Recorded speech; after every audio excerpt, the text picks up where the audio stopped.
Recording. Okay, thank you. Good evening and welcome. We are going to begin with the Pledge of Allegiance, and I'm going to ask my colleagues to please unmute and join me.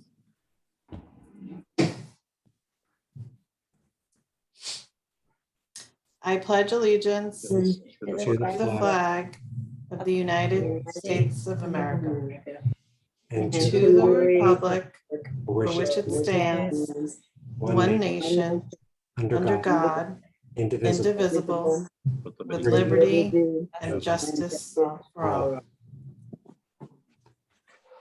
Thank you, everyone. Because this is a remote meeting, I am going to ask Ms. Sullivan if she could please call the roll. Dr. Coleman. Mr. DeArujo. Here.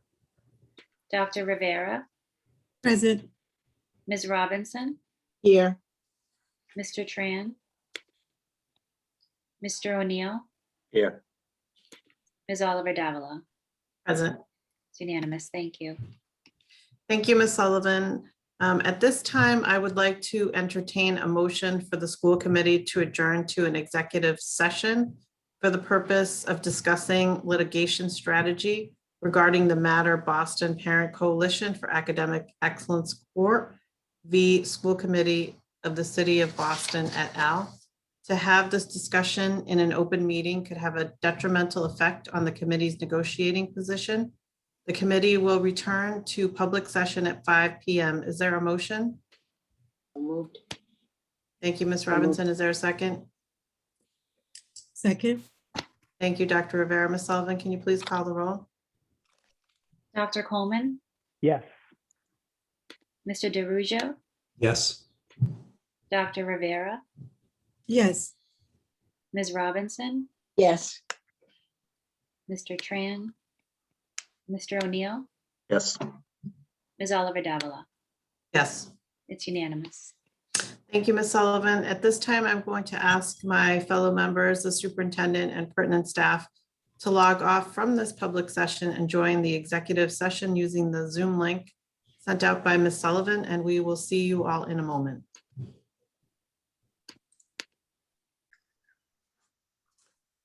Good evening, everyone. The committee just returned from executive session for the purpose of discussing litigation strategy regarding the matter Boston Parent Coalition for Academic Excellence Corp. versus School Committee of the City of Boston. We will now begin our final FY22 budget hearing hosted by the Boston School Committee and Superintendent Brenda Cassellius. Tonight's hearing will be immediately followed by a school committee meeting, and tonight's session is being shared live on Zoom. It will be rebroadcast on Boston City TV and posted on the school committee's webpage and also on YouTube. For those of you joining us on Zoom or at a later date, you can find tonight's meeting documents posted on the committee's webpage, bostonpublicschools.org/school committee, under the March 17th meeting link. The agenda, presentations, and equity impact statements have been translated in all of the major BPS languages. Any translations that are not ready prior to the start of the meeting will be posted as soon as they are finalized. The committee is pleased to be offering live simultaneous interpretation in Spanish, Haitian Creole, Cabo Verdeano, Cantonese, Mandarin, Vietnamese, and American Sign Language. After the interpreters finish introducing themselves, we will activate the interpretation icon, the globe at the bottom of your screen. Click the icon to select your language preference. And I'm going to now ask our Spanish interpreters, Juan and Luz, if you could please introduce yourselves and provide our Spanish-speaking audience with instructions on how to switch their Zoom channel into Spanish. Thank you, Madam Chair. Good afternoon, everyone. My name is Juan Bernal. I am one of the Spanish interpreters assigned for this meeting this afternoon. I will be alternating, taking turns of 30 minutes with the other interpreter. Her name is Luz, and we'll be alternating every 30 minutes. I will now explain how to access the interpretation icon for the Spanish speakers in Spanish. Muy buenas noches, mi nombre es Juan Bernal, soy uno de los intérpretes simultáneos asignados el día de hoy para esta reunión, para que las personas puedan accesar la interpretación simultánea En español, deben buscar el globo que aparece en la parte baja de sus pantallas. Van a apretar el globo y seleccionar el idioma español para que puedan escuchar mi interpretación, nuestra interpretación en español. Aquellas personas que tengan un celular deben buscar los 3 puntos que aparecen en la parte superior de la pantalla de su celular y seleccionar el icono de la interpretación y luego seleccionar español. Muchas gracias. Thank you very much. Thank you, Madam Chair. Buenas noches, mi nombre es Luz Barreto. Good evening. My name is Luz Barreto. Yo estaré interpretando simultáneamente con Juan. Entonces, él ha explicado muy bien cómo vamos a hacerlo y por favor sigan las indicaciones que él nos ha dicho. Gracias. Thank you. Gracias. Our Haitian Creole interpreters this evening are Sergio and Nadej. If you could please introduce yourselves and provide Zoom instructions in Haitian Creole. Hi everyone, good evening. My name is Sergio Saint-Hilaire, Haitian Creole interpreter. Moi salue tout le monde qui parle créole, captant des émissions travail ça n'a cap fait après-midi, jeudi. Nous saluons et puis nous disons que quel que soit ça que nous gagnons comme information que nous avons bien partagé pour nous comprendre tout ce qu'a fait, c'est moi avec Nadej qui a présenté et pour programme ça qui a traduit pour nous. Et puis quand nous hésité pour nous faire ça. Et si nous besoin entrer dans le système, nous avons cliqué globe nous qui est en bas computer que nous avons regardé, et puis nous sommes capables d'entrer là-dedans pour nous participer. Pas hésiter à faire. Et tout ça qui dit, nous avons traduit pour nous, et je connais, nous avons déjà fait un bon job, et que moi-même, tout ça que vous avez besoin de comprendre, m'a fait clair pour vous. Moi, remercie nous parce que nous avons participé. Merci beaucoup. Hello, everyone. My name is Nadej Sali. I am an Haitian Creole interpreter. Bonjour tout le monde, bonsoir tout le monde. Bienvenue dans l'événement SASWEA. Moi, j'espère que nous va passer un bon temps. Moi-même avec Sergio, nous allons interpréter pour nous en créole haïtien. Si nous avons des questions, pas hésiter à demander nous. Comme Sergio fait dit nous, moi, je commencer à interpréter après que il fini à partir de 7h45. Donc, pas hésiter à taper dans le chat là si nous avons besoin de quelques informations. Merci, passez un bon moment. Merci. Our Cabo Verdeano interpreters are Maria and Josiane. If you could please introduce yourselves and provide Zoom instructions in Cabo Verdeano. Hello, my name is Josiane, Cape Verdean interpreter. Alô, meu nome é Josiane, sabem ser intérprete para a reunião ali, juntamente com Maria, sabem tomar 30 minutos cada quem para falar, para ter acesso a interpretação simultânea no crioulo, eu seleciono aquele ícone de globo na parte inferior do nosso ecrã e eu seleciono Cabo Verdeano. Se nós temos telemóvel, nós podemos selecionar 3 pontos na parte superior do nosso ecrã. Muito obrigada. Thank you. Boa tarde, meu nome é Maria Gomes, cabo-verdiana, interpreta cabo-verdiana, e sabendo trabalho junto com Jocelyn para nos interpretar na cabo-verdiano. Jocelyn já explica-nos tudo o que nós sabemos, nós está tomando e companheiro de meia hora, ele está fala, depois me está tomando fala. Obrigado. Muito obrigado. Our Cantonese interpreters are Maple and Terry. If you could please give Zoom instructions in Cantonese. Hello， 大家好，我嘅名叫做 Maple， 我係今晚大家嘅廣東話翻譯之一，另外一位係 Terry。咁請大家一間咧喺個屏幕嘅下方咧揾個地球儀嘅標誌啦。咁點擊入去之後咧，選擇 Cantonese 呢個語言咧就可以聽到。如果你係用手機或者平板電腦登錄咧，你要揾屏幕下方嘅3個點寫住更多，然後入去揾語言功能，亦都係揀 Cantonese 嘅。如果你連呢個都睇唔到咧，你就需要去 Zoom.com/download 嘅呢個網站咧，去下載 Zoom 嘅最新嘅版本啦。Thank you, Terry。Thank you, Maple。大家好，我名叫 Terry， 我咧今日會同大家翻譯廣東話啦。咁Maple 啱先已經講得好清楚啦，你哋喺個屏幕下邊揾呢個地球儀，揀 Cantonese 就可以聽到我哋廣東話嘅翻譯啦。咁咧如果你哋係用 iPad 或者係手機咧，你就點3個點，選擇更加多，咁你就有呢個語言嘅選項啦。OK， 唔該晒。Thank you. Thank you.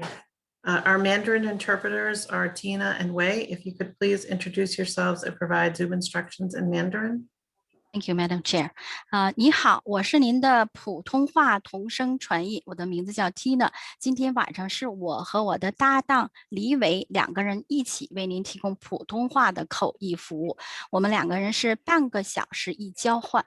一会儿呢，您会在屏幕的底部看到带有翻译字样的地球仪的图标。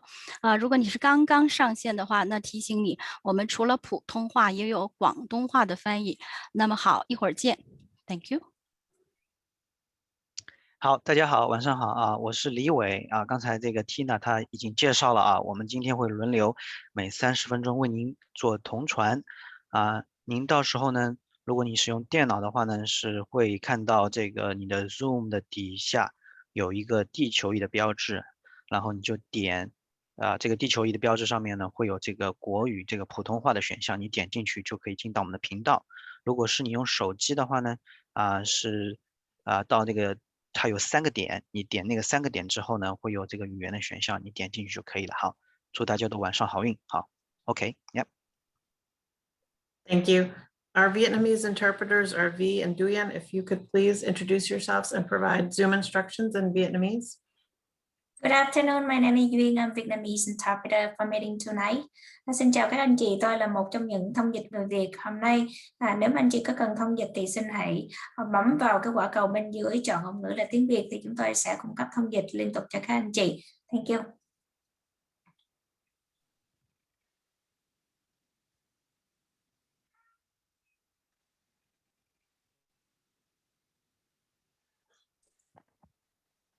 Thank you.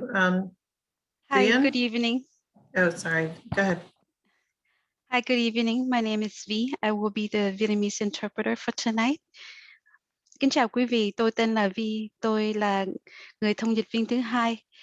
Để có được thông dịch viên thì quý vị xin bấm vào quả cầu ở dưới để nghe được thông dịch viên cung cấp cho quý vị vào buổi tối ngày hôm nay.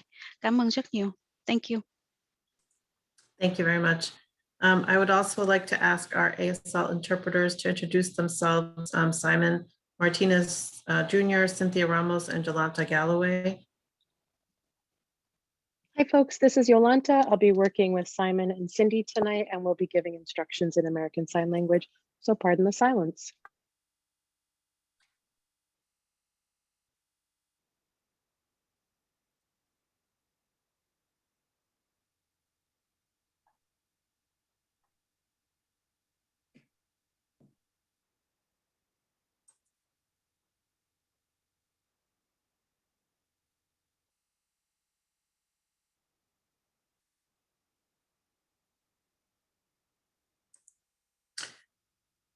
Thank you so much, everybody, for assisting us this evening. We're going to move on to school committee meeting, budget meeting. So we're going to now activate the interpretation icon at the bottom of your screen. And I just want to remind everybody, if you could speak at a slower pace to assist our interpreters. I want to thank everybody who signed up for public comment this evening. Sign up for both public comment periods closed today at 4:30 p.m. Please make sure that you're signed into Zoom under the same name you used to sign up for public comment. You can use the Zoom tools to rename yourself so that the committee staff will be able to recognize you when it comes time to call on you. Thank you so much for your cooperation. Before we begin public comment, I would like to invite Chief Finance Officer Nate Cooter to provide the committee with the superintendent's final FY22 budget recommendation.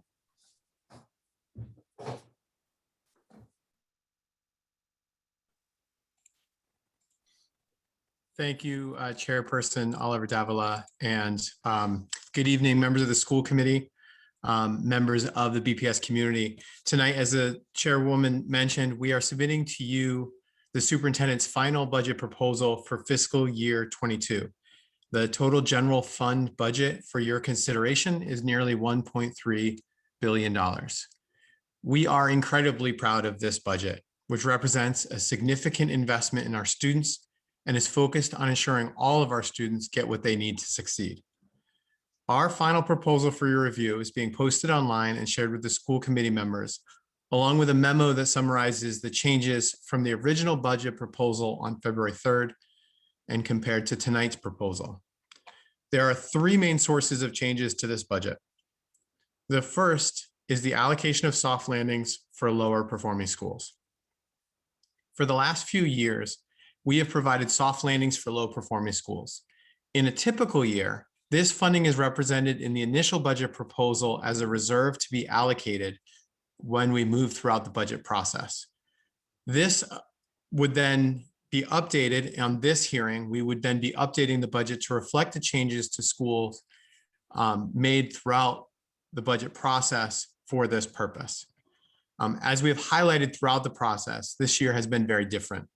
From the beginning, we worked to identify schools needing additional support, and we had already allocated $18.5 million in new funding to support schools experiencing enrollment declines in the budget that we presented on February 3rd.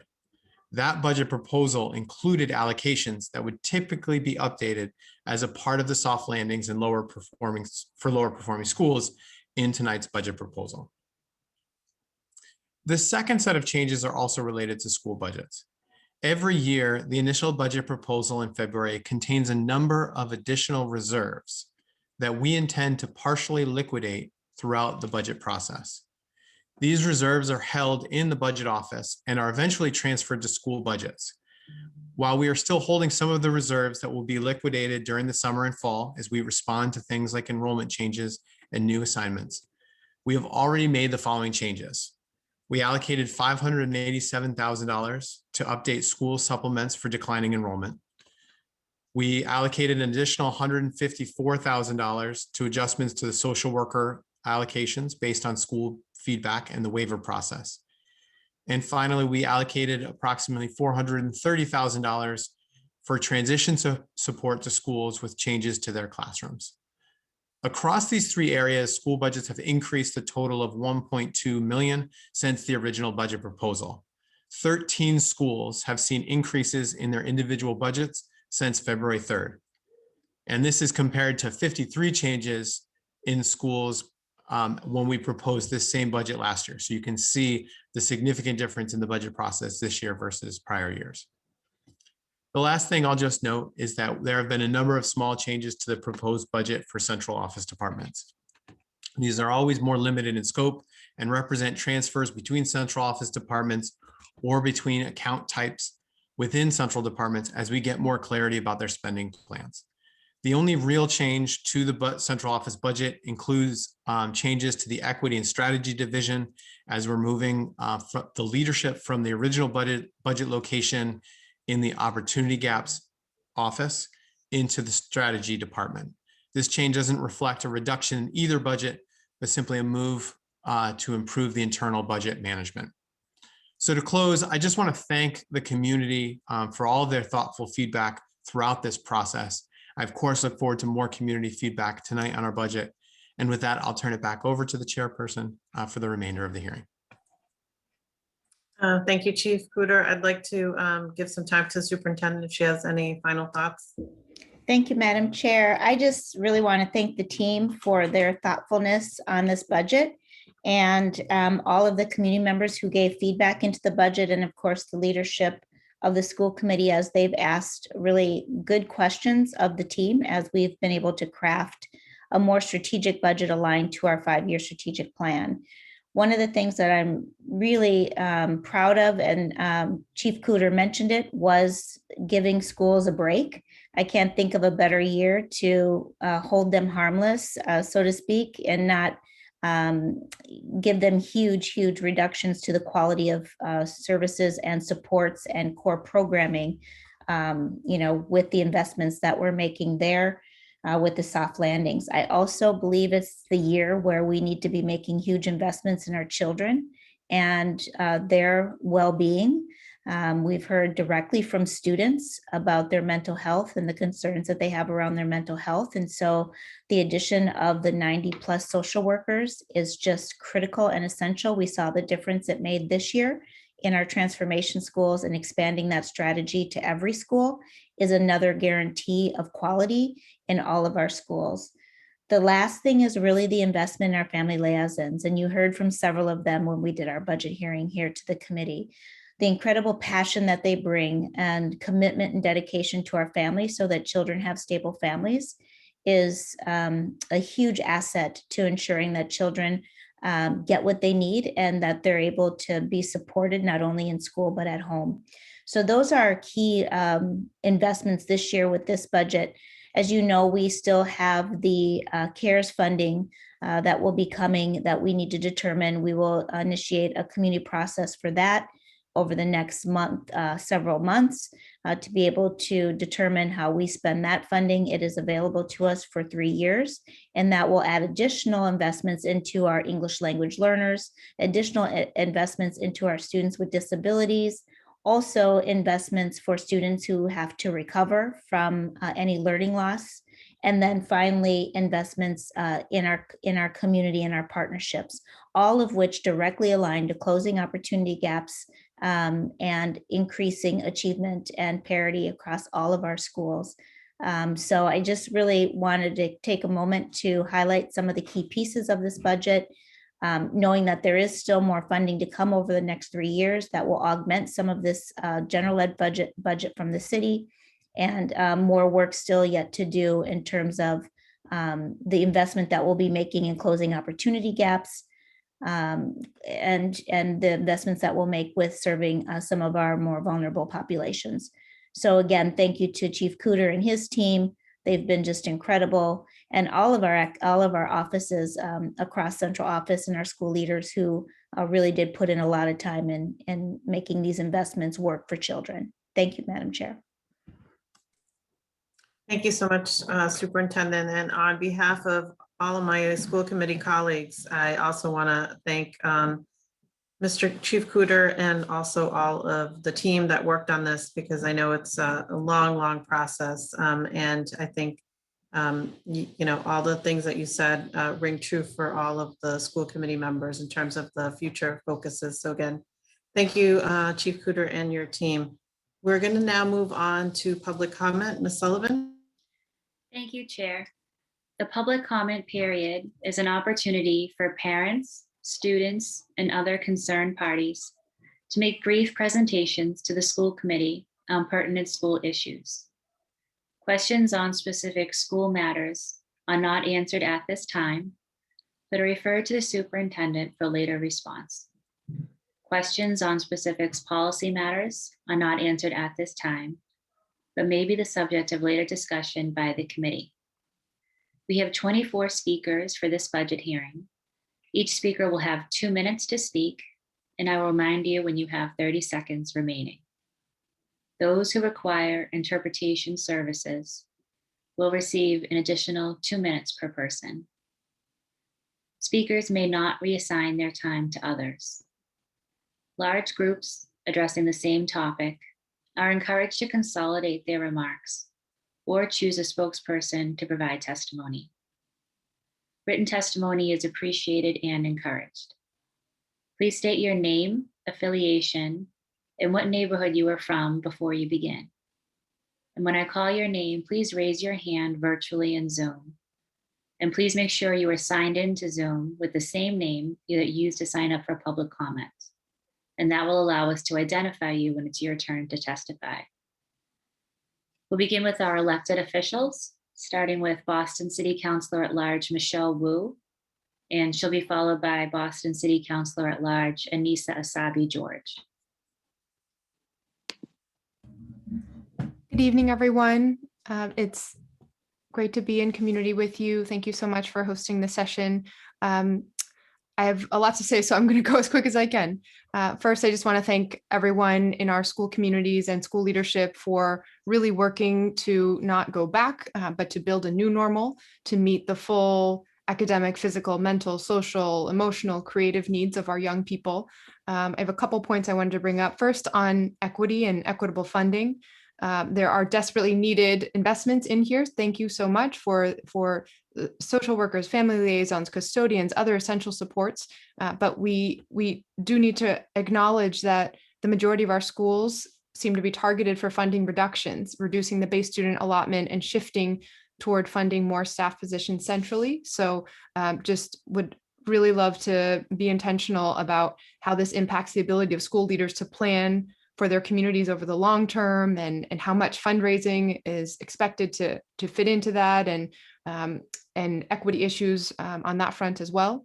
Secondly, in terms of transparency and planning and communication, it's been difficult as someone involved in the system, but also just as a parent to face so much uncertainty. And I think this budget, it would be great to see more clarity about what families and educators can expect next year. Are we still planning for distancing and the spacing? Are we bringing in other services with community centers, libraries, municipal buildings to ensure that if that is the case, then we can still return to school safely in person? Next, on summer programming, just really so much has been lost: connection, stability, mentorship. We must ensure that the budget provides wraparound services to students to ease this transition back to full in-person learning beyond just a narrow concern about learning loss. And so hoping to partner on summer programming that includes sports, arts, music, the full range of making our students feel whole again and seen and heard and valued. In terms of community hub schools, we heard an update on the hub school pilot, $1.1 million investment in 12 new hub school managers, deepening collaboration with the YMCA and other partners, which appears to be funded from federal sources. So would love to hear about what happens when those funding sources run out in a few years, and what the timeline is for every school to become a full service community hub school. And then finally, just, the pandemic has I don't need to tell this crowd, the pandemic has deepened the inequities and challenges that were around long before COVID-19. And I just want to emphasize the need and the urgency of making policy decisions collaboratively and having transparency in bringing in families, educators, and the full school communities. And so eager to partner, and thank you so much. This is the moment to demand bold, urgent change and make sure that our students and young people are truly an entire community mission. Thank you so much. Thank you, Councilor Wu. Madam Chair, I just want to make a correction. I don't normally interrupt, but I don't want the public to think that the positions are central. So those social work positions and family liaison positions are all school-based positions. Thank you, Superintendent. Thank you for that clarification. Our next speaker is Boston City Councilor at Large, Anissa Asabi George.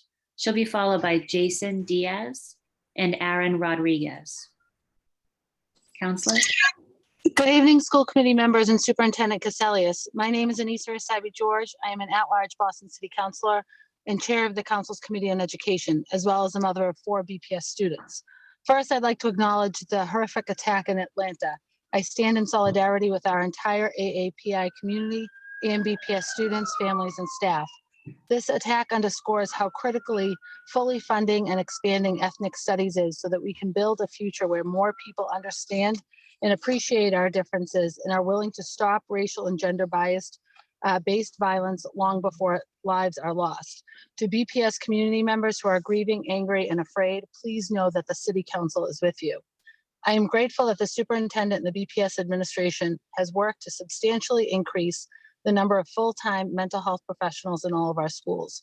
I am excited that we are nearly at 1 full-time mental health professional in every school, and I hope to work in the council's budget process to surpass that mark this year. As we heard in the council's hearing on mental health professionals last week, the entire council is very supportive of expanding mental health services. I'd like to thank the BPS administration for participating in that very robust hearing. As we are finalizing the FY22 school budget, I want to note the importance of libraries and library resources in our quest to improve literacy and close the achievement gap. There's a clear link between students having access to robust library resources and lifelong success. I strongly urge the district to think about ways we can ensure every school has a library in school or in partnership with the Boston Public Library. In early April, we'll be holding a City Council hearing on summer learning opportunities, which will be funded through the FY22 budget. I look forward to learning about the creative academic support we will be providing this summer. In closing, I want to remind all parents and guardians listening to fill out the family survey by Monday, March 22nd. I know that all of our families are wrestling with the options and health concerns. It is critical the district hear from you so that we can reopen BPS safely and appropriately. To that end, on March 23rd at 4 p.m., we'll be holding a city council hearing on the spring reopening process. Please contact my office if you'd like to sign up for public testimony or learn more. Thank you. Thank you, Councillor Sabi George. Our next speaker is Jason Diaz. He'll be speaking with Aaron Rodriguez, and each will have 2 minutes. They'll be followed by Claudia Bueno and Ariane Mordan.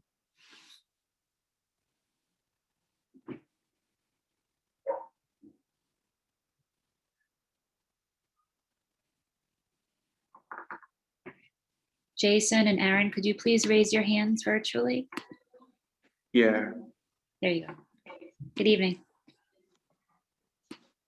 Good evening. Can I start? Yes. Okay. Good evening, everyone. My name is Jason Diaz. I am a youth community organizer at Sociedad Latina, a senior at Madison Park, and a resident of East Boston. Hi, my name is Aaron Rodriguez. I am a youth community organization at Sociedad Latina, a student at Snowden High School, and a resident of South Boston. Today, we are here to advocate for a stronger college and career readiness framework in all BPS schools to ensure every student is ready to fulfill their future educational and career goals. We are aware that one of the 5 goals is that school community is going to adapt is related to college and career readiness. We are deeply grateful for this action and want to say that your community to students' success is valuable to us. We need to make sure that all schools have partnerships with their local and college institutions. College and AP classes prepare students academically and critically for college and beyond. At Madison Park, I was able to take 4 AP classes and 4 college courses, and that has played a key role in me developing exceptional critical thinking skills and being ready to attend Center College this fall. Moreover, these classes are rigorous enough to prepare students with skills such as time management and problem solving to handle their course load in college, which is important to maintain their GPA and graduation likelihood. These skills will not only be useful in college, but in our daily lives once we graduate and pursue our career paths. Many students in BPS do not have access to AP or college courses, and that can be a disadvantage for them when applying to college because they will lack the readiness colleges expect of them.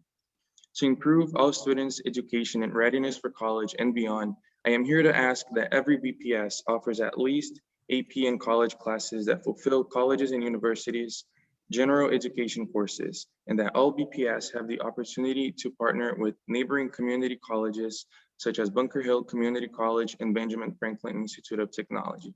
These opportunities will not only benefit students in the classroom critically, but will also help students financially as these courses can be transferred to their colleges to save money.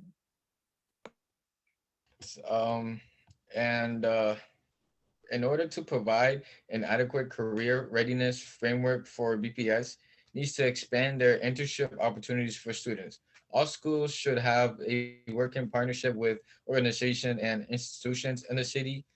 The hands-on experience interns receive cannot be obtained in a classroom setting, making one of the most important benefits of internships in order to apply adequate knowledge to real work experiences.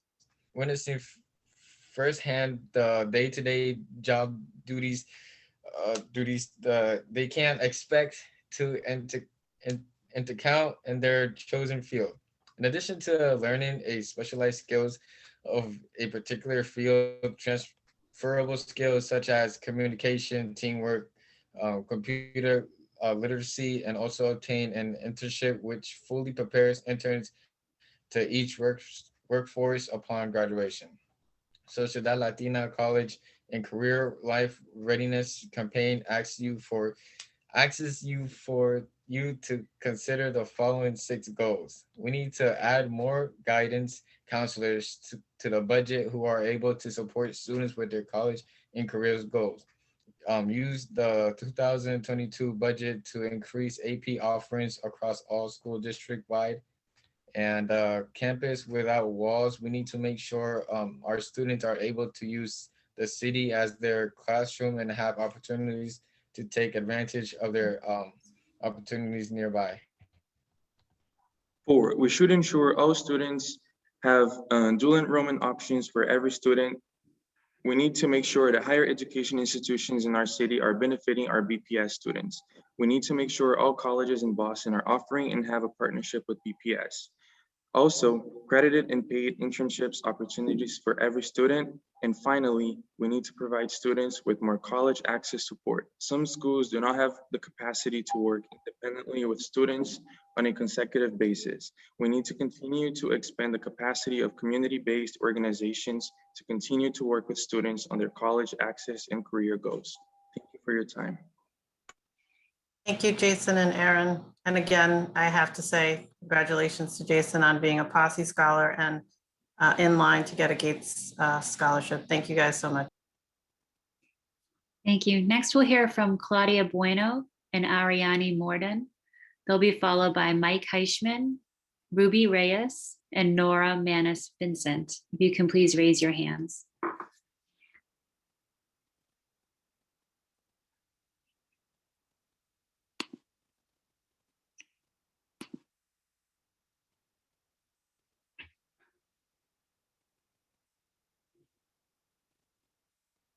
Claudia? Yes? Okay, sorry. Hi, good evening. Good evening. Hi, my name is Claudia Bueno. I'm a youth community organizer at Sociedad Latina, a student at BCLA, and resident of Dorchester. Hi, my name is Ariane Morden. I'm a youth community organizer at Sociedad Latina, a student at another Coastal College, and a resident of Rosendale. We are here to advocate on behalf of all ELL students that need support in achieving success in Boston Public Schools. We would like to recognize that in your goals for BPS next fiscal year, you have outlined achievement for English language learners, as well ensuring equality and closing the opportunity gaps in our public schools. Unfortunately, our ELL students' families are not getting the proper support that need in classrooms to succeed. ELL students' families also should feel that they're getting the help needed to be involved in their children's education. We are here to advocate for more classroom support for ELL students as well as family liaisons to support the needs of our students and families. I'm advocating that all BPS middle schools, preschools, and high schools should have the proper support for all native language of BPS students. I had personal experience with my little sister who came from Dominican Republic. She had to go to separate schools because my school at the time, the Curly School, didn't have ELL support classes for students under the 4th grade. This made it difficult for my parents to have to bring us to our individual schools. In Boston, nearly 1 in 2 students speak a language other than English at home. I am advocating that Boston Public Schools should have more bilingual teachers and classroom supports. It is important to make sure that kids feel comfortable in class when they are learning a new language. For English learners, it is better when the teachers speak both languages, English and the student's first language, in order to fully support our learning experience. Also, I am advocating to have programs for English learning parents. I have firsthand experience with my mom who doesn't know English and is not able to communicate with most of my teachers. I am left with the job of translating for her when there is an issue. This will be a greater problem for families where the student is not able to step in as a translator. We need to offer programs that support our parents with communicating and learning English. Sociedad Latina is asking for you to consider the following solutions to support our ELL students in BPS. First, add more bilingual teachers in classrooms to support to the 2022 budget.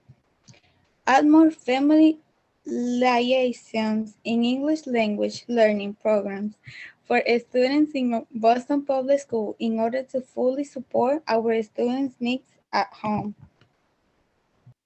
We need to ensure that teachers are being provided with cultural sensitive training and are being provided with the personal development necessary to communicate with students' families who are not native English speakers. Lastly, we ask that the BPS ELL task force has a student and parent representative to ensure that students' needs are being voiced and equality considered at these meetings. Thank you for your time. Thank you. Our next speaker is Mike Heischman.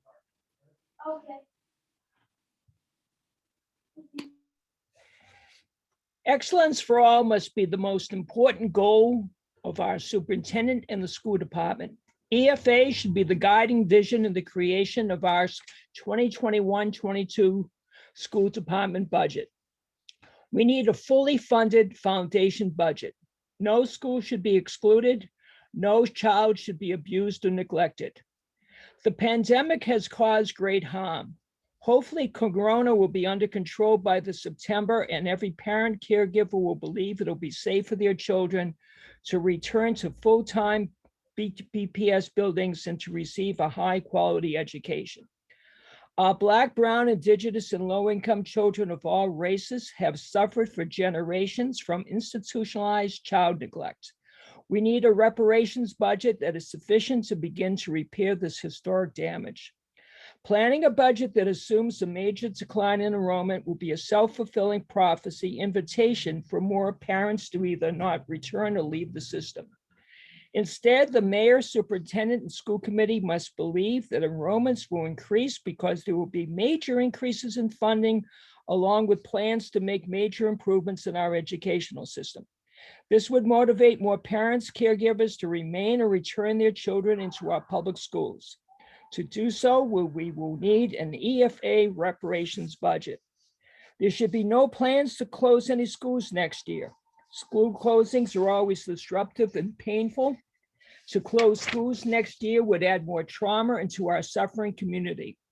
All of our children and their parents, caregivers need a smooth reopening of schools this September. 20 seconds. All of our children need to enter healthy and quality buildings that have the capacity to deliver an excellent education. Build BPS needs to have an equity analysis. All children deserve to go to healthy and safe schools. Police funding should be eliminated. We need an EFA reparations budget. This budget needs more resources. Thank you. Thank you, Mr. Heischman. Next, we'll hear from Ruby Reyes, and she'll be followed by Nora McManus Vincent and Elena Hayes. Hi, my name is Ruby Reyes, and I'm the director of the Boston Education Justice Alliance and a Dorchester resident. The current budget process, as with Bill BPS and student assignment, continues to lack transparency. Similar to the rhetoric coming from Governor Baker and DESE Commissioner Jeff Riley, they are telling us there is declining enrollment and CARES Act funds are being used in place of the 2 years of Student Opportunity Act funds currently owed to public education. This is trickling to BPS in that we are being told that core programming budget cuts will not be felt because of creative budgeting. Families know their schools are losing funds and students through the BPS managed student assignment process, and cuts will be felt after CARES Act funds disappear. The weighted student funding formula, which determines school budgets, has not had a comprehensive equity analysis completed. BPS is using student assignment coupled with weighted student funding to reduce enrollment at certain schools and reduce funding and programming, essentially starving a school. Dr. Caselius and Nate Cooter often reference holding themselves accountable. In order for community accountability to happen, there needs to be transparency. BEJA supports the issues raised by the young people of BSAC through former school committee student rep Kamani James. Youth voice, like the voices of parents and educators, needs to be included in the planning process. BPS continues to see community input as a checkbox rather than the common sense problem solving missing from central office decision making. Beja also urges you to take leadership and sign a resolution supporting the Mass Association of School Committees to cancel this spring's MCAS. Taking leadership means taking action. It is joining the over 30 statewide school committees who have already signed similar resolutions.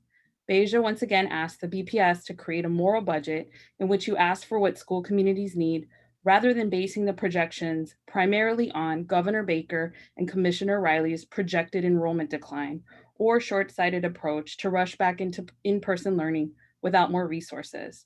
This forces families to send their kids to buildings that may not be ready for full building capacity during a pandemic. Schools need additional funds to provide safe and high-quality learning, whether it be virtual or in person.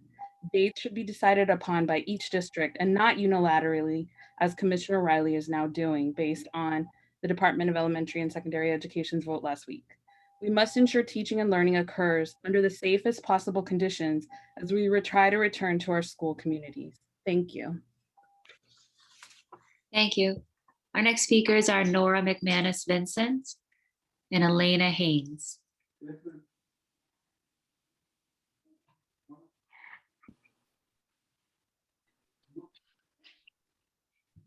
Hi, Nora here. Elena, are you there?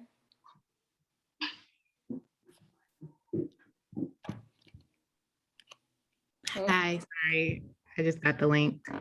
Good afternoon, everyone. I'm Elena Haynes, and I'm a parent at the Bates Elementary School in Rosendale. I'm here today with Nora Vincent, representing the School Site Council of the Bates, sharing parents' feedback on next year's budget. The Bates School Site Council voted on January 11th to approve the supply portion of our 2021 to 2022 budget per SSC guidelines. As in past years, we agree with the way our principal has allocated the provided funds. Additionally, we are happy to see that the district anticipates going beyond level funding in order to create family liaisons and part-time social worker positions. Each year, and especially this year, we know that our children and families rely on the support that our Boston Public Schools provide.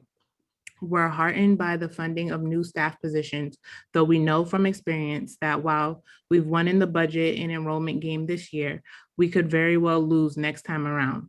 Moreover, we continue to be distressed by the persistent underfunding of the entire district. We continue to wonder if the seemingly endless cycle of incremental changes to school budgets, which are most often cuts, will ever end. We all know that BPS students do not deserve any less than the children of Weston, Winchester, or Wellesley, yet that is what we give them year after year. Thanks, Elena. I'm Nora McManus Vincent. I'll pick up where Elena left off, also a Bates parent in Rosendale.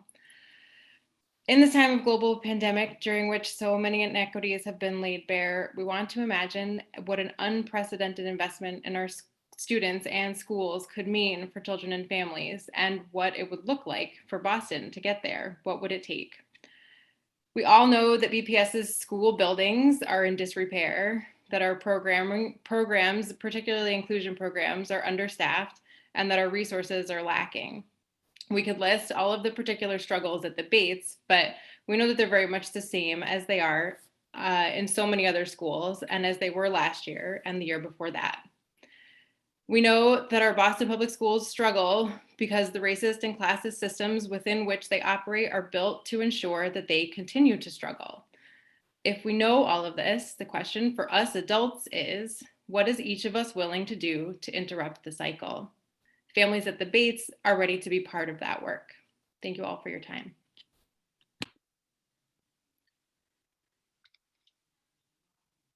Thank you.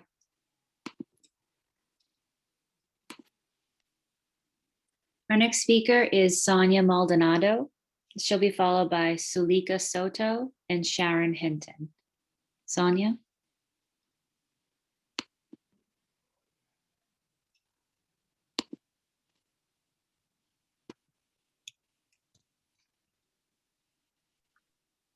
Can you guys hear me? Yes, we can. Hello. Hi. My name is Sonia Maldonado. I live in the southern area. My granddaughter attends the Blackstone School. The conversation is due to school budget. Out of concern at this time of the pandemic, I'm concerned that if budgets are cut, 1, there won't be enough school supplies for children in need. 2, school buses to transport children back and forth from school.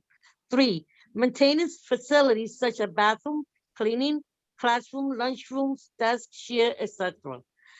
4, also there are kids that require one-on-one counseling because of this pandemic. What will happen if there's not enough funds? Yes, it's very concerning. As a parent, I would like for everyone to make a pledge and come together and fight for our school budgets, please. Thank you so much, Sonia Maldonado. Thank you. Our next speaker is Sulika Soto.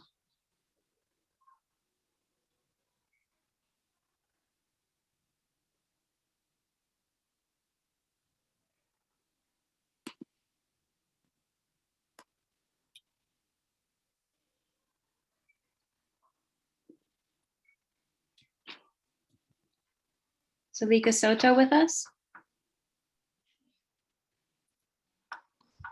Yes.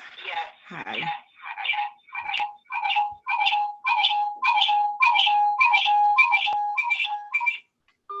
Can you guys hear me okay? Yes, we can. Hi, can you hear me? Yes, you can begin. Okay. My name is Zuleika Soto. I live in the South End and I have a 7th grader at Tech Boston and a 4th grader at the Blackstone who has an IEP. I am also a parent organizer for the Boston Education Justice Alliance. I am here today to talk about my concerns about funding. While it is awesome that we have extra federal money coming in, I am afraid there is no plan for it to be used in the right ways or used comprehensively. With federal money supplementing Build BPS, support from payment in lieu of taxes payments, and the state-funded Student Opportunity Act, many of these needs of the schools with the largest financial and enrollment struggles can be supported. Is central office staff doing everything it can to get and use these equitable ways? Schools can be upgraded. Social emotional support needs can be met and compensatory services can be offered to all students. There can be a full-time psychologist, guidance counselors, nurses, enough diverse teachers, and there can be enough social emotional support to meet every student's needs. Low-income communities and communities of color that have waited decades for equitable funded schools cannot be asked to wait yet another year to hire full-time guidance counselors and nurses, provide better ELL and special education services, and make the many other investments students in school buildings have needed for years. Most importantly, with a good plan, we can address all these things permanently. Again, the federal money should be used to supplement our BPS budgets, state budget, and the SOA. We need a fully funded, fair, just, and moral budget that does not pin schools and communities against each other. One where every student has access to what they need, a fully funded and equitable budget with the additional federal money as a supplement can get us on the right track. This money should not be a replacement as it is only temporary. Our needs are not temporary. Please stop putting a temporary bandage on education and permanently heal the wound. This money should be added to the value and quality of education that has been needed for a long time. Thank you. Thank you. Our next speaker is Sharon Hinton.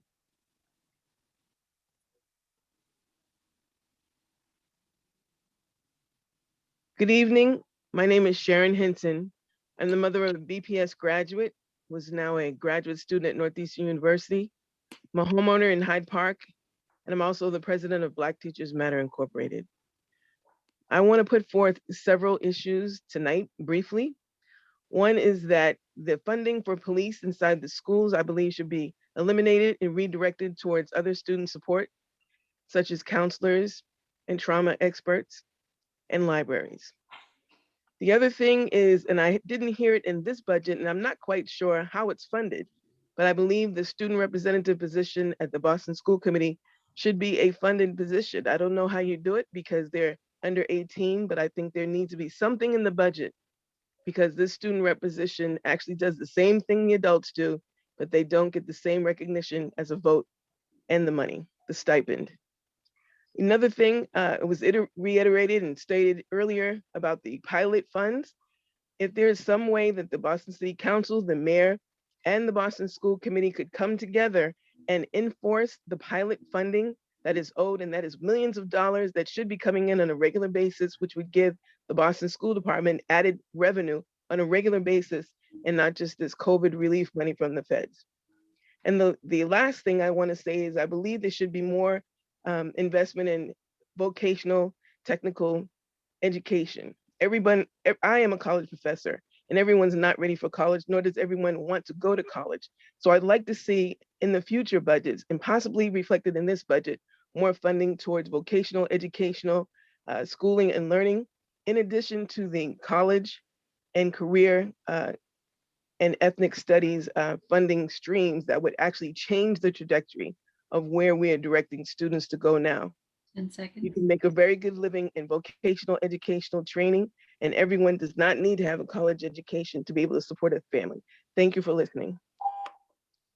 Thank you, Ms. Hinton. I just want to clarify to make sure that everybody knows, I believe we've talked about this at previous school committee meetings, but thank you for bringing that up. I want to make sure that the community knows that in terms of a stipend for the youth position that is mandated, it goes against the state legislation, so it's not the school committee, so we're not allowed to actually stipend young people. And as you've heard, Counselor Sabi George has been having some hearings and she's been trying to work on that. Thank you very much. Thank you. We now have Spanish speakers, so we will now turn off the interpretation icon. Interpreters and the public will all be in the main room. Interpreters, please stop interpreting and mute yourself for this part of the testimony. 所以我聽唔到嗰個西班牙語對英文嘅翻譯。 We'll begin with Doris Gonzalez, followed by Shandy Polanco, Indiana Serrano, and Silas Suazo. If you could please raise your hands in Zoom. Muy buenas noches, habla el intérprete para español. Vamos a comenzar con las personas que hablan español. La señora Doris Gómez es la siguiente. Vamos a proseguir con Shandy Polanco, Indiana Serrano y Celis Suazo. Señora Doris Gómez, ¿está lista? Doris González. Doris González, disculpe. Bueno, por favor, un par de frases. Asegúrese de pausar, tome su tiempo, espacio para que le pueda interpretar. ¿Está bien? Ok, mi nombre es Doris González, soy residente de South End. Good afternoon, my name is Doris Gonzalez. I do live in the South End. Tengo 2 niños en la escuela Blackstone. I do have 2 children going to the Blackstone School. Y hoy quiero abogar por la escuela de mis hijos. And today, the reason I'm here today is because I would like to advocate for the school my children go to. No, por favor, no corten el presupuesto de la escuela Blackstone. Please do not cut the budget of the Blackstone School. Necesitamos motivar a los estudiantes de la escuela We do need to motivate the students at school a hacer más actividades físicas. for them to be able to do more physical activities. Por eso necesitamos de su ayuda. That is precisely why we need your help. Necesitamos clases de deporte para nuestra escuela, We need sport classes for our school, más canchas de juego, more fields so they can play, they can exercise. para así poder prevenir la obesidad, By doing so, we'll be able to prevent obesity, la diabetes y el bullying en nuestros niños. diabetes, and the bullying that goes on at schools with our kids. No es justo que a nuestra escuela le corten el presupuesto. Therefore, it is not just, it is not fair that budgets are being cut at our schools. Ya que necesita reparación en diferentes áreas, We do have to consider that repairs are needed in different areas. como baños, ventanas, puertas, Bathrooms, windows, doors, for example, paredes y más. walls, and much more. Por eso estoy aquí hoy para pedirles que mejoren el presupuesto de la escuela Blackstone. That is precisely why I am here today, to ask you to improve the budget at the Blackstone School. ¿Dónde están los 500 millones de dólares que ofrecieron para la escuela Blackstone? So I asked myself, where are the $500 million that were offered to the Blackstone School, El cual nunca hemos recibido. That money we did never receive.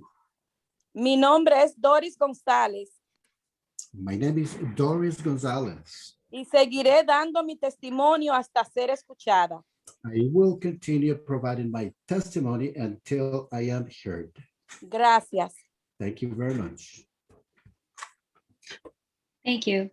Our next speaker is Shandy Polanco. Gracias, señora Chandy Polanco. Señora Polanco, ¿está lista usted? Chandy Polanco. Sí. Buenas noches, señora Polanco. Un par de frases, pausa para que el intérprete le pueda interpretar. ¿Está lista? Adelante, por favor. Distrito. No le pude escuchar. ¿Puede repetir, perdón, otra vez? Distrito. Mi nombre es Chandy Polanco. My name is Chandy Polanco. Soy residente de Roseberry. I am a Roxbury resident. Niña que asiste a Boston Latin Academy. My girl, actually, she goes to the Boston Latin Academy. Voz esta noche. So I would like to have my voice tonight to be able to be heard. Por el presupuesto escolar. I am here to advocate against the budgetary cuts at school. Que es el peor momento para cortar el presupuesto. We do have to consider that this is the worst time to do any budgetary cuts. Niños necesitan estar seguros en los salones de clase. We have to make sure that our children, our kids are safe in their classrooms. Perdón, ¿puede repetir? I'm sorry, the audio is not very good. I'm asking the mother to repeat what she said. ¿Qué dijo, perdón? Ventilación. The audio is not very clear. Continúe, señora. Ventilación. Buena ventilación. So we need good ventilation. Es porque se le está escuchando, a veces se interrumpe, pero continúa. So we need good ventilation is what you said. En la escuela, en los baños, en los salones de clase. We need that at the school, at the bathrooms, at the classrooms. That has to be there. Cafetería. The cafeterias as well. Tema de computadora para los que van a la escuela remoto. So we have to be able to have the computer system for those that participate in remote education. Poca en caso de que las necesiten. But I have to say the audio is interrupted. I hear partially what she's saying. Señora, trate de acercarse un poco más al micrófono. Se le está oyendo entrecortado. I'm asking her to get closer to the microphone because her voice is being Ok, cut. suficientes tapabocas Perfecto. para Okay, los muchas que gracias. las necesiten. So we do need, I can hear much better. So we need more masks for those children or for anybody that needs a mask. Ok, de cada día más tenemos niños con necesidades especiales So we have to admit that we have more kids every day with those special needs. que necesitan ayuda para su desarrollo y aprendizaje. They need help in their development. They do need help in their learning process. Por esta y muchas razones más, And for this and many more reasons, le suplicamos al distrito que no corte el presupuesto escolar de las escuelas de Boston. I am pleased to begging, asking the district not to do any budgetary cuts against the Boston schools. the Boston muchas- public schools. Muchas gracias por escucharme. And thank you very much for giving me the opportunity to hear me. Gracias, señora Polanco. Thank you. Our next group of speakers are Indiana Serrano, Silas Suazo, Alfonso Rubio, and Brigitta Castillo. You could please raise your hands. A las personas que acaba de llamar ella, por favor, levanten la mano. Tenemos a Indiana Serrano, tenemos a Chris Suazo, tenemos a Alfonso Rubio, a Brigitta Castillo. Las personas que acaba de llamar ella, levanten la mano, por favor, virtualmente. There's no one logged in under Indiana. No aparece ninguna persona registrada como Indiana Serrano. Is Silas with us? La señora Silas se encuentra con nosotros. Celis Suazo se encuentra con nosotros. Señora Suazo, Celis Suazo. Alfonso Rubio? Señor Alfonso Rubio se encuentra con nosotros. Alfonso Rubio.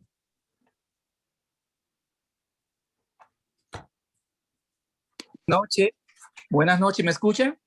Aló, sí, señor Rubio, buenas noches. Un par de frases, pausa para que le pueda interpretar. Adelante, por favor. Muy buenas noches a todos. Mi nombre es Alfonso Rubio. Good evening, everyone. My name is Alfonso Rubio. Estoy aquí en esta noche para abogar por las escuelas de mis nietas. The reason I'm here today is because would like to advocate for the schools that my granddaughters go to. La cual asisten a la escuela, a la Harling.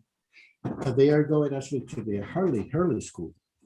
Quiero llamar la atención al distrito educativo. So I would like to bring this to the attention to the educational district. De que por favor no corten los presupuestos de las escuelas públicas de Boston. Please do not do any budgetary cuts against the Boston Public Schools. Incluyendo donde están mis nietas en la Hurley. And that, of course, includes the school that my granddaughters go to, the Hurley School. El país está pasando por mucha crisis en estos momentos. The country is going through a severe crisis at this particular moment. Todos nosotros tenemos que tener el enfoque en el futuro del mañana. All of us have to be able to focus and concentrate in our future, thinking about tomorrow. Que será el futuro de nuestros estudiantes. Provided that it will be the future of our own students. Ellos necesitan de su apoyo. They do need your support. Se merecen una buena educación. They do deserve a good education. Como abuelo, les pido nuevamente que no corten el presupuesto. As a grandfather that I am, I'm asking you again not to do any budgetary cuts, not to cut the budget. Miren el mañana. Sin una educación digna, please look at tomorrow. Without a dignified education, no llegaremos a tener este grupo de profesionales en nuestro país. We will not be able to have a good group of professionals in our country. Esta noche hago este llamado de no cortar el presupuesto a las escuelas públicas de Boston, por favor. I'm bringing this to your attention tonight. Please not to do any budgetary cuts that go against the Boston Public Schools, please.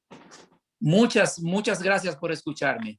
And thank you very much for hearing me tonight. Thank you. Our next speaker is Brigida Castillo. Gracias, señor Rubio. Brigida Castillo se encuentra con nosotros. Brigida Castillo se encuentra con nosotros. ¿Aló?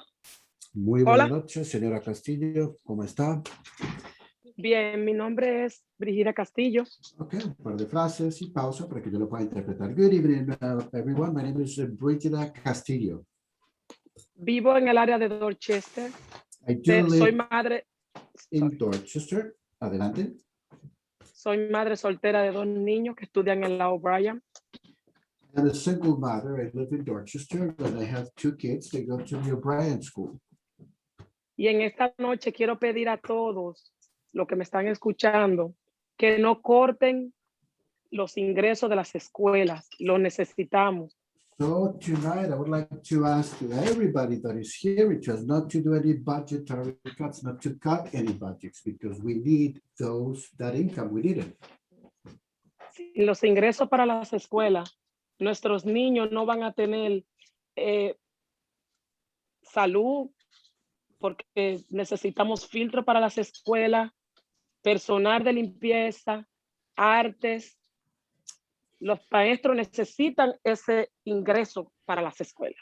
So this income goes to different settings. We need that for health purposes at school. We need that income to be able to buy filters, air filters, that is. We need that income to be able to do the cleaning that is necessary at school. We need the income to be able to offer arts activities, and the teachers do need that income as well. Bueno, no voy a alargar más mi pedido. Vuelvo y digo y reitero, los niños necesitan ingresos para las escuelas, más apoyo financiero, económico, y el distrito invierte mucho dinero en otras cosas. So we Pueden have- invertir en las escuelas. So you have to consider that the district is investing a lot of money in different avenues and different things. We do need this income for economic reasons, for financial reasons, and I'm not planning to extend what I'm saying today. That's what I intend to say. Buenas noches. Yeah, good evening to everyone. Thank you. Our next speaker is Josefina Burgos.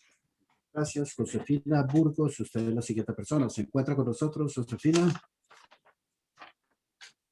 Josefina Burgos, ¿se encuentra con nosotros? Sí, estoy por aquí.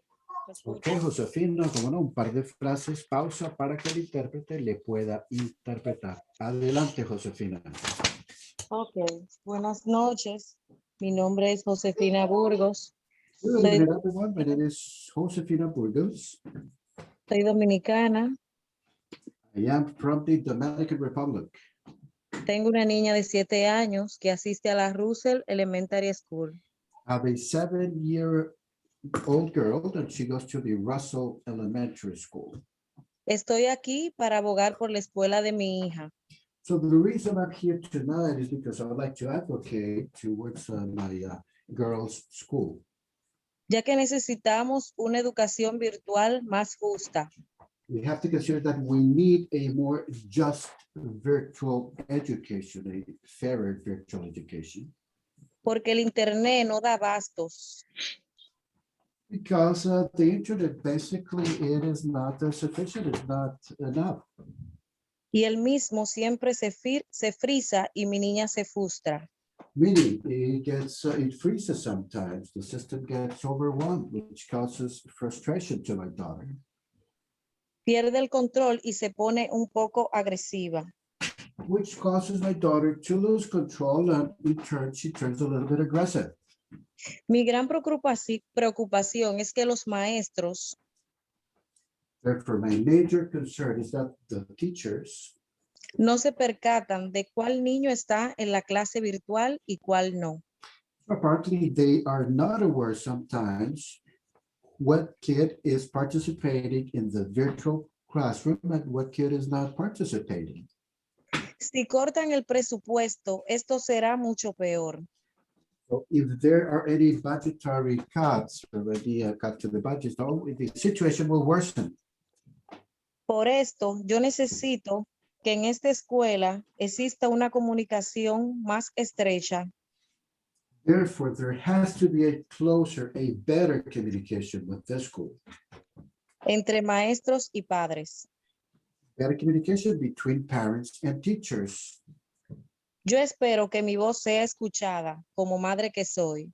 As a mother that I am, I hope my voice is being heard today. Ya que no quiero que mi hija siga teniendo más frustraciones. Of course, I don't want my daughter to continue having more frustrations, Y pierda el ritmo y el interés de la educación virtual. which could cause that she loses interest in her education and the virtual education and her interest in her education in general. Muchas gracias. Thank you very much. Thank you. Our final speaker for the budget hearing is Noemi Ortiz. Noemi Ortiz, usted es la última persona que va a hablar en público. Se encuentra con nosotros, Noemi. Señora Ortiz. There's no one signed in under that name. Parece que ninguna persona se registró bajo el nombre de Noemi Ortiz. Noemi Ortiz se encuentra con nosotros. So that will conclude our speakers for this evening. And we Bueno. will now activate the interpretation icon, and all interpreters will be sent to your channels so you can begin interpreting again. Thank you. Eso concluye la interpretación para las personas que estaban hablando en español. Le está indicando a los otros intérpretes que pueden regresar a sus respectivos canales para continuar con la interpretación. Yo voy a hacer lo mismo. Las personas pueden regresar al canal de español. Muchas gracias.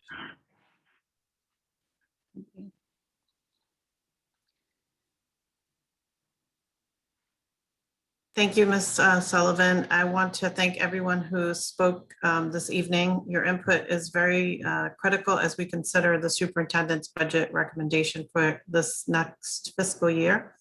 And now I would like to open it up to my colleagues for questions. If you could either raise your hand virtually or in your box, that would be great.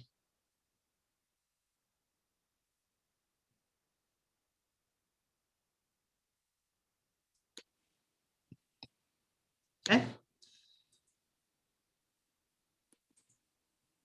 Oh, go ahead, Vice Chair O'Neill. Thank you, Madam Chair. I was waiting for other members to see if they wanted to speak, but I just simply want to say what an unusual budget this year this is. And first of all, thank you for the parents in particular who spoke tonight. Certainly hear their concerns about several of the schools. But this is such an unusual year that we are facing. Typically, when we are voting on this budget, it is, 95 to 98% of our funding for the year. We're waiting for a little bit of the federal funding to come through.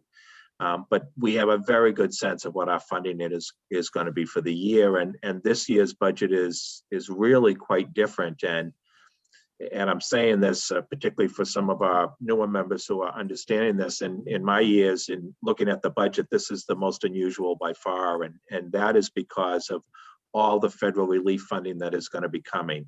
The second round, we already have the first round, but the second round that's coming in, particularly the bill that just passed the Senate last weekend was signed by the president. And just today, the Department of Education sent the guidance to the states on how much money they should be expecting. So we're starting to have a sense of what will come to Boston, but we still have some work to do with the state holding back a certain percent and then doing allocations by state, by city. So there is a significant amount of funding that is coming our way that the district will still need to work out, as Mr. Kuda talked about earlier. That will allow us, I think, to address a lot of the concerns that parents raised tonight about capital issues in school buildings. Hopefully the district will be able to tackle a lot of those issues.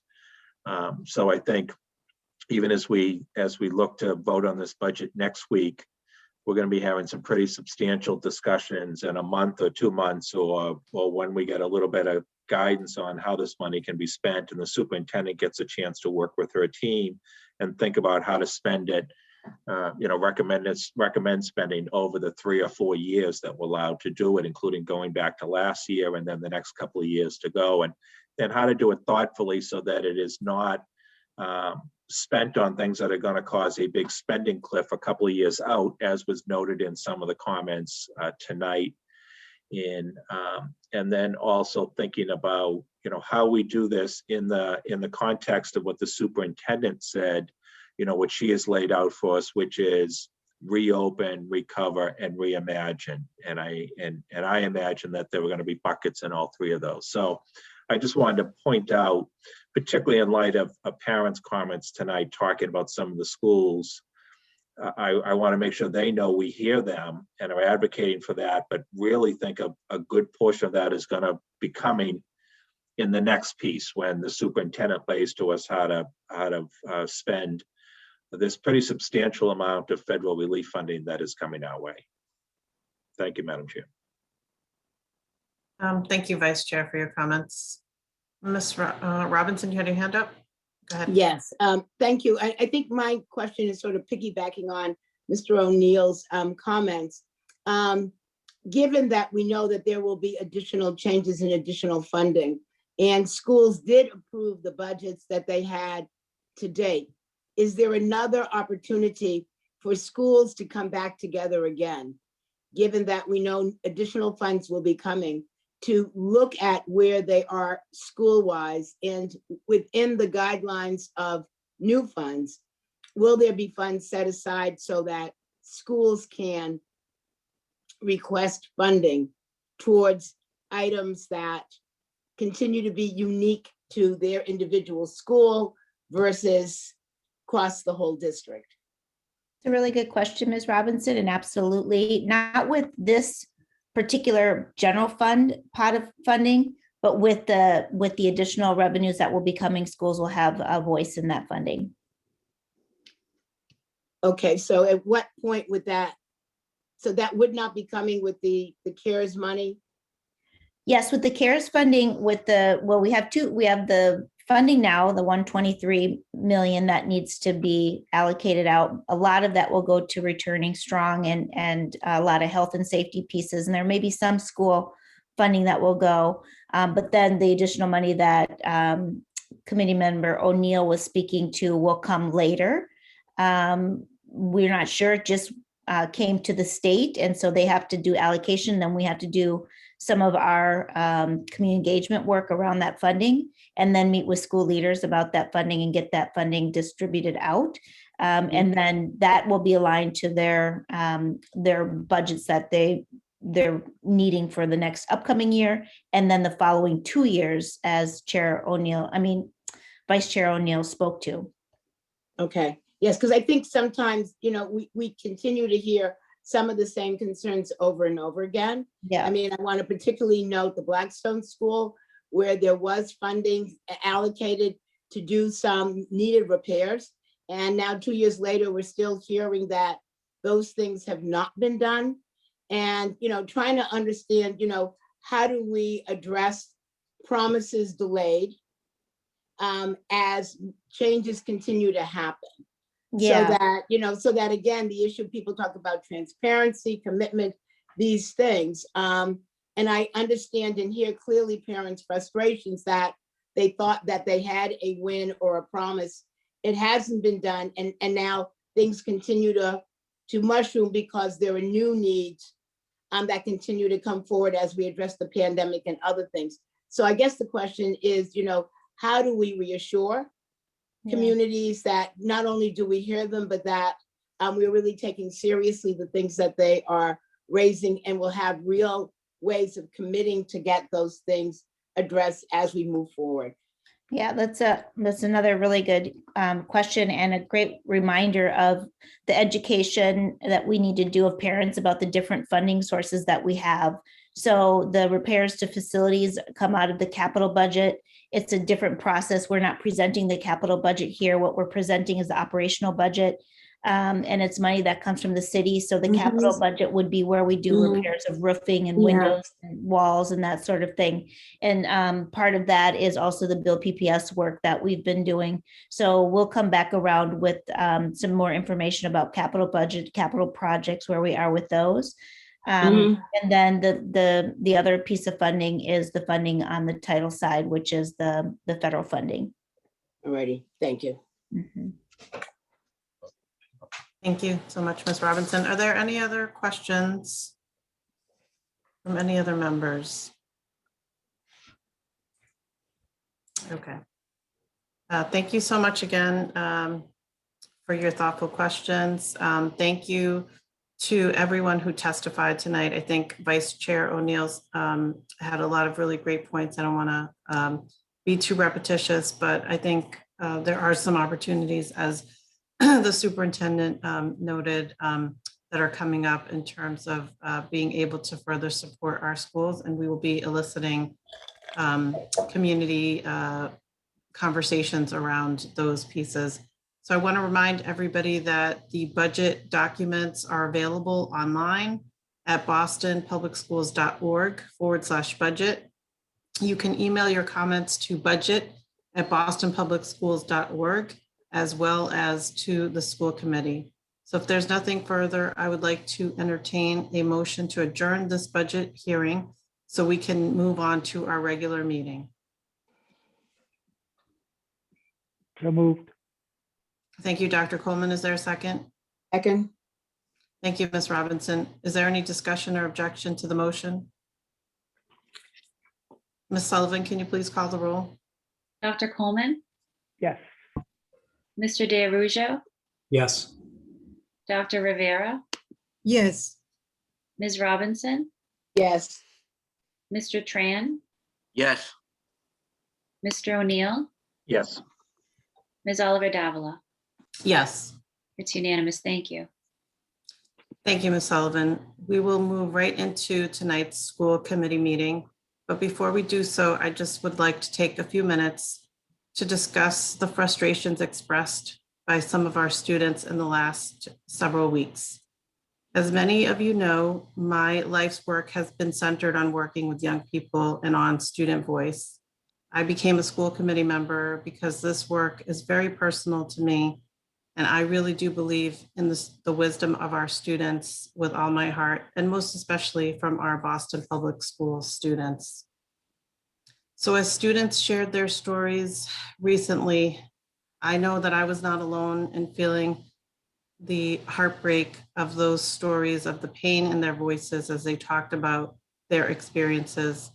And I would like to say unequivocally that this school committee, this body, and our superintendent are committed to working with our students and partnering with them to address all of the concerns that they raised and to find a way to continue our work together and to have a path forward together.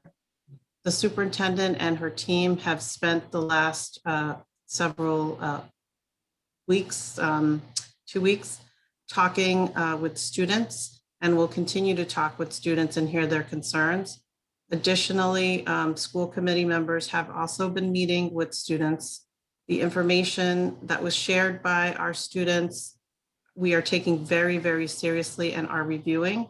And we want to make sure that our students are safe and that they know that there are safe places where they can share and they can find support, and that there are confidential processes in place for how we handle those concerns.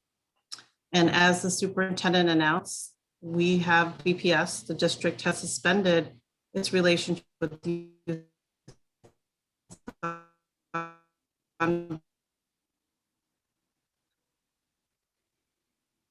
pending an external investigation, and we have discontinued all aspects of the, these are that Boston Public will feel welcome and where they can explore. Excuse me, all their Madam Chair. skills and Madam Chair. all of their assets and all of their dreams. Madam Chair, I'm sorry to Yes. interrupt you, but your internet was just going out, and I think it's important what you were saying. If you could please back up Yes. when you started to say that district has suspended its relationship. That's when we all started to lose you. Okay. Great. Thank you so much Because you're for letting me back know. Yeah, sorry, I had to move around because of the sun in my face. I couldn't see anybody. It's with the spring forward, so I apologize. Thank you. So we started to lose you when you said the district has suspended its relationship. Okay, thank you very much. As the superintendent announced, the Boston Public Schools have suspended its relationship with Youth on Board pending an external investigation, and we have discontinued all aspects of the reevaluation counseling. These are important steps to make Boston Public Schools a place where all students feel safe and feel welcome, and where they can explore all of their dreams and face down their biggest fears. I know that I'm not alone in wanting to make sure that Boston Public Schools is a place where all students shine. And I know that we have a lot of work to do to get there. I am committed to this work. I can speak for this entire body that they are committed to this work and that they know and feel and believe that young people's voice is very important to this work and are committed to this work. And most importantly, our superintendent is committed to this work. I also just wanted to take a moment to thank our former student representative, Kimani James, for his service to the school committee and for pushing our thinking and for all of his advocacy on behalf of students. And we wish him continued success as he prepares for his next chapter at Columbia University. I'd like to move on now to the approval of minutes from our February 24th, 2021 school committee meeting, and also our March 9th, 2021 FY22 budget hearing. At this time, I would like to entertain a motion to approve the minutes as presented. So moved.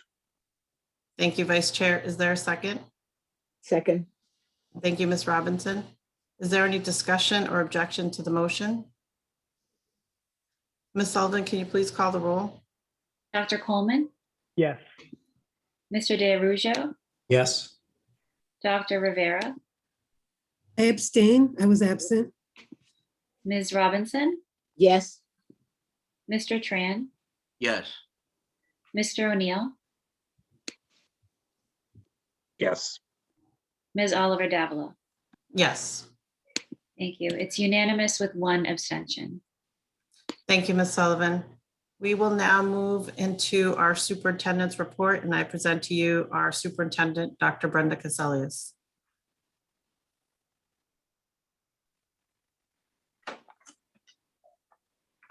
Thank you, Madam Chair. And thank you all for joining us this evening. Happy St. Patrick's Day. And thanks to everyone who attended the budget hearing earlier. It was a great budget hearing, and I want to thank all the speakers for their incredible feedback throughout this incredible process, and thank them for their support. I also want to thank you, Madam Chair, for your acknowledgement of our students, their voice, and their concerns. I too want the students to know that we respect their voice and that we value their contribution and we take their concerns seriously. Our students are why we're here. We'll continue to work with our BSEC members and all of the students across the district to hear their voice and know that they can be good contributors to the work moving forward. I too want to thank Kamani James for his service to the committee and his contribution. Now, let me move to a really difficult piece of information. I know many of you heard about the horrific news coming out of Georgia last night. Our hearts ache for the families of the 8 victims of this unspeakable tragedy. We stand in solidarity with our friends and our neighbors and family members and colleagues in the Asian community who have been victims of a growing number of acts targeted toward their violence. We stand by their side as we combat these senseless attacks. Nobody should feel unsafe or scared because of who they are. Hate has no place in our community or in our country. I'm especially pained today as once again women were the apparent target last night. Women who have a long history of experienced violence and have borne a greater burden during this pandemic. We have seen the collective power of women banding together in recent weeks and months, especially women of color. And I call on all members of Boston Public Schools to join me in expressing our support for our Asian community. Now on to my report. It's been a few weeks since I've last provided some updates, so I'd like to again start off with a look at some of our transportation data. I'm so proud of our transportation team this year. They've just really been rocking it, and I want to thank Delaverne Stenless for her incredible leadership. Since our last meeting, we've welcomed additional students back to school for in-person learning. And with that, we're continuing to transport more and more of our students to and from school. We're transporting approximately 7,500 students right now. Our BPS yellow buses continue to transport bus eligible BPS students on days they are learning in person. Social distancing, mask wearing, keeping bus windows open for ventilation, and other health and safety protocols are in place at all times on our buses. We're incredibly grateful to our bus drivers, our bus monitors, our bus contractor, who's really been just such a great partner throughout the year, working diligently to get our students safely to and from school, while also allowing us to be flexible and then to quickly adapt our transportation schedules. This has been a lot of work for us to continue to meet our reopening timelines.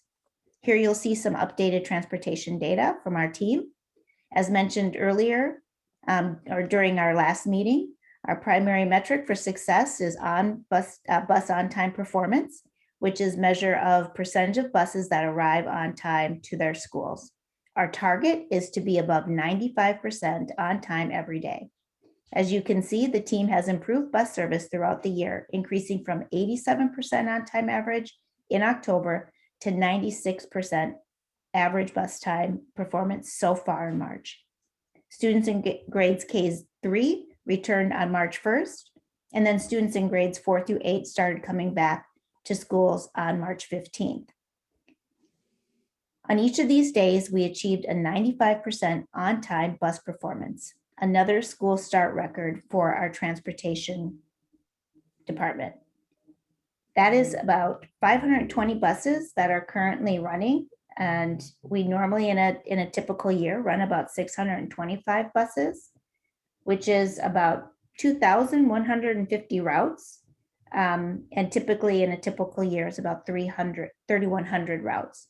So a lot of busing still going on, even with about half, 40% of the students we would normally bus in a typical year. One of the other measures we like to look at is our service on our hotline and making sure that our wait times are minimal. And so we continue to improve there from an average of 2.37 minutes or 37 seconds in February to 1 minute and 21 seconds so far in March. Hotline wait times were also under 2 minutes on both recent school start days, March 1st and March 15th. The team is continuing to work hard along with our drivers and monitors to ensure we're ready to transport additional students when BPS returns for 5 days in person in April. They have to again change routes and get everybody back on the bus, but we want to do so safely, and that remains one of our utmost important measures in how we're going to return to our 5 days. I want to thank again our transportation team for raising the bar and continuing to work to maintain this improved performance. Let me give a few highlights from around the district. The first is over the last few weeks, Mayor Walsh and I have made numerous school visits to greet students and thank our staff for all their hard work this past year. It's been so heartwarming to see our school buildings come to life again, and the joy in our classrooms and hallways is palpable. I wanted to share as many photos of these visits as I could, so you'll see lots of highlights from our visits as I discuss where we are with reopening. These visits have been bittersweet, but we're so excited to see our students learning inside their schools, and then also that our time with the mayor is limited and that he's given so much just every day going and saying thank you to our teachers, thank you to our school leaders, our custodians, secretaries, school behavioral staff, paraprofessionals, nutrition staff, bus staff, and giving everybody time and attention and really greeting our students and welcoming them all back.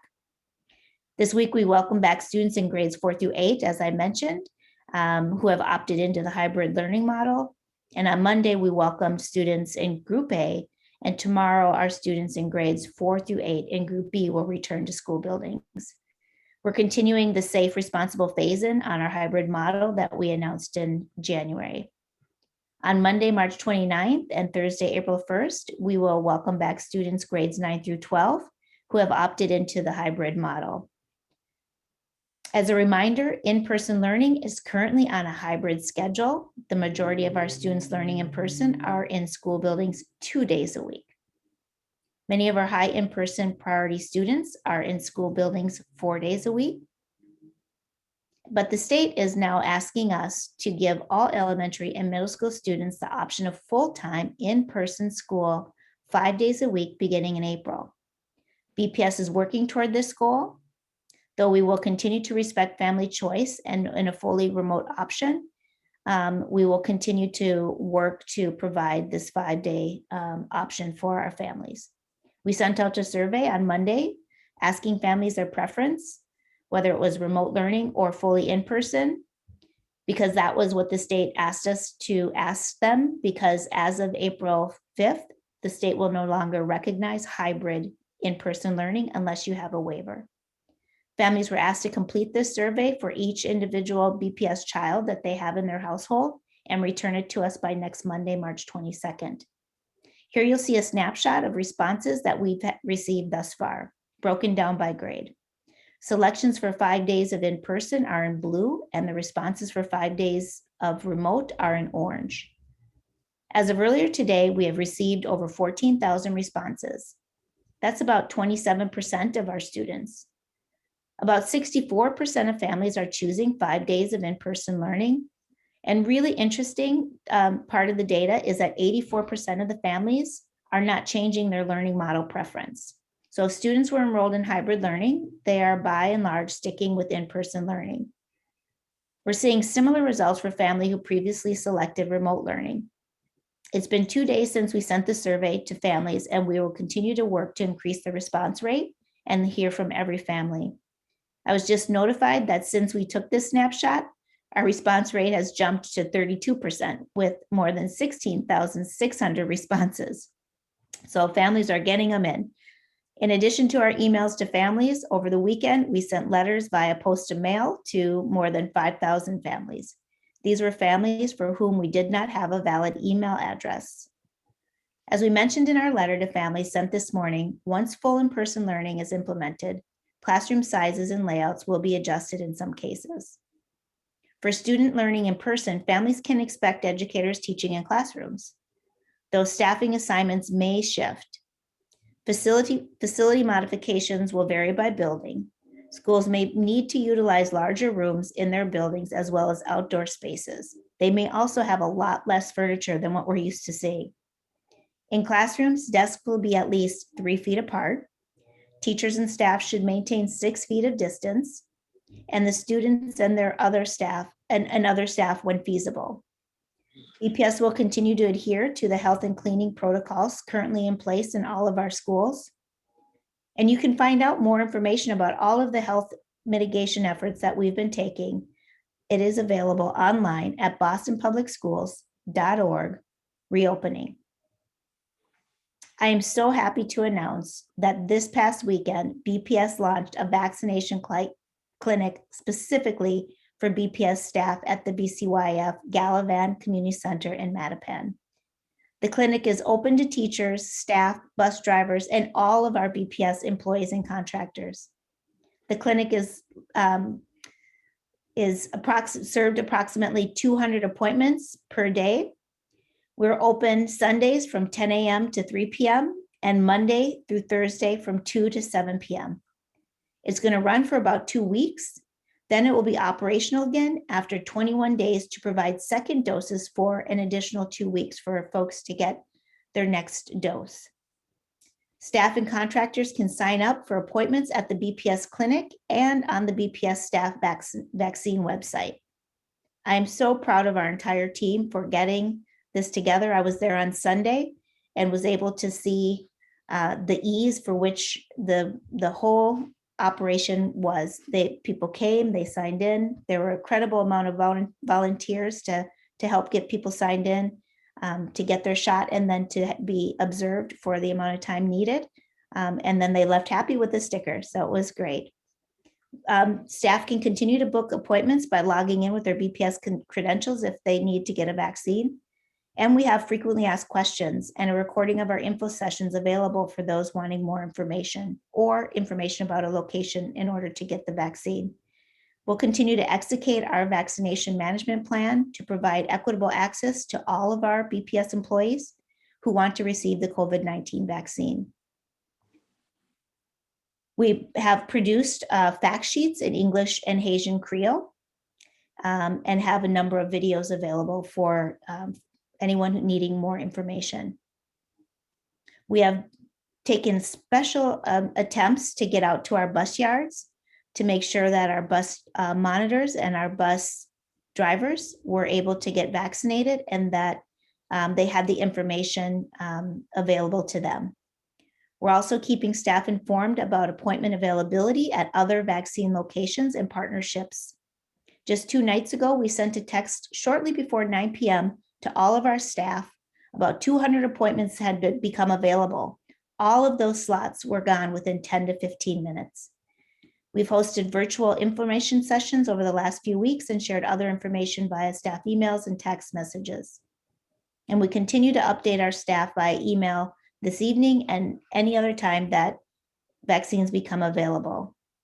If vaccines become available and our first clinic can't handle it, we have a clinic ready with our partnership at the BTU at their hall in Dorchester. And once more vaccines become available, we will use that location as well if needed. We're grateful for this collaboration with the Boston Health Commission and with the BTU, and so appreciative to our whole BPS community for their enthusiasm and for going out and doing their part in getting vaccinated. I also got my vaccine yesterday at the Reggie Lewis Center because I live right here in Roxbury and they had vaccines available. I must admit, I was a little bit nervous about the vaccine, but I know that all of us, by doing our part, can help with the health and safety of our entire community. And I wanted to do my part by getting my vaccine yesterday. So if you're eligible, please go and get a vaccine once you're eligible and join us in helping keep our whole entire community safe and healthy. I want to speak just a few minutes about our 75th annual citywide regional science fair. Even though our fair was virtual, our middle and high school students' projects were fabulous. Their submissions were still on the high caliber, and also we are just so proud of our BPS students. Students gave joyful and intelligent presentations that blew our judges away. Their presentations were on COVID's impact on their community, from humans to animals, the treatment of genetic diseases, what climate change looks like in their community, and so many more incredible projects. I was thrilled to deliver the opening remarks for the award ceremony, and I was joined by Northeastern University Assistant Dean Richard Harris. Together, we encourage students to pursue the science and math fields and to become future STEM leaders in our community. I again want to thank you to the organizations who worked with all of our students or were sponsors of the fair this year: Sanofi Genzyme, Imperial Promotions, Northeastern University, and 826 Boston. Thank you to our central office STEM team and all of the science educators for their incredible dedication to the sciences and to this annual tradition. And of course, congratulations to all our student winners in the middle school and high school divisions. You truly make us all proud, and we can't wait to see where your scientific passions take you. Finally, over the last few days, I've been reflecting on the past year as we mark the anniversary of the school closures this past March. Yesterday, I was joined by WBUR's Radio Boston to talk about what we learned over the last year and what we will keep with us as we recover and emerge even stronger from this pandemic. I said that one of the biggest takeaways from this last year is the tremendous support we've provided to our students and families during this incredibly challenging year. And of course, the shift from in-person to remote instruction. Our teachers have completely shifted their practice and have recreated classrooms both online, in person, and simultaneously teaching. This has been a huge undertaking and one we are still working on as we continue to share best practices across classrooms and schools. As we open further, school leaders have worked creatively to schedule students into their best learning environments possible. And I just want to take a moment to honor and thank all of our teachers, paraprofessionals, and educators and school leaders who have done incredible work this year to completely shift their practice so that they could meet students' needs in the classrooms, whether remote or in person. And now, as we've returned hybrid, more simultaneous teaching. I acknowledge it's hard, and I want to thank them for their incredible dedication to their profession and just digging in and getting it done for our kids. I also want to just mention that about a year ago, we closed our doors. And since then, we've distributed 4.6 million meals to our children, more than 1.3 million door-to-door deliveries, 9,000 volunteer hours were logged at distribution sites, and more than 40,000 bags of groceries were provided. We've also provided 9,400 USDA boxes of groceries, which we've delivered to homes. Our technology department has continued to amaze us with the first initial 20,000 Chromebooks that we were able to get out last April. That was amazing. And then now that's grown to 55,000 Chromebooks that have gone to students, so that every student who needs a Chromebook received a Chromebook. We've also been able to secure support from our internet partners with vouchers, hotspots, and access to home Wi-Fi for students. We've provided about 6,000 of these internet vouchers and hotspots. We've also reinvented how we provide mental health supports to students. So this will be a great addition to the toolkit of the social workers that we have joining us next year. Nearly 600 families have received support with referrals for housing, and over 400 of these families have been housed. We've also had behavioral support systems that have gone to counseling service, and over 1,200 students have been able to get services since the closure. I'm super proud of our housing collaboration with the city and being able to provide these 1,000 vouchers to our families. Behavioral health has completed about 2,300 psychological evaluations and 100 sociological evaluations since school closure, plus over 720 crisis interventions and Tier 2 services provided to over 650 students since school closure. This gives you a sense of the amount of need that's out there for our students around their mental health. So when they tell us they're struggling, we have the evidence here and the evaluations and the supports that our behavioral team has provided as proof of that. We've initiated our community equity roundtables, which we're incredibly proud of under Dr. Granson's leadership. We've been able to elevate student voice and family voice and connect with students and families and advocates and our community partners. We also initiated these equity roundtables at schools, and we want to thank our school leaders for really engaging with their school communities. We've launched data dashboards for transparency to provide weekly attendance and engagement reports. These are just some of the ways that BPS staff and the larger community responded to this unprecedented emergency. It's hard to believe that it's been a year. And at the same time, it's hard to believe that this is all within the last year. I'm so proud of this team. This has been such a difficult year, but I'm feeling and sensing so much more optimism in our community. I do think when we look back, we will see that we were much more resilient, resourceful, and nimble than we thought we ever could be. And I can't wait to see the joy and enthusiasm return over the very next couple of weeks as we open even further for more of our students K-12. There is a light at the end of the tunnel. Every day we get closer. And I just want to thank everyone on this incredible team in BPS. And that's my report for this evening. Thank you so much, Superintendent. I would now like to open it up to any questions or discussions from the committee. Please remember, we have a 5-minute time period for school committee members, and any responses from staff, if you could also be brief. So please feel free to raise your hand in your box or virtually.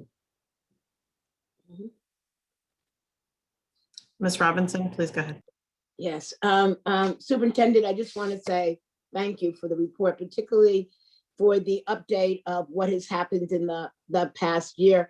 And I hope that there's a way that you can share that full list and what else you did not speak to all of our families and to our city, because we're so often criticized that BPS isn't doing anything or isn't doing enough. And you know, the staff, the teachers, the school leaders, all have been doing that at the same time, trying to understand how to educate kids in ways that they never had to educate them before. So I know there were some wins and there were some losses, but there was certainly an incredible amount of effort that has gone forth, and people should be feeling wonderful about all that they have stepped up to do, and I know we'll continue to do as we move forward. My only question is about, and this may be too soon, I know that our 4th to 8th graders have begun to return. And so my question is about the 7th and 8th graders that are taking the T. Was there any concern, or did the schools get any feedback from those students around their ability to navigate or have trouble? I know it's only a small portion, but as we continue to grow and grow, I'm wondering what the T is doing on its side to make sure that kids get there safely and they're not issues with other riding public. Yeah, thank you, Ms. Robinson, for the commendations of the team. I'm also just incredibly proud of everything that has been accomplished. About a month and a half ago, I heard about the MBTA routing and some of the routing changes that they were planning and some of the cuts caused me great concern. And so I asked our school department, transportation department, to reach out to MBTA and to meet with them. And they did meet with them, and they've been collaborating with them on all of our routing throughout this past month and our return, so that there would not be interruptions to students on the T. So they are minimal, and we have been able to provide communication to families whenever there has been interruptions. Thank you.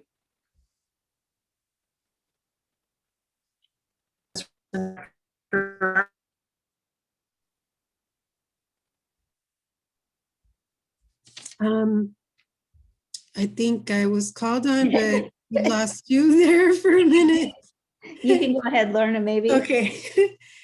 Sorry, I know the feeling. I'm going to freeze myself at some point. I had a question, Dr. Caselius and other your team. The response rate so far for that survey of 32% is kind of low.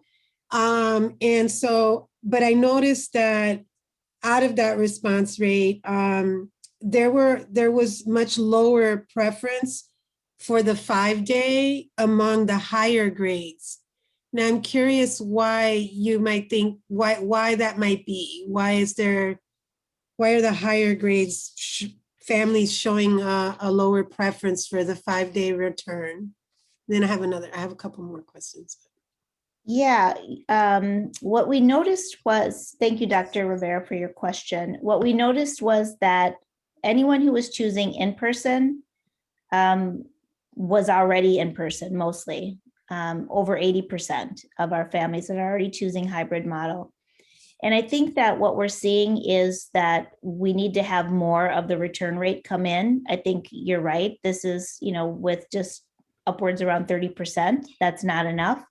And I think that we have some of our students at the early grades returning the feedback sooner. And I'm not certain why the response rate is the way that it is at this point. I think it's just the early responders who maybe are getting the information, might be skewing it a little bit more. But we'll continue to watch it through the week and let you know if we see any trends and patterns that emerge, because we're using this information as we look toward how we're planning for the 5-day return. Especially, we've noticed that there are some schools that, there are some schools that say 95% of the families who have turned in the survey want to go back to in-person.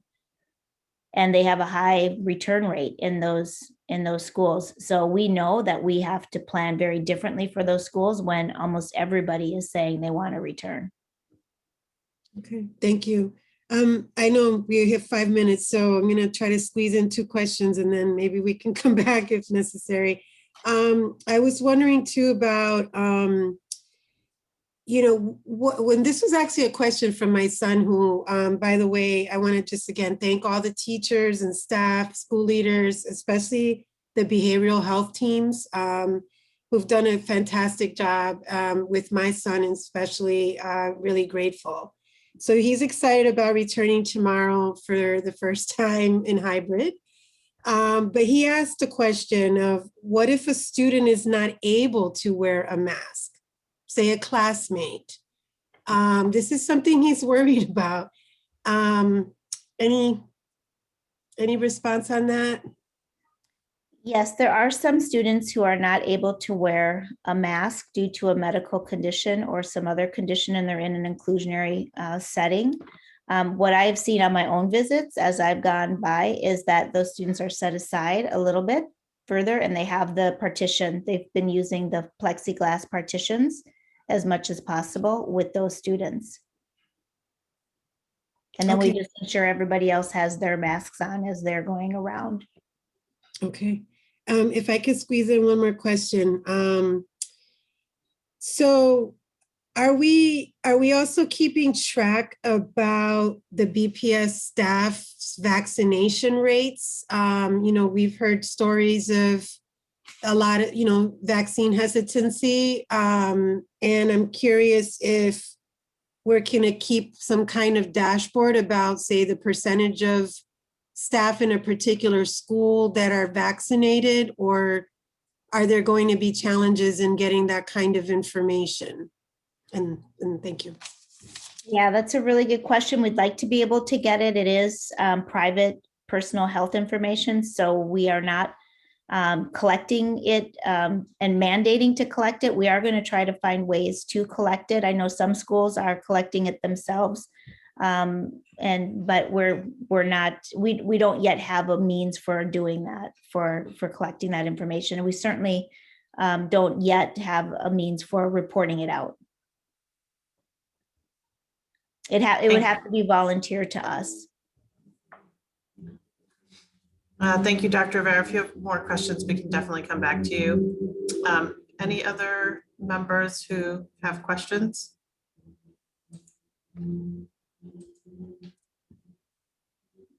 Go ahead, Vice Chair.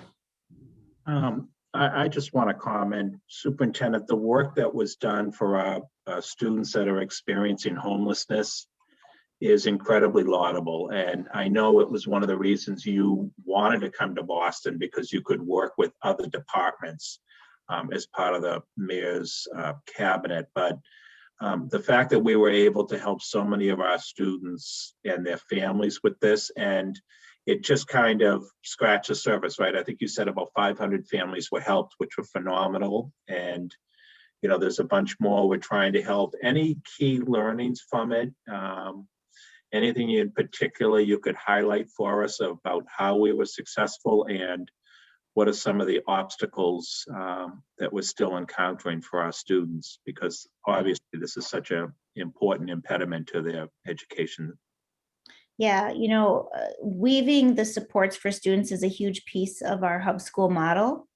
And it was early into the pandemic that I was speaking with Sheila and Kate over at the city, and they had these housing vouchers. And we had talked about prioritizing BPS families for these housing vouchers, because they're permanent housing vouchers, which is just great.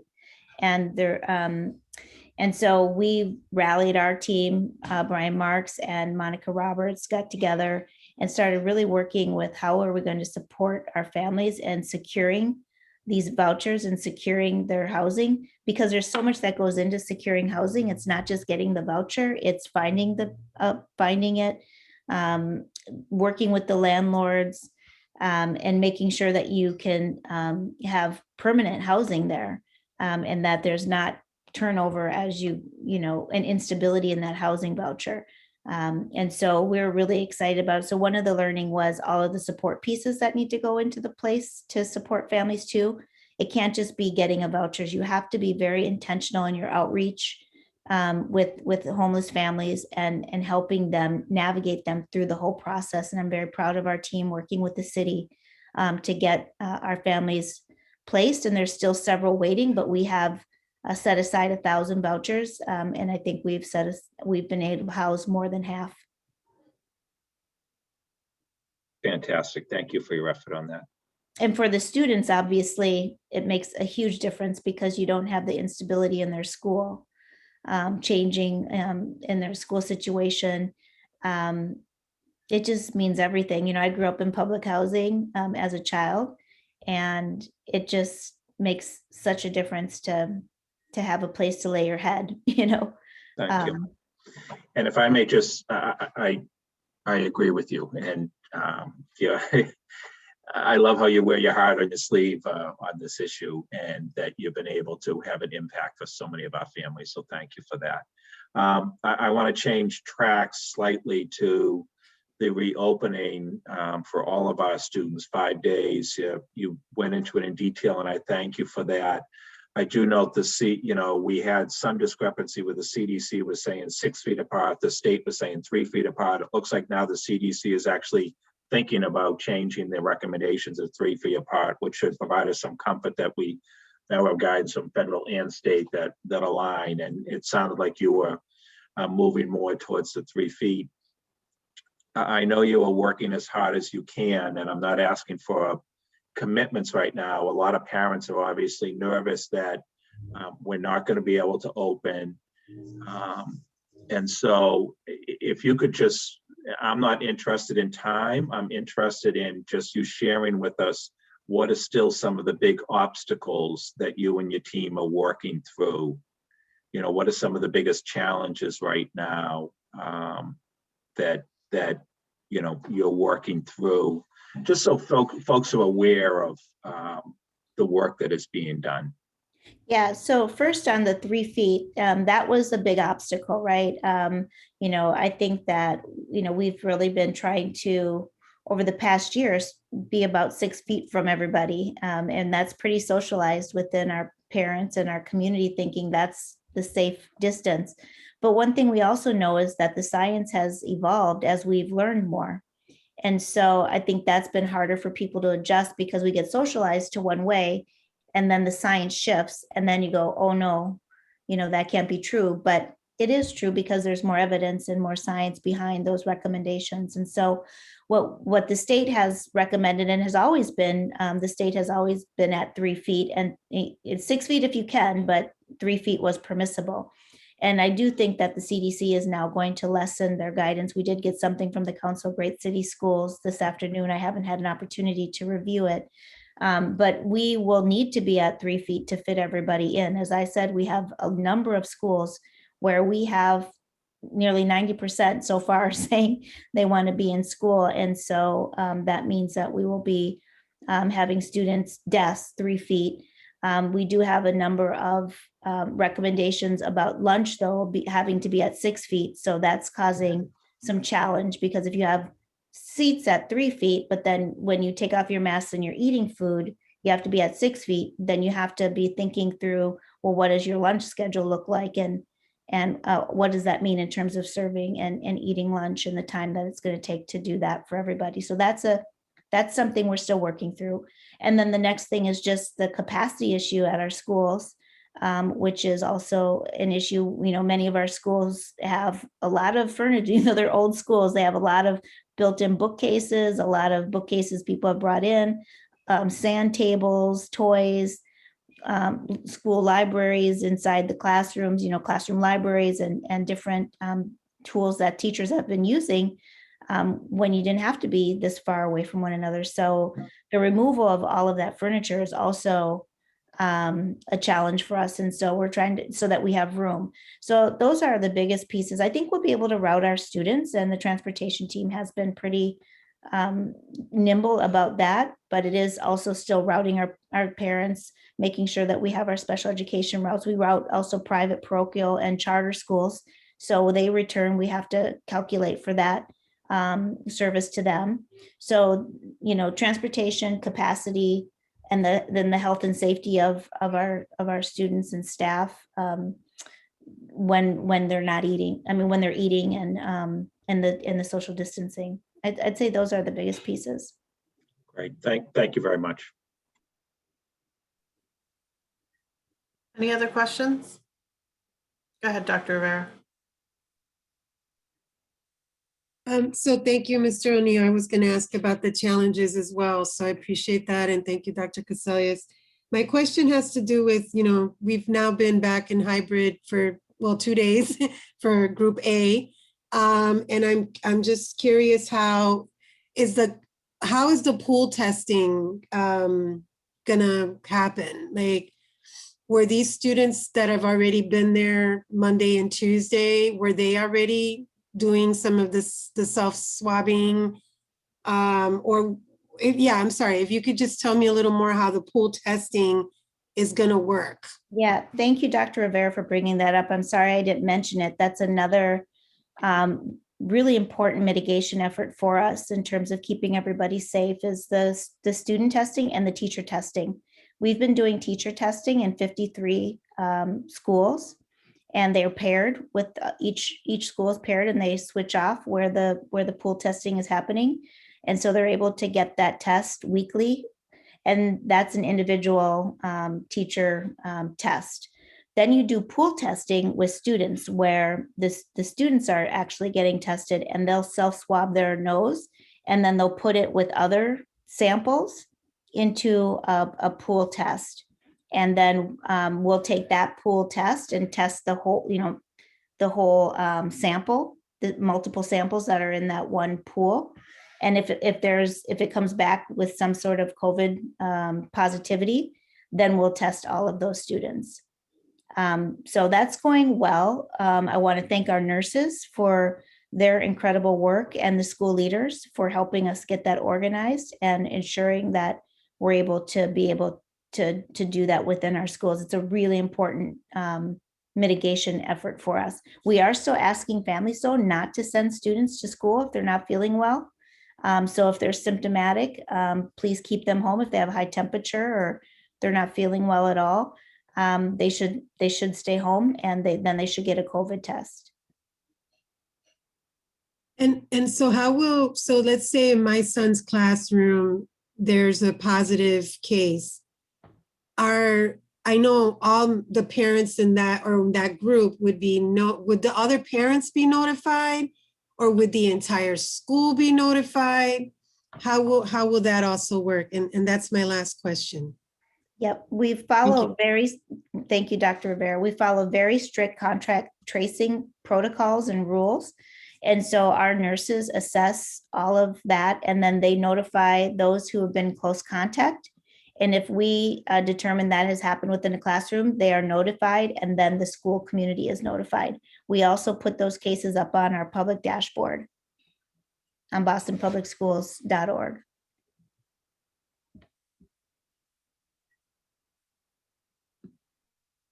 Is that all, Dr. Rivera? You have more questions? Oh, yes, thank you. I appreciate it. Yes. Sure. Okay. Any other? Okay, Ms. Robinson, go ahead. Yes, just a couple of more questions. So, I know all of our schools are different. If you've been to one BPS school, you've been to one BPS school. And given that they are so different in terms of size, resources, everything, are there some schools that are more ready at this moment that really could open to, 5-day for as many kids that would want to come back now versus other schools that it will take a huge lift to make that happen? Yes, there are schools who have said, we want to open now. And so that is a true statement. But we are really trying to manage equity and making sure that there's great opportunity for everybody to go back to school. It shouldn't matter if you have a really spacious, beautiful new building like the Dearborn or the Elliott, which makes it more likely that you would be able to have HVAC systems and open big open spaces to have your cafeteria and lunch.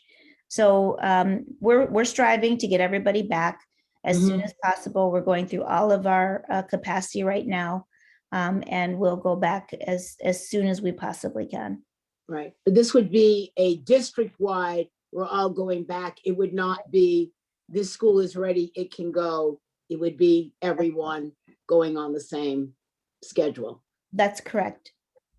There may be a few schools that are in receivership with the state where we don't make those decisions, or charter schools where they are able to make those decisions, but outside of that, we'll be making the decision for all of our Boston Public Schools in collaboration with our school leaders. The change in schedules mean that, there are more lunches, there are more of anything. But is my understanding correct that you are still limiting the number of adults that are in the building to the teachers? So you're not having, student teachers or city year and all of those kinds of people coming back at this time. And I guess my question is, how are you going to manage the number of adults and the number of places that they're going to need to be simultaneously to cover all of these logistical transitions in addition to the covering the classrooms? Yeah, that's a really good question. So we have just announced with our school leaders that we are going to be inviting our visitors and partners back. So of course, they still have to have, Corey Okay. background check, and they still have to be legitimate partners.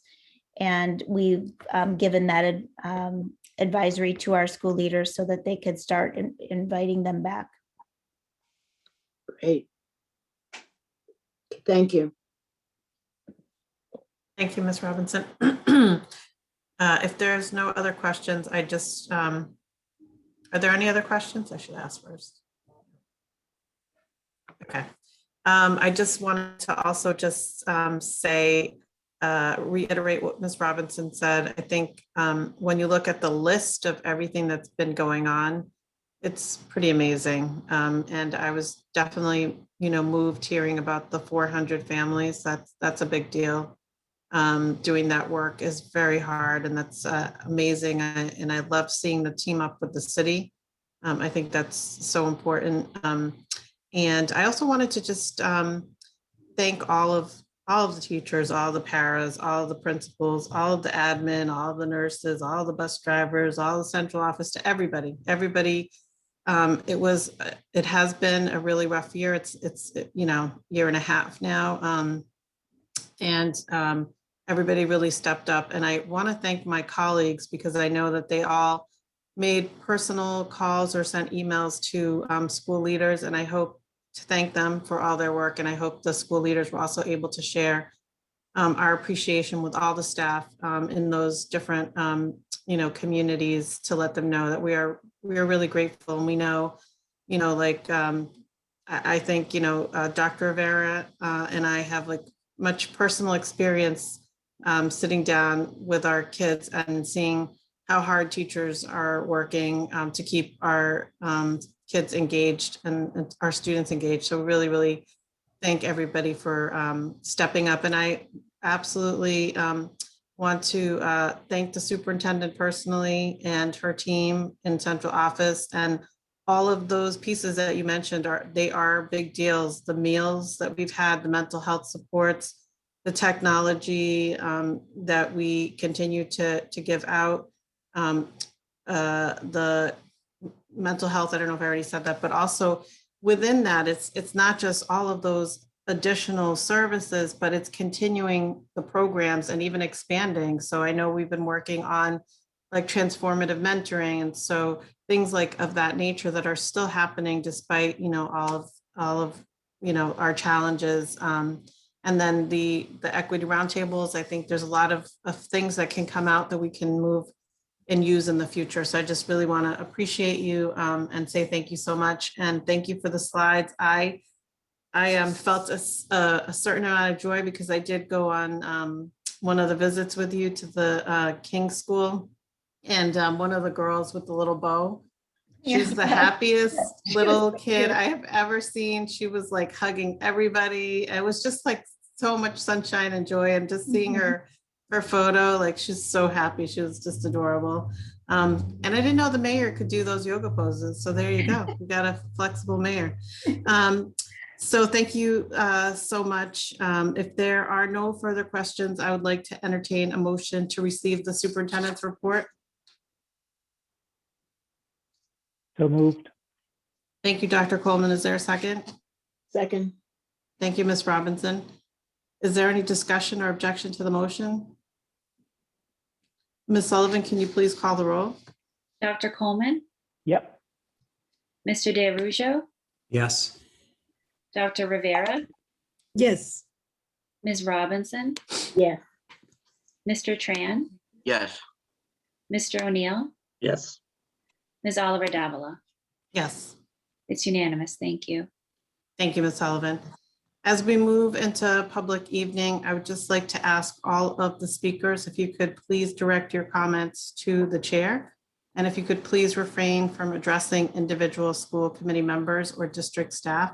Thank you so much for your cooperation in this. And we will now move on to general public comment, and I'll pass that over to Ms. Sullivan.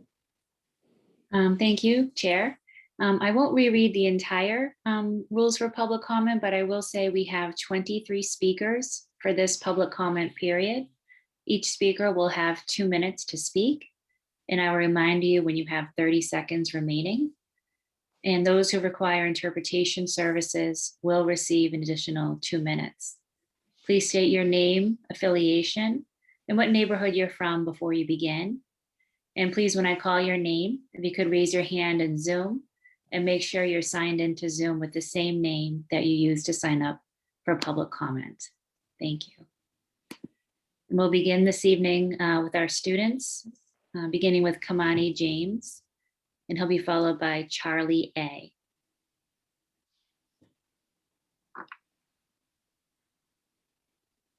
Good evening, school committee members, Brenda Casilius and members of her team. My name is Kamani James. I'm a senior at Boston Line Academy, resident of Brighton and former student representative on the Boston School Committee. Let's cut right to the chase. BPS released a terrible statement shortly after my resignation from this body and the Boston Student Advisory Council, saying, quote, BPS deeply values the voice of our students and work to offer opportunities for them to be heard. We strive to create environments where young people can bring their unique student experiences to every conversation, ask challenging questions, create co-solutions, we're going to be working alongside YOB. Our staff will take steps to engage BSAC members. Lies, lies, lies, and more lies. Why couldn't you all just come out honestly and just take accountability for stifling student voice? Alex, no one cares that you work with students. Just because you work with students doesn't mean you can't be anti-student voice. Just because a white educator works with Black students doesn't mean they can't be racist. Brenda, just because you've worked as an educator for more than a decade doesn't mean you can't be anti-student voice either, especially with pending lawsuits. The district has never authentically honored student voice and impact. You all invite students like myself to the table, say, we want to hear what you have to say, then turn around just to check off the box. You don't translate student ideas and opinions into policy because you're so worried about the white people who put you here and have you on speed dial that almost all of your recommendations and policies aren't community driven or student driven. How absolutely shameful. I'd come to school committee every single meeting, stay for the entire duration, ask difficult and necessary questions, and get shot down by either receiving an insufficient answer or no answer at all. I'd ask what color the sky is, and you all would tell me what you had for dinner. It was absolutely egregious. I want to inform the public that the district is lying to parents, and I'll be coming back to school committee member to expose the emails, text messages, and everything that is being sent to parents and myself that amplifies why the district is lying and not doing their jobs. This isn't the right career path for a lot of you, and I'm going to need a lot of you to resign. Thank you. Thank you, Mr. James. Our next speaker is Charlie A. If you can please raise your hand virtually in Zoom. Charlie A.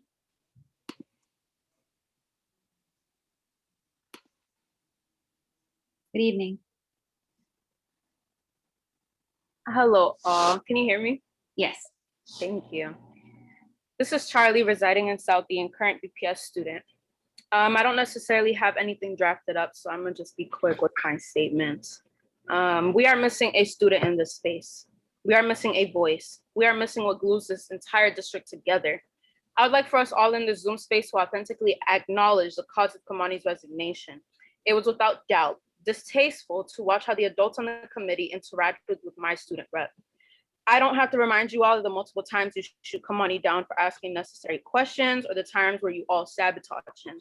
I don't have to get into specifics because the proof is in your text messages, your emails, school committee recordings, and your phone calls. How disappointed I am in our superintendent, including the school committee and other BPS branches that failed to quickly come out in a statement to express how much they condemn the abuse and manipulation of children. Acts that have occurred in the BSAC space. I have yet to hear BPS take responsibility for how horribly they failed their students. The statement that did come out by BPS actually was nothing short of lies and pure nothing. Empty promises, empty everything. What you mean you honor student voice, but you silence Kamani and other thousands of BPS students with ease? What y'all mean you're going to ensure to amplify BSAC voices in your decision-making? Y'all struggle to even amplify the 50,000 plus students in BPS. What makes you think you're gonna succeed with 20?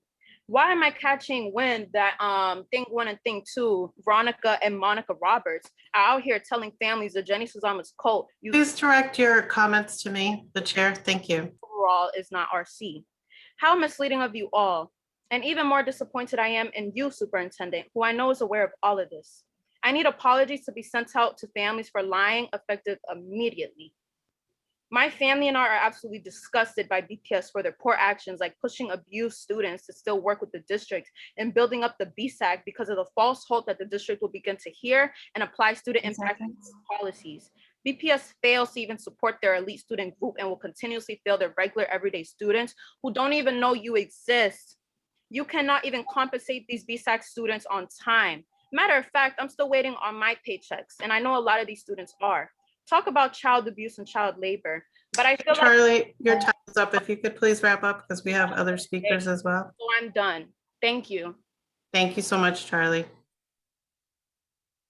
Next, we'll hear from Melissa Brown, and she'll be followed by Martha O'Brien, Mohammed Abenor, Kaylee Conley, and Charlie Kim. If you can please raise your hands virtually in Zoom. Melissa Brown.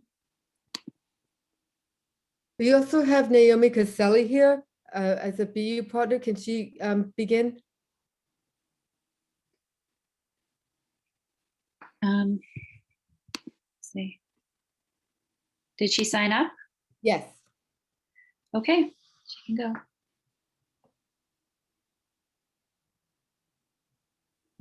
Good evening. Thank you for the opportunity to speak with you.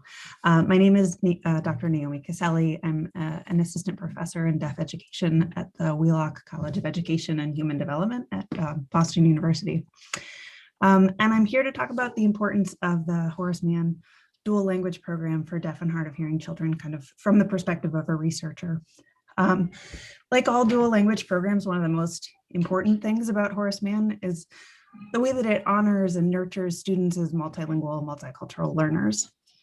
But a dual language program is especially important for many deaf and hard of hearing children because these children are often born into language learning environments that aren't really fully accessible. That means that about 90% of deaf and hard of hearing children have hearing parents, and most of those parents don't know a sign language at the time the child is born. At the same time, even with the most kind of modern technology and early intervention, most deaf and hard of hearing kids have limited access to the sounds of spoken language. Limited access to a first language during early childhood has really harmful consequences for many aspects of social, cognitive, and academic development. Science has shown that the brain treats signed and spoken languages equally, and that unlike other kinds of learning that can happen across the lifespan, learning a first language during early childhood is really critical.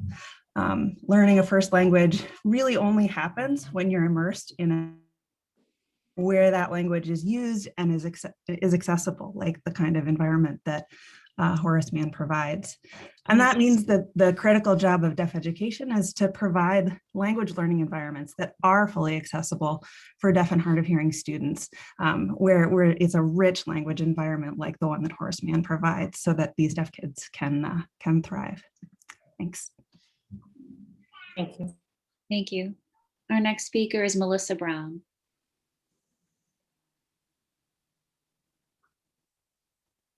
Hi, my name is Melissa Brown, and I'm the Early Childhood and Elementary Director at the Horace Mann. Horace Mann School is a dual language program that provides a linguistic and culturally rich environment designed to nurture and honor deaf and hard of hearing students' experience and unique talents. Unlike many deaf education models, which take a medical or deficit view and focus on fixing hearing loss, Horace Mann takes an asset-based, linguistic, and culturally responsive approach to educating deaf and hard of hearing students.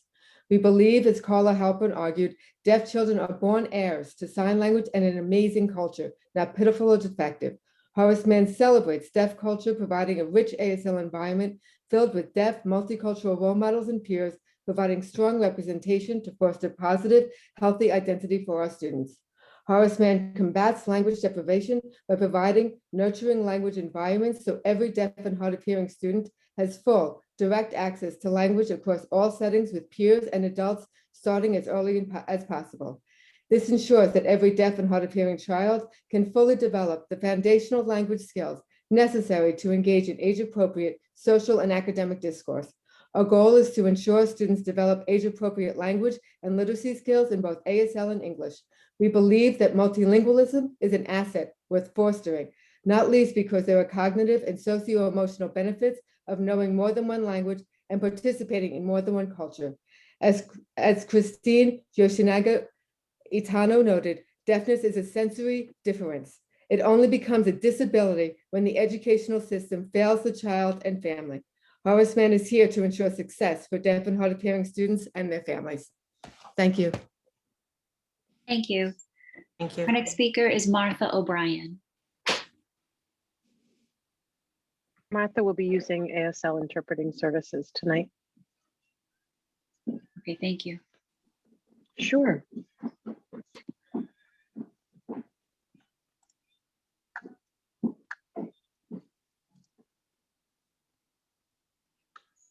Hi, folks. My name is Martha O'Brien. I am one of the teachers at the Horace Mann School for the Deaf. I am also deaf, as are the students that I work with. I am a proud member of the Horace Mann School community. I teach high school students who, as I mentioned, are deaf. All of them have additional learning challenges. And those challenges require me to adapt curriculum to their unique needs. Some of them are considered students with limited or interrupted formal education. Horace Mann School is one of the unique schools in the Boston Public School system. For many of the students, it's a place where they all feel a sense of belonging, and the only place they feel like they belong, a place where they can communicate with each other without barriers, and a place that they can be themselves among others who truly understand them. As a teacher, I want my students to develop a sense of identity, a sense of pride. And often their first sense of identity is related to either their hearing loss or identifying as deaf or hard of hearing. Their second identity is then connected to their family and heritage. And while we encourage always our students to maintain their family and heritage identity, we also encourage them to explore their first identity, learning about deaf culture and American Sign Language. There's no better place for our students and their families to learn than at Horace Mann School for the Deaf. They have access to teachers and staff who, like them, are deaf, and role models for whom they can future become. All of their peers are deaf and utilize ASL. They have full access to teachers, a nurse, and staff who are all fluent in American Sign Language. No other schools in Boston can provide that experience or opportunity. We are facing two changes that impact our future significantly. First, we are waiting for our new building. We have been waiting a few years now. It was announced in 2019 that our building would be torn down, and we're still waiting to be told where our swing space will be. We want to make sure that that swing space fits our unique visual needs as a deaf school for our deaf and hard of hearing students, and at the same time, be able to plan for our new building. Secondly, our esteemed headmaster, Maritza Siliberto, announced her resignation about 1 month ago. I'm thankful for all that she has done for HMS, especially for the dual language accreditation. And simultaneously, I'm saddened by her resignation. The search for a new headmaster for our school will be challenging. I trust that BPS will look in the best interest of Horace Mann as a new headmaster is selected and identify one in a timely manner. Ideally, a headmaster that can be a role model for our deaf students, one to whom they can look up to and communicate with directly in their and our natural language, American Sign Language. We hope that BPS will honor the involvement of Horace Mann community and school site council in the selection process for a new school leader. Thank you for your time. Thank you, Martha. Our next speaker is Mohammed Abnor.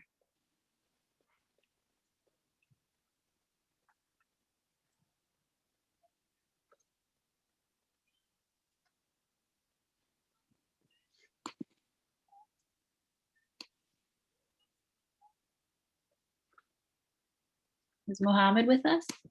Yes, Mohammed's joining right now. Wonderful, thank you. Thank you so much. Madam Chair, my name is Mohammed Abunor. I reside in the South End. I am affiliated with the Horace Mann School for the Deaf as an alumni. As previous speakers and testimonies from Horace Mann School, I too have much to be thankful for in my time at Horace Mann. Since 2004, I have been connected to the Horace Mann School for the Deaf. First, as a sixth grader, I wasn't a focused student. A traumatic moment occurred on Monday, April 15th, 2013. My family and I were standing across the street from the second Boston Marathon bomb. During that frightening time, I was touched by the response from the Boston Police Department, the politicians, and the community in how they handled the aftermath of the Boston Marathon bombing. A few years later, a couple of HMS staff members encouraged me to join the Mayor's Youth Council. Mayor Marty Walsh appointed me to represent Boston as a Deputy Director of Public Health and Safety. Going into this appointment, I had doubts about whether or not I was the right person for this job. What I can tell you, it has been a life-changing experience for me to serve my community as a deaf leader. Horace Mann School for the Deaf is a big time advocate for students to network outside of the classroom with deaf and hearing communities to bridge those communities together. Secondly, Horace Mann hosted a basketball tournament for the first time in 2019. Such an honor to be a part of that moment for our basketball team to play during the 150th anniversary with other deaf schools across the nation. I had never had opportunities to connect with other deaf schools from New England. Almost the entire Horace Mann community was there cheering us on, supporting us, and feeling that energy was like being in the room with my second family. As class of 2019 valedictorian, I experienced emotion after emotion. My graduating class is one of the largest graduating class accepted into college and/or pre-transition employment programming in the school's history. I want to acknowledge the outstanding administration, teachers, paraprofessionals, staff for all of their dedication to giving us an excellent, and I say excellent, education. We as students are prepared to accept whatever challenges come next in our lives as deaf people. I had the privilege to attend the historical Horace Mann School for the Deaf, the oldest public day school for the deaf in the United States. I have memories I will never forget. Without Horace Mann School, I would not be here today. It is time to acknowledge and support the HMS communities in every which way. Thank you. Thank you, Mohammed. It's great to see you. I don't know if you remember, I was at your graduation. Great to see you. Thank you for speaking. Likewise, Ms. Oliver Davila, thank you. Our next speaker is Kaylee Conley. She'll be followed by Charlie Kim, Corey Zengabot, and Sherry Kelleher.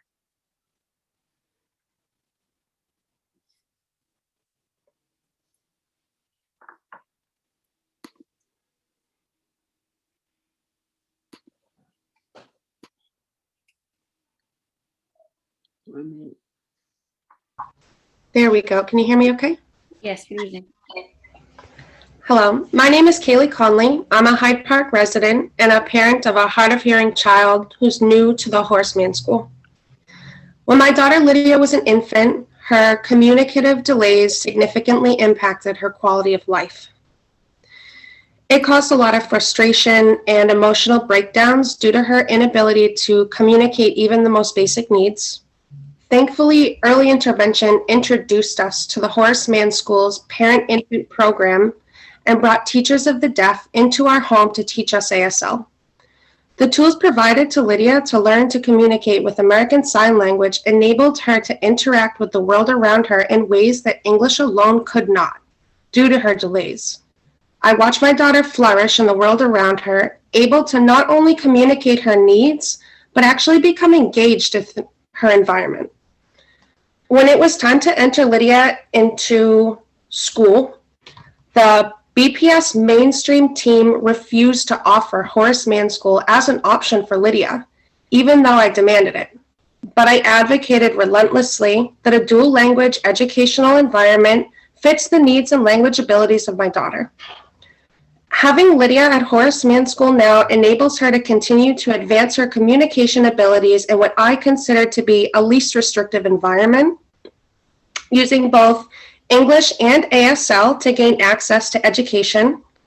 Lydia's overall quality of life and demeanor has been so positively impacted by the Horace Mann community.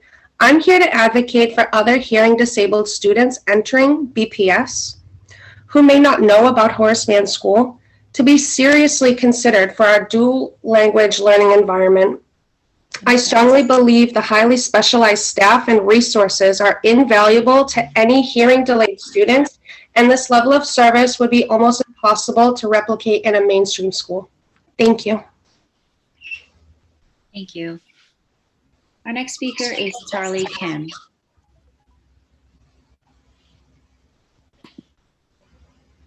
Good evening. My name is Charlie Kim. I'm a resident of the North End. I'm the School Site Council Chair at the Horace Mann School for the Deaf and Hard of Hearing, and an executive board member of the Special Education Parent Advisory Council. This evening, I am formally asking BPS and the school committee to, one, continue to support Horace Mann's temporary swing space search. Last week, Superintendent Casillas presented building options and reiterated her commitment to seeing the plan through. I truly believe and support the superintendent's good faith efforts in this. However, I do ask that all building options be placed on the table, including the Edwards Building in Charlestown. And two, the BPS strategic plan and guardrails are in process. I ask that BPS's outdated policies around day school, American Sign Language, and deaf culture be recognized and addressed appropriately. My asks are not out of bounds in the eyes of the state and federal government. Yesterday, I was able to attend a school visit at the Horace Mann, where the Senior Associate Director of DESE, the Early Childhood Special Education Manager of DESE, and the Deputy Commissioner of the Mass Commission for the Deaf and Hard of Hearing came for an in-person school visit. BPS's own Assistant Superintendent of Special Education was also in attendance. DESE reiterated that their guidance defines day schools to be more inclusive and far greater than BPS's current policies. Keep in mind, DESE's guidance on day schools was defined in 2001, which removed student segregation categories using codes like 0.4 and 0.5. Therefore, BPS should not be categorically steering families away from the Horace Mann or not giving the option of the Horace Mann to families. In DESE's eyes, the Horace Mann is an inclusion school and a very inclusive programming environment for many reasons, including the focus on language. Again, I emphasize the policies and education culture celebrated by BPS and executed by the Office of Special Education's mainstream team for the deaf and hard of hearing are 20 years out of date. Please take an open and honest look at these policies, and school committee and superintendent commit to doing the hard work at looking at it. Thank you. Thank you, Mr. Kim. Our next speaker is Corey Zangabot. She'll be followed by Sherry Kelleher, Benjamin Allen, and Sarah Lodi. Thank you, Madam Chairwoman Oliver Davila and the other committee members. My name is Corey Zengabot and I'm a resident of Charlestown. My daughter is a K-1 student at Harvard Kent and I'm a member of Voices for BPS Families. My testimony in response to the BPS reopening plan announcement back in January was focused on getting the littlest learners back in school 4 days a week. But in retrospect, this wasn't shooting high enough. I should have been asking for 5. I'm strongly opposed to BPS seeking a waiver, but especially for K0, K1, and K2. These kids need to be in school.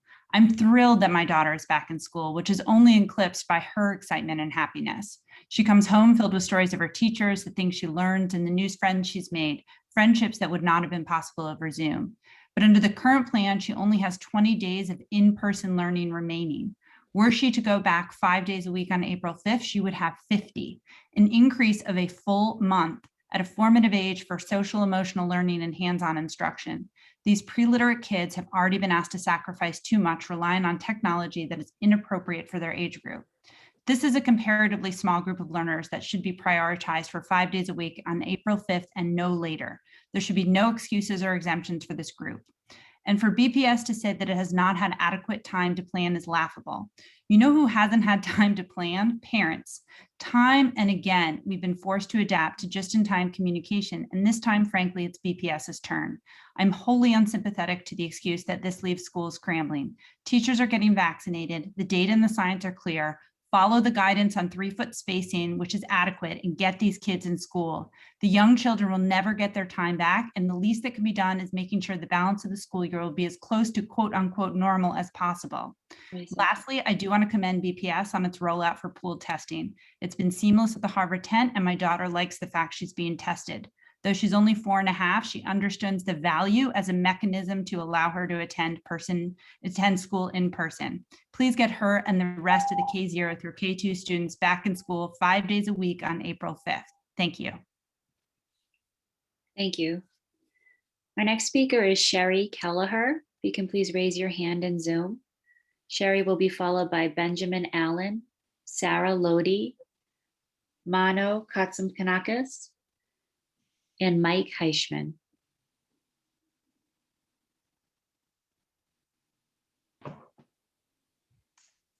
Good evening, everyone. Can you hear me?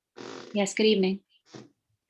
My name is Sherry Kelleher, and like the last speaker, I'm from Charlestown. My children attend the Warren Prescott and Boston Latin. The one thing that I would ask the committee, the superintendent, and BPS is to please provide as much clarity and be as concise in your communications about opening plans as you possibly can. As the last speaker alluded to, we're frequently left scrambling. We don't know which way is up. And to answer a question that one of the committee members raised, I think I know why you haven't seen too many high school students saying that they want to be in person, because from our experience, in person is not in-person learning, it's in-person Zooming. They're going to their homeroom classroom, and they are sitting there with a Chromebook and with their headphones, with their homeroom teacher the entire day. They're not receiving in-person teaching by their teachers. Meanwhile, they're being asked to take public transportation because they're in high school to be able to get there. High risk, low reward. If there is a way to make that in-person learning, that'd be awesome. We'd all be very, very thankful. The other ask that I would have is that I understand that plexiglass is available for teachers, but being able to extend that out to all of the classrooms, especially for the elementary schools, would be incredible. We've seen that for my niece in Connecticut, and it's enabled her to be 5 days a week since the beginning of the school year, even though she's a 6th grader. Anything that you can do to please make in-person learning possible, again, greatly appreciated. With that, thank you very much. Thank you. Our next speaker is Benjamin Allen. Hi, My name is Ben Allen. I live in Jamaica Plain. My son is in kindergarten at the John F. Kennedy School. And I would like to strongly urge the committee and the school district to please apply for a waiver. I do not think that the schools will be ready to open on April 5th. The hybrid model was just started, just initiated, and I feel that it's an untested model. There has not been enough time to determine if the safety measures are adequate to prevent outbreaks in schools. Full capacity would double the density at least, and it's completely untested whether that will be safe within the model that BPS has. Testing, I do not feel is up to speed. It has just started, and the procedures I don't think are adequate. Right now, it seems like if there's a pool test that's positive, children will have to come back to school knowing that someone in their class is positive to then retest, which means that you're bringing known positive cases back into school. That needs to change. That's not safe. Teachers and staff have only started becoming vaccinated. There's not enough time for any significant portion of them to have actually built up immunity by April 5th. Cases in Boston are down from their winter peak, but they are still high and they've basically flatlined. They're not really declining anymore. So I do not think that the schools are ready to reopen at this time until the case levels are down, until vaccination levels are up, and until the testing has really been figured out that it can be done in a safe way. I also, with regard to the survey that was sent to us, 20 seconds. Feels like a choice between two bad options. I don't want to, right now my child is in the hybrid model, which I feel is risky but doable, but I don't want to choose all in person because I think that's too much of a risk, and I don't want to choose all remote either. So I really don't know what to do. Thank you. Our next speaker is Sarah Lodi.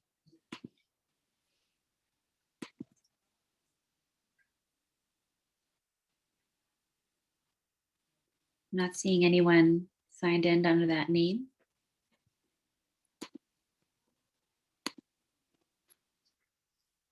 Move on to Mano Katsopanakis. Good evening. My name is Mano Katsopanakis. I have two amazing children in BPS, and we live in Charlestown.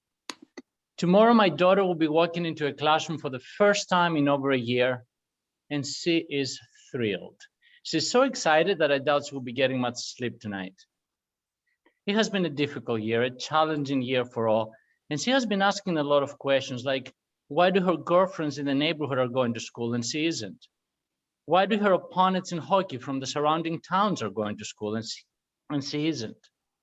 Why do her cousins and friends in Europe are going to school and she isn't? She got a haircut a week ago at a hair salon across the street from what looked like an abandoned building, her school. I was terrified of the obvious question that was in her mind that afternoon, not because I cannot answer. I don't want to answer. I don't want to talk to her about a mayor that was a possible appointee to lead the United States Labor Department and obviously wouldn't go against the major union. That union's leadership that decided to capitalize on that weakness and in the process confused wants with needs and priorities. A city council that, according to many of its members, had no say in this. School and public health committee members appointed by the mayor and as a result, powerless at best. I don't want to tell her all that because I still believe in public education and I want her to believe in it too. 30 seconds. Mayor Waltz, Councilwoman Janey, Ms. Tang, Madam Chair and board members, enough. Let's put it all behind us and try to salvage what is left. Dr. Caselius, a lot of amazing things were accomplished, no argument, but it's been a year. No more excuses, no waivers, no more confusing surveys. Our kids belong in a classroom 5 days a week. Make it work. I know I'm out of time, so I'll close with this. Miss H and Miss K, my daughter's incredible teachers, made it work. Thousands of households across our great city made it work. It's been over a year. Make it work. Thank you. Our next speaker is Mike Heischman.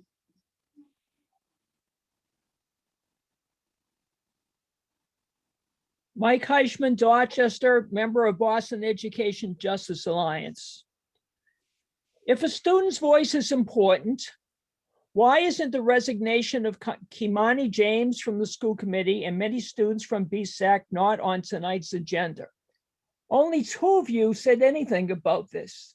The rest of you have been silent, and all of you are complicit. If a student's voice is important, why isn't BSAC's proposal for the school committee to pass a resolution supporting their member becoming a voting member of the school committee and receive a stipend once again not on the agenda? If a student voice is important, why isn't BSAC request for the school committee to pass a resolution calling for the cancellation of MCAS this year once again not on the agenda?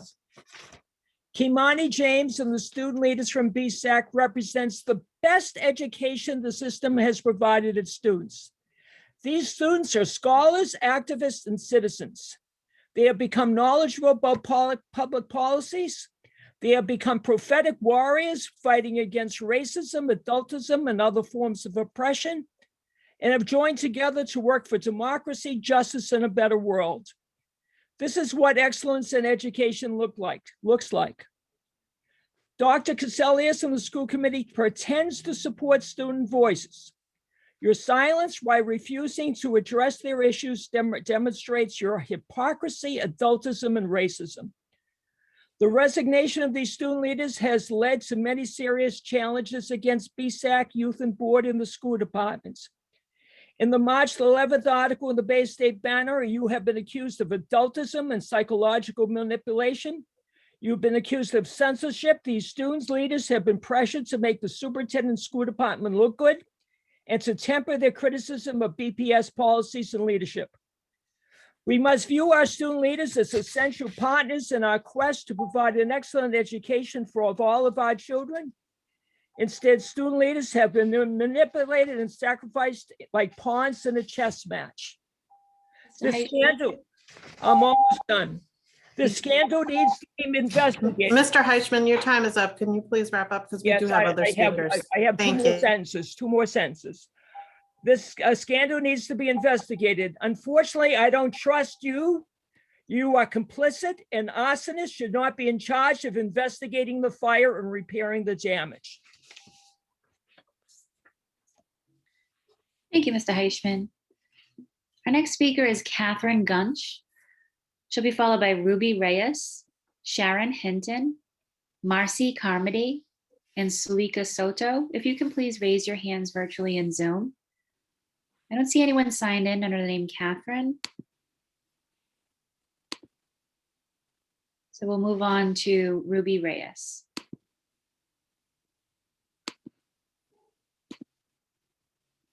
My name is Ruby Reyes, and I'm the director of the Boston Education Justice Alliance and a Dorchester resident. The Build BPS stakeholders group, of which Beja is a part of, recently released a survey to assess basic school infrastructure, such as facilities, programs, and staff. It was answered by parents, students, and educators representing 74 different schools and included questions like, does your school have a library, a librarian? Are they funded by BPS or an outside source? The survey found that across the board, most schools were missing basic things. When the 10-year Master Facilities Build BPS plan was released in 2017, Build BPS Stakeholders Coalition asked for a moratorium on school closures and major facility decisions until an equity analysis of the impact on Black and Latino communities was completed. We requested missing information, including swing space, financial reports, estimated costs for rebuilds, relocation, maintenance, program expansions, and educational plans for proposed school reconfigurations. The current plan does not include any of these specifics. If Build BPS is meant to provide quality facilities and programs to all students, it clearly hasn't met this goal according to our survey. The stakeholder survey has shown that more than a third of schools don't have a functioning library. Roughly 55% of students in K-8 and middle schools don't have a science lab, and about 8% of students in middle and K-8 schools don't have an art teacher. In a city where decisions are made behind closed doors, decisions continue to be made without analysis of who is harmed, community input, or even common sense thinking about the impact or timeline of repairs and closures. Before Superintendent Casilius started, the decision to close all middle schools was made without community input or thorough understanding of feeder patterns or even the implications on travel. 2 years later, Dr. Casilius has not provided that information. Some facilities that require immediate attention and enroll primarily students of color are not included in the 10-year plan. This includes Madison Park, Jackson Man, the Horace Mann, and the McKinley schools. These continued inequities baked into Build BPS will result in even larger achievement and opportunity gaps post-COVID. Thank you. Thank you, Ms. Reyes. Our next speaker is Sharon Hinton. Good evening. I'm Sharon Hinton, mother of a BPS graduate, now a graduate student at Northeastern University, an educator and president of Black Teachers Matter Incorporated. My prayers and support go out to the Asian American and Pacific Islander population in light of the murders of 6 Asian women, a Caucasian woman and man in Georgia yesterday. Members of my family are Chinese and Cambodian, and I have many friends in the Vietnamese, Indian, Filipino, South Korean, and Japanese community. So this act of domestic terrorism has hit home to me again in this country of hate and too many weapons.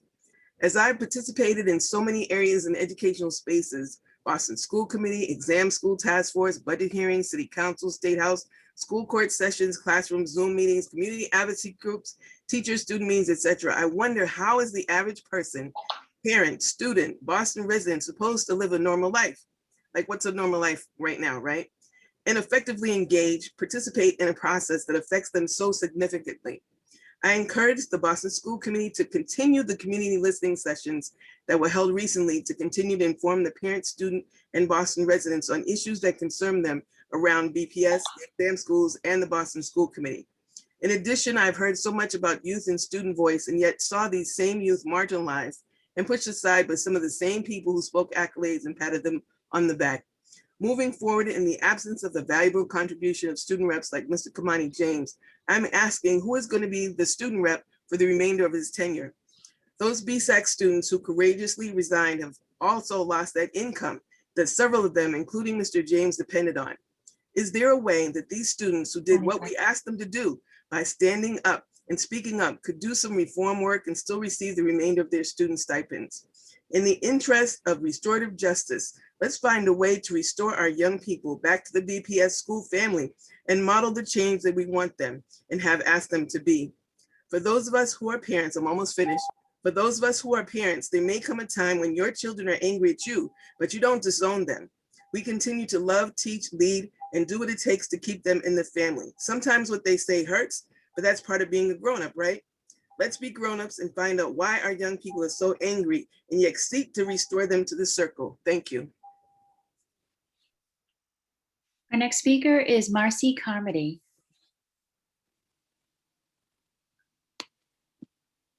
Thank you, Boston School Committee, for allowing me this opportunity to speak. My name is Marcy Carmody. I reside in Charlestown and have 3 children in BPS schools. I belong to an advocacy group, Voices for BPS Families. 2 weeks ago, my children all went back to school for the first time in almost a year. I celebrate that success. It was awesome, but it was just a start. I'm here to advocate for a 5-day return for our children April 5th, which is long overdue. It's time to finally do what is right for our kids and get them back in the classroom. Yes, it's a huge lift. Yes, the logistics are complex, and I acknowledge what BPS has done so far and the countless hours worked, but it is past time to get our kids back in school full time. I'm also here to implore our elected officials to publicly support a plan to return our children first full time. In August 2020, I contacted city councilors and elected officials begging for help navigating the BPS system for my son who was on the autism spectrum. Instead of helping me, they disregarded me in favor of their union partners. Now the teachers union has received everything they have requested and are getting their vaccines. So I say to our mayoral candidates and city councilors, where are you? Did you celebrate the return of the 4th through 8th graders this week? Acknowledge what a great start it was? Post about it on social media? I don't think so. Your constituents' children have not been in school for a year. Please do not continue to ignore 50,000 children. They need you now. You can publicly support robust virtual learning for those who choose it for the rest of the year, and also publicly advocate for a full-time 5-day-a-week return in April. They are not mutually exclusive. So I ask again, where are you? It has been said a society is judged by the way it treats its children, and we as a society and a community of Boston have failed them. It's time to get them back in person, full-time. Thank you. Thank you. Next, we'll hear from Sulika Soto. She'll be followed by Roxy Harvey, Nathan Gunch, and Lindsay Picciano.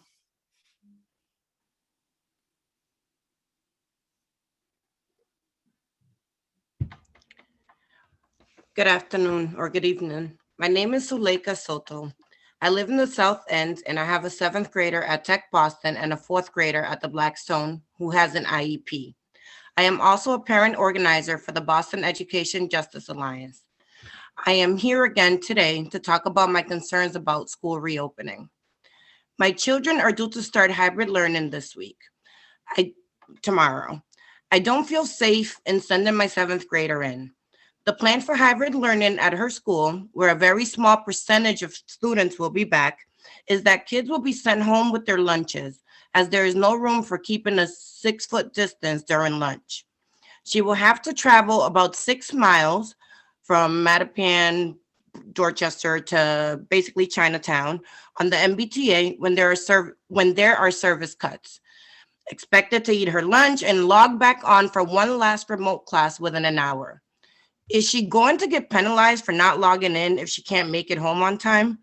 How will BPS do it with all the children back 5 days a week? Is BPS looking for community sites as alternatives to exposing these students like my daughter? By the way, she was also told to wear layers because of how cold the school building will be. While I believe Riley has good intentions with reopening plans, he has not taken parents, students, and teachers into consideration, especially low-income Black and Brown families, by mandating that districts are fully back in person. This is ridiculous. In Boston, I doubt we can do it safely, especially in this short period of time. Are you all planning to ask for a waiver? BPS needs to do its part to ensure that hybrid learning can remain flexible and accessible to students with creative scheduling and flexibility for realistic travel times. A student cannot be expected to travel across several neighborhoods to log into an afternoon class on time. This is setting up our students and families for failure. Thank you. Thank you. Our next speaker is Roxy Harvey.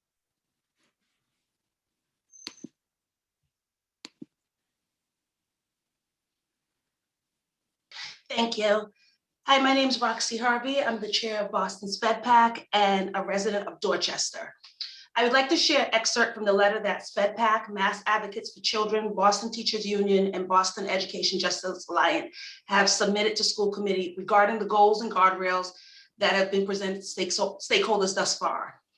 The 2 goals that I'm going to focus on are the achievement for students with disabilities and English learners that we think are very sparse and do not address the large percentage of students with and without disabilities that are not reading on grade level, which is frequently correlated with behavioral challenges. Students that receive special education services receive the services in order to access the general education curriculum. As such, there should be a measurement across subjects to ensure our district does not continue to fail special education students, as was highlighted in the DESE BPS District Review Report dated March 13th, 2020, and the Council of the Great City Schools report from spring 2009, Improving Special Education in Boston Public Schools. Although the goal to increase inclusion opportunities is an important one and one going in the right direction, there's not a guardrail in place to ensure that students that receive special education services are being placed in appropriate placements, and that adequate special education services and supports are provided to students placed in inclusive settings. Inclusion must be done thoughtfully and must be considered for each individualized education program. It is imperative that students placed in inclusion settings are provided appropriate modifications, accommodations, services, and supports according to their own individual needs. We cannot cut corners, and we must give the choice to families. Similar to the access that families that have children that are hard or deaf of hearing should have the option of the Horseman School. We need to make sure our families have options that are relevant for their needs and their cultural needs, along with their educational needs. Families cannot make choices when they're not given information. Neurodiversity and cultural diversity add a significant value to our district, and that cost must be reflected in the budget to support inclusion programs and specialized programs that meet the needs of our neurodiverse student population. Thank you. Thank you. Our next speaker is Nathan Gunch, and he'll be followed by Lindsay Picciano. If you can please raise your hand virtually.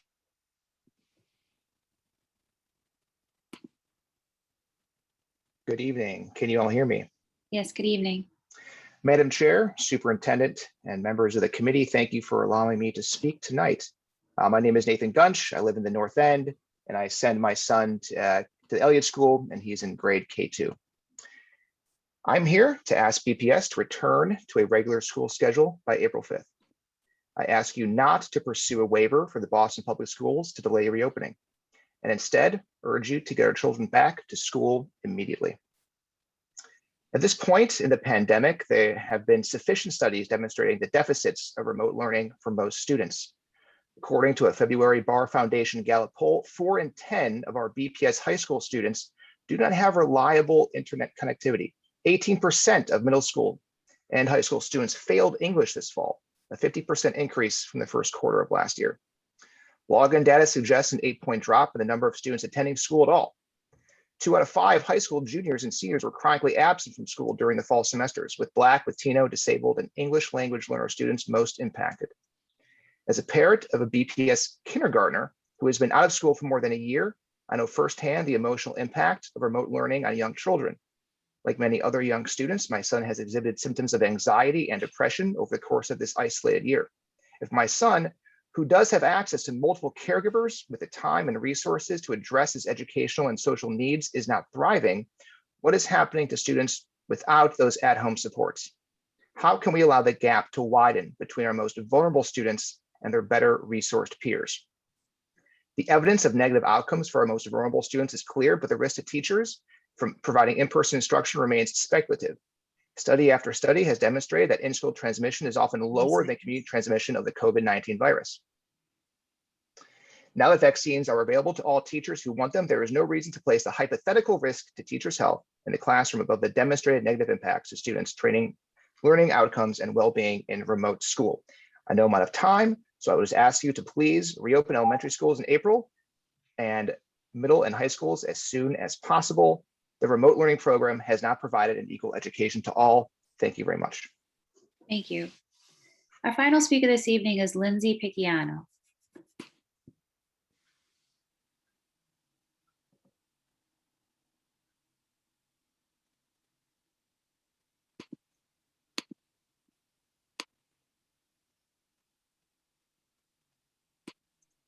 Good evening. My name is Lindsay Picciano of South Boston, Perry School Site Council, Voices for BPS Families, and a mom of 3 children in grade 3, grade 1, and K1, one of whom has ADHD. I am also one of the 865,000 women in the US who was forced to leave the labor force in 2020 to be a full-time caregiver, more than 4 times that of men. Today, March 17th, would have marked my 19-year anniversary at my dream job. But instead of celebrating this accomplishment at the dinner table with my family, I'm pleading for you to put Boston families and children before politics. Everything from the BTU bargaining agreement has been met, from school days reduced to 170, HVAC and air quality testing, to allowing BTU members to bring their children to work with them. The BTU has had every demand met and even more with their well-deserved vaccine clinic that wasn't even in their agreement. They have won, so we can't understand why they post fear mongering on social media saying it's not safe to return full time. Phase 3 to return in the fall was delayed by 136 days due to rates above 4%. Children were inside a classroom for 353 days. However, teachers continued to do an exceptional job through a computer screen day in and day out. The hybrid return to school on March 1st exceeded expectations on so many levels. The children are so hungry to learn and socialize. However, it has made the remote days that much more challenging now that they've had a taste of the real deal. Our resilient children have now become disengaged and frustrated and are brought to tears on a daily basis. Teachers cannot continue this hybrid model either. Boston rates are below the agreed upon 4% threshold, and the CDC is changing its guidelines to 3 feet apart. Our children have been watching their private school neighbors attend in-person local Catholic schools 5 days a week for 7 months. Where is the equity? What message are we teaching our children? You have had over a year to figure out your plan for transportation. You still have 19 days to remove furniture. We are on our hands and knees pleading with you to follow the science and your conscience and not the politics. Please, please, please do what you know is right by giving our kids their civil right of a full-time in-person education starting April 5th. School is essential. Thank you for your time and everything you've been doing. Thank you. Chair, that concludes our speakers for general public comment. Thank you, Ms. Sullivan. I would like to thank all of the people that spoke this evening and shared your perspective. Your testimony is very important to all of the school committee members. So thank you again for staying with us during this time.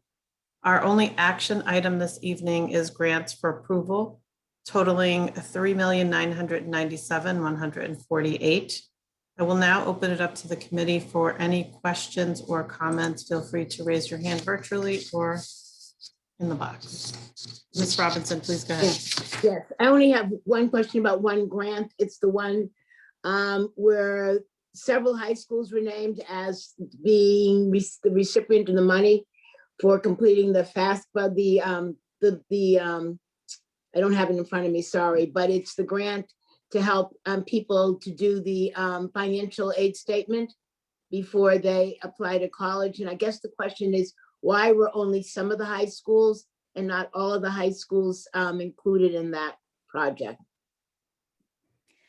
Thank you, Ms. Robinson. I think that this was part of a grant from the state and to increase our FAFSA requirements. And there was a certain amount of funding for it. And there are initiatives that our counseling team is doing across the board to bring up our FAFSA rate, but these ones are getting more targeted assistance. And Chief Cooter is on if he wants to speak to any further reasoning behind the grant.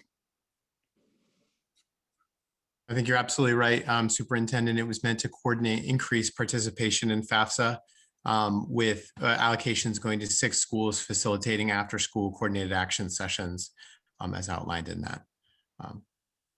Thank you. So you're saying that there are other resources that support other schools? Yes, I actually brought this up to the counseling team just about 2 months ago when I saw our original FAFSA rates, which were lower than I was expecting, and then worked with the counseling staff and said, let's get these rates up.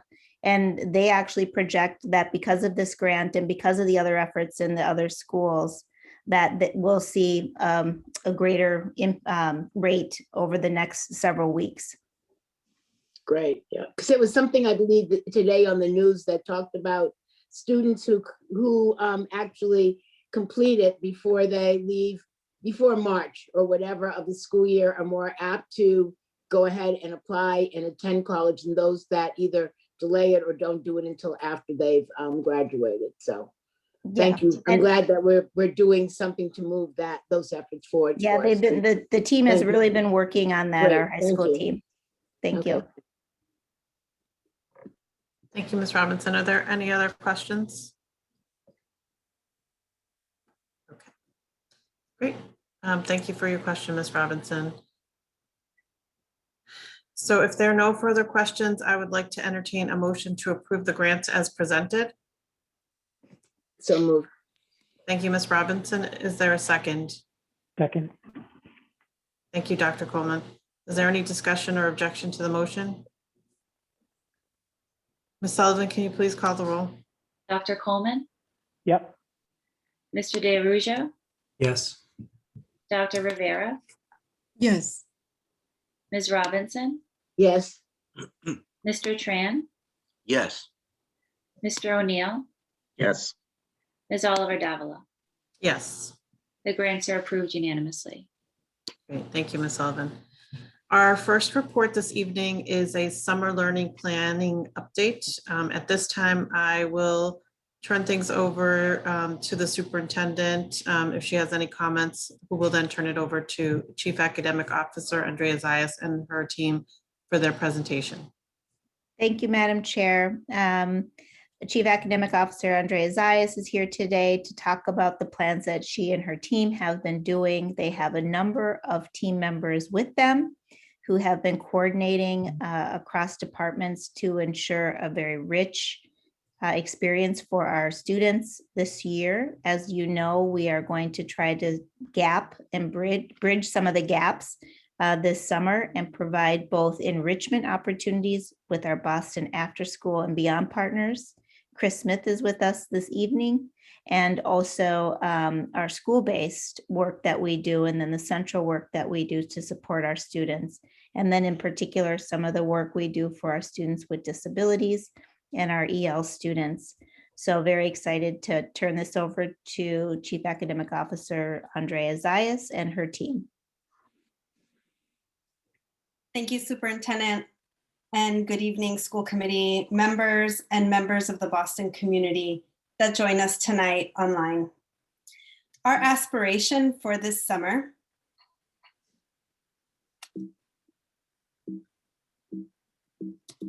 is to get the presentation to advance. There we go. Our aspiration for this summer is that every student has a plan that includes academics and enrichment opportunities and employment for our high schoolers that seek meaningful internships with industry partners. Our presentation tonight is intended to provide you with an update on our planning for summer learning. We'll provide you with a look at the participation data from years past and a look at our initial projections for participation and cost for this coming summer, as well as the various types of programs that we will be offering. You'll hear about our research-based national model called the Fifth Quarter, which combines enrichment and academics, as well as other partnerships that support intellectual acceleration and address the developmental needs of our children, including sociocultural, emotional, relational, and physical development. We're thrilled to share that this year we will have the ability to convene in person for summer programming. Families can plan to have summer learning opportunities beginning on July 6th through August 6th, with some of our programs beginning July 12th and running through August 20th. You can plan on hearing from us to ask you specifically what program you're interested in registering for beginning in April, when our Summer Stuff website will go live.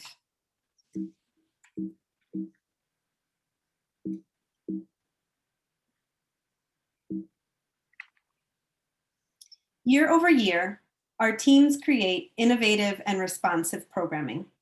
Yet last year, we pivoted quickly to the remote format and added significant focus to both the cultural and linguistic relevance in our curricular offerings and a laser focus on priority academic standards. You'll hear tonight about our Social Justice Academy with a brief video featuring students from the group, and hear a bit about how we're making available that critical consciousness raising standards-aligned curriculum across programs. We've addressed the need to have focused grade level curriculum and assessments to ensure an intentional instructional bridge between the spring and fall.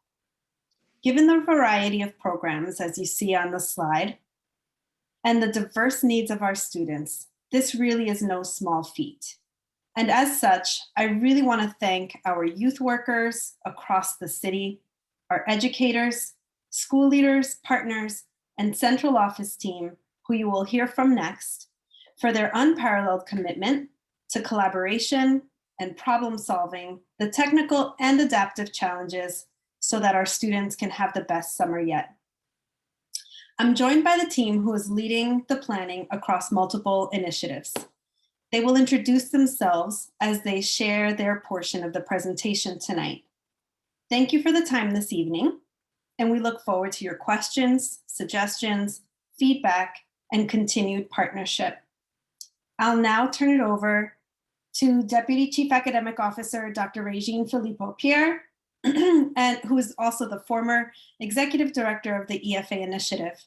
It's been such a pleasure to include EFA and the EFA team on the academics team this year to intentionally incorporate the EFA approach into all that we do.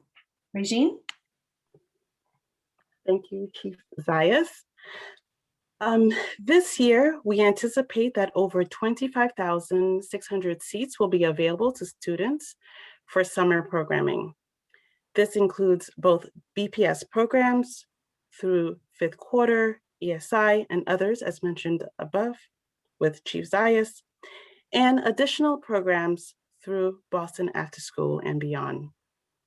We also want to highlight the projected number of high school summer jobs. We anticipate that over 1,600 seats will be available to high school students through the PIC program. Next slide, please.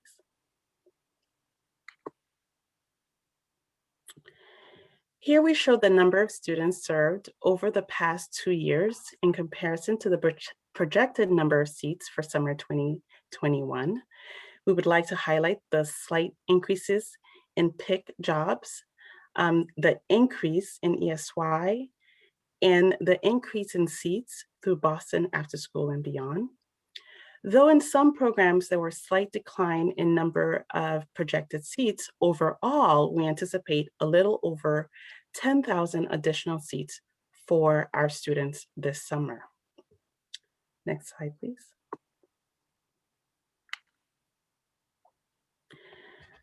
We are proud that last summer, student demographics represented our district student population, with Black students making up 38% of students. 44% of our students were Latinx, 8% were white, and 6% were Asian. 44% and 40% were students with IEPs and our English language learners, respectively. Thank you. Next slide. We anticipate that we will spend about $16.5 million this year on summer learning through the programs that were mentioned before. Next, I will now turn it over to our esteemed colleague and partner, Chris Smith. Thanks, Regine, and it's great to be with you tonight. As Chief Zayas explained, Boston's summer learning community is broad and diverse. It works in coordination with the Boston Public Schools in order to deliver highly engaging learning experiences. And in recent years, we've had 150 community partners who collectively reach over 12,000 students. And they adhere to a model that's made Boston the envy of the nation when it comes to summer learning. And there are 4 components. One is to think beyond the boundaries of school and make the entire city a classroom so that learning can be meaningful and have real world application. The second is to cultivate a broad and diverse network to reflect the diverse needs and interests of young people. In many cases, students will be pursuing an existing passion, while in others, they'll be discovering one this summer. Third is to focus on a set of cross-cutting skills, such as critical thinking, communication, relationships, and perseverance. These skills are important in their own right, but they're also linked to success in school, college, and careers.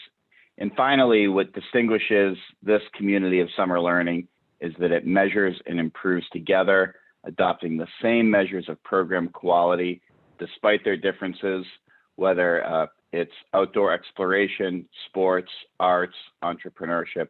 They're all looking at the same measures of performance. What's evident if you visit any one of these programs and you see how engaged the teachers and the students are, is now codified in research. And that was done by RAND across several cities over multiple years. through the largest study of summer learning ever, and it's still going on. And what it showed was that even after one summer, young people who participated in these programs outperformed their peers in math. And that was a causal relationship. That was a big deal. After 2 summers, they outperformed their peers in math, ELA, and social emotional skills. And that math and ELA advantage actually persisted all the way through spring MCAS. And the thumbnail you see on the chart here follows young people 3 school years after summer learning, and there's still an educational benefit. This is more important now than ever when we look at the summers of 2021 and 22 and help young people recover not only academically, but also socially and emotionally. And we're one step closer to our aim, which is to ensure that we have summer for all, a summer plan which converts into a summer program for all young people in the Boston Public Schools. Thanks for the opportunity to share that with you.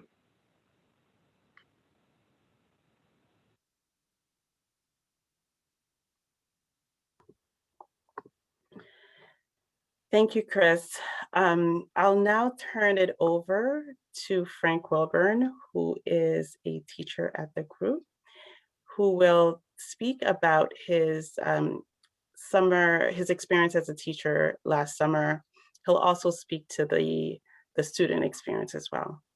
Welcome, Frank. Thank you. Good evening, everyone. My name is Frank Wilburn. I proudly teach 3rd grade at Grew Elementary in Hyde Park, and this is my 5th year of teaching.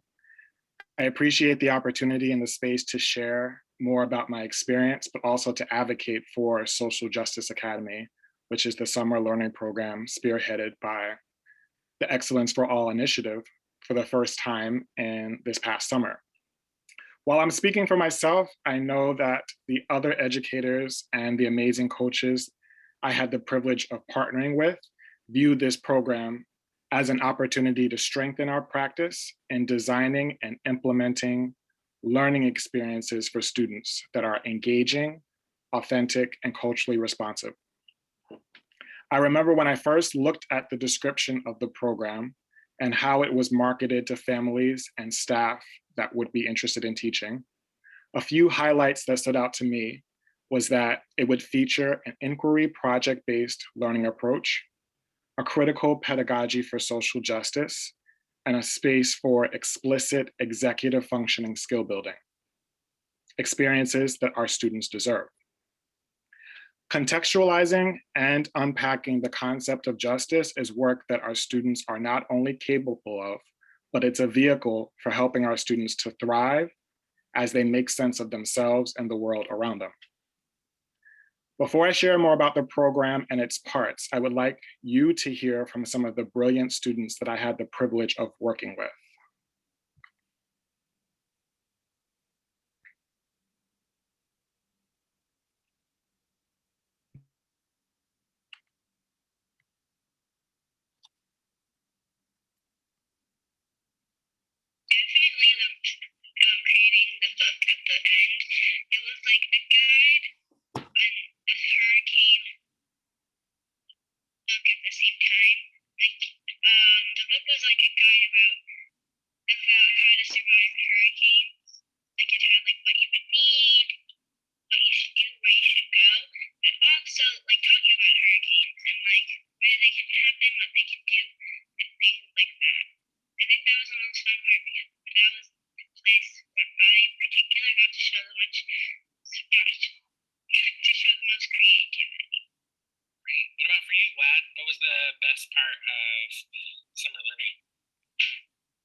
had showed us a lot of videos that were interesting about the hurricanes, and that me and Avon got to make a book together and share it to other family members.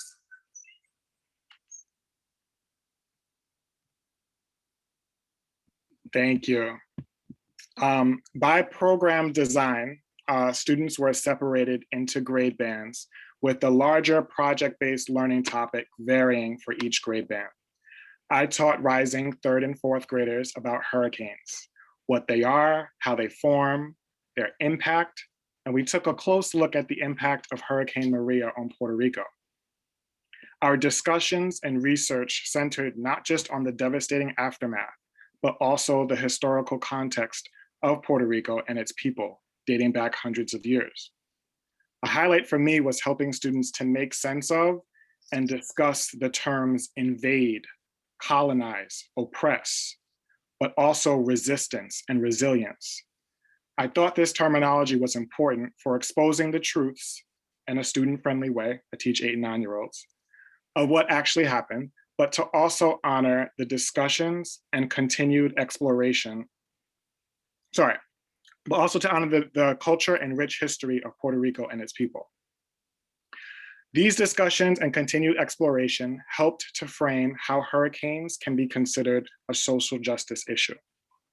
The students' final project was to design and present a hurricane preparedness guide to be shared with Boston City Councilors as a way to share information for the vulnerable members of our communities that could be most at risk of a devastating storm. As you can imagine, the work was rigorous, but it did not come without a deliberate and intentionally designed environment that was student-centered and built on community and joy. We always began our day with an activity designed to elicit student interests and passions. We discussed topics that were awkward, weird, and difficult about Zoom, and problem solved around issues that they experienced in their lives. Keep in mind, this was 3 to 4 months into the pandemic. With regards to the standards aligned content, there were choices for texts and media that students could choose to learn more about our topic, opportunities for partner and group work, and prioritized spaces for students to reflect and receive feedback from myself and each other. I'd like to close with an opportunity for you to listen to how some of the students in my class shared what justice means to them.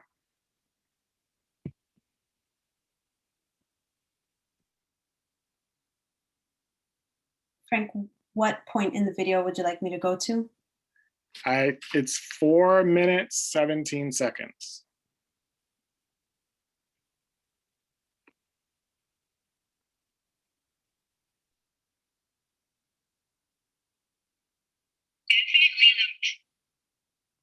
You've had this experience with Social Justice Academy. What does justice mean to you? And either one of you, what does the word justice mean to you now? Justice means to me like equality, because if you're gonna treat someone worse or better than someone else, the person that's getting treated worse isn't gonna feel that they're gonna feel left out, and also that they're not good enough. So justice would be everyone is treated the same and is equal to each other. Okay. What about you, Vlad? What does justice mean for you? I actually wanted to ask make it sense. So if you're in a room with someone and they're disrespecting you because you're simply not treating you like how they want to be treated, then you shouldn't just stand there and do nothing. You should tell someone about it, or you could just stand up for yourself and tell them, hey, that's not cool and stop, because you wouldn't want someone to treat you like that. Yeah, absolutely. So justice isn't just about people, the way people treat you, but kind of what you expect people to do for you. You advocate for yourself and speak up for yourself. That is really powerful. Well, thank you both for taking time out of your afternoon to chat with me, to come back. Thank you so much for hearing about my experience. Thank you. Thank you, Frank. Oops.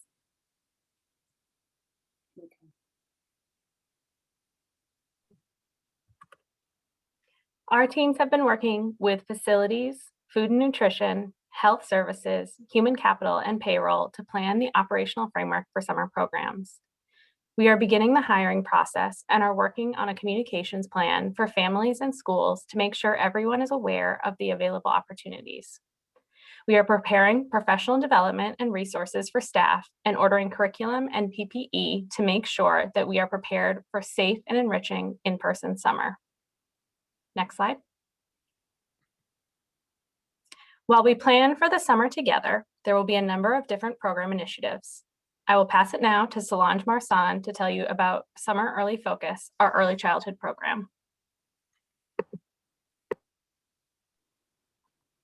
The P22 program, the P22 department will run programs in underserved neighborhoods and will be located at the West Zone ELC in Jamaica Plain, East Boston EEC in East Boston, Ellison Park EES in Mattapan, and Orchard Gardens in Dorchester. Summer Early Focus will be a full-day program offering academics with a highly engaging, culturally responsive content for all 3 grade levels in foundation literacy, math, social emotional, and enrichment. The content will be delivered by a highly qualified staff of a 20-to-2 ratio. Incorporating in the program are field trips, on-site visitors that will complement students' learning summer experiences. Lesson learned from last year, we are planning on servicing 500 children. With our budget, we plan on building individual kits of materials for all K-2 students who will be using our curriculum and are part of the 5th quarter summer learning. The program will run from July 6 to August 7 and will offer a 5-hour day program. Now back to you, Shannon. Thank you. The 5th quarter Summer Learning Academies are 5-week full-day programs focused on academic enrichment, staffed by BPS teachers, and run by a school or community-based organization. Some Summer Learning Academies feature interest-based experiences like STEM, sailing, soccer, or arts. These programs are offered in partnership with Boston After School and Beyond, and aim to strengthen the effectiveness of school community partnerships and close opportunity gaps by providing engaging and enriching academic and social emotional support to BPS students across the city. These programs will also run from July 6th through August 6th. Regine? High school credit recovery programs are run by schools and provide a critical opportunity for students to complete or recover course credits with social emotional supports included in the programming. They are student-centered, they are differentiated, they contain differentiated instructional tasks. Those tasks are consistent with each school's instructional focus. This year, we have 23 schools that would run summer credit recovery for a total of 3,000 seats. Next slide, please. We are also proud of the fact that our programs for 5th quarter are across the city with a high number of programs in the Roxbury, Dorchester, and East Boston areas. We are serving our communities, and we are proud of the fact that we are able to serve our communities most in need of our in-person programs. I'll pass it now to Sylvia.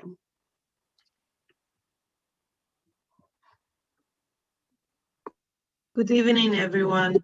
I will speak about the Office of English Learners and the summer program that is available for students.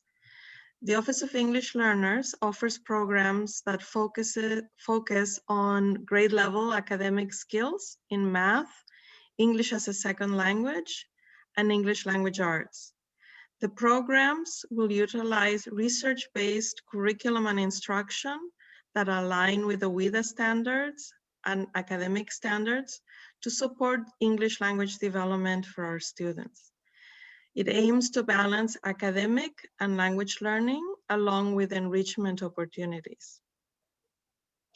While English learners have access to other summer programs, this particular learning opportunity gives priority to students who are receiving compensatory services, who receives live program support, as well as students who are at ELD levels 1 through 3.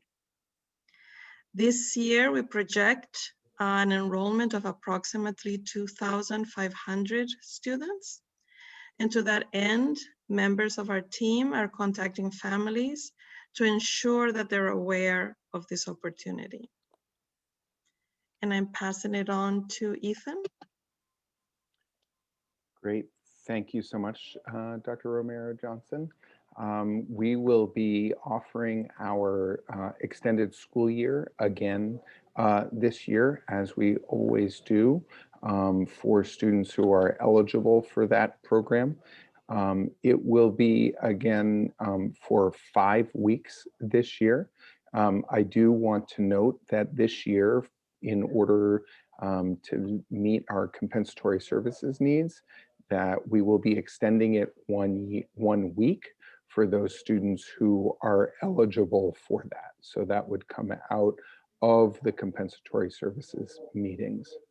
And as usual, students during ESY will be working towards their IEP goals in individualized settings, to plans to be able to meet those goals.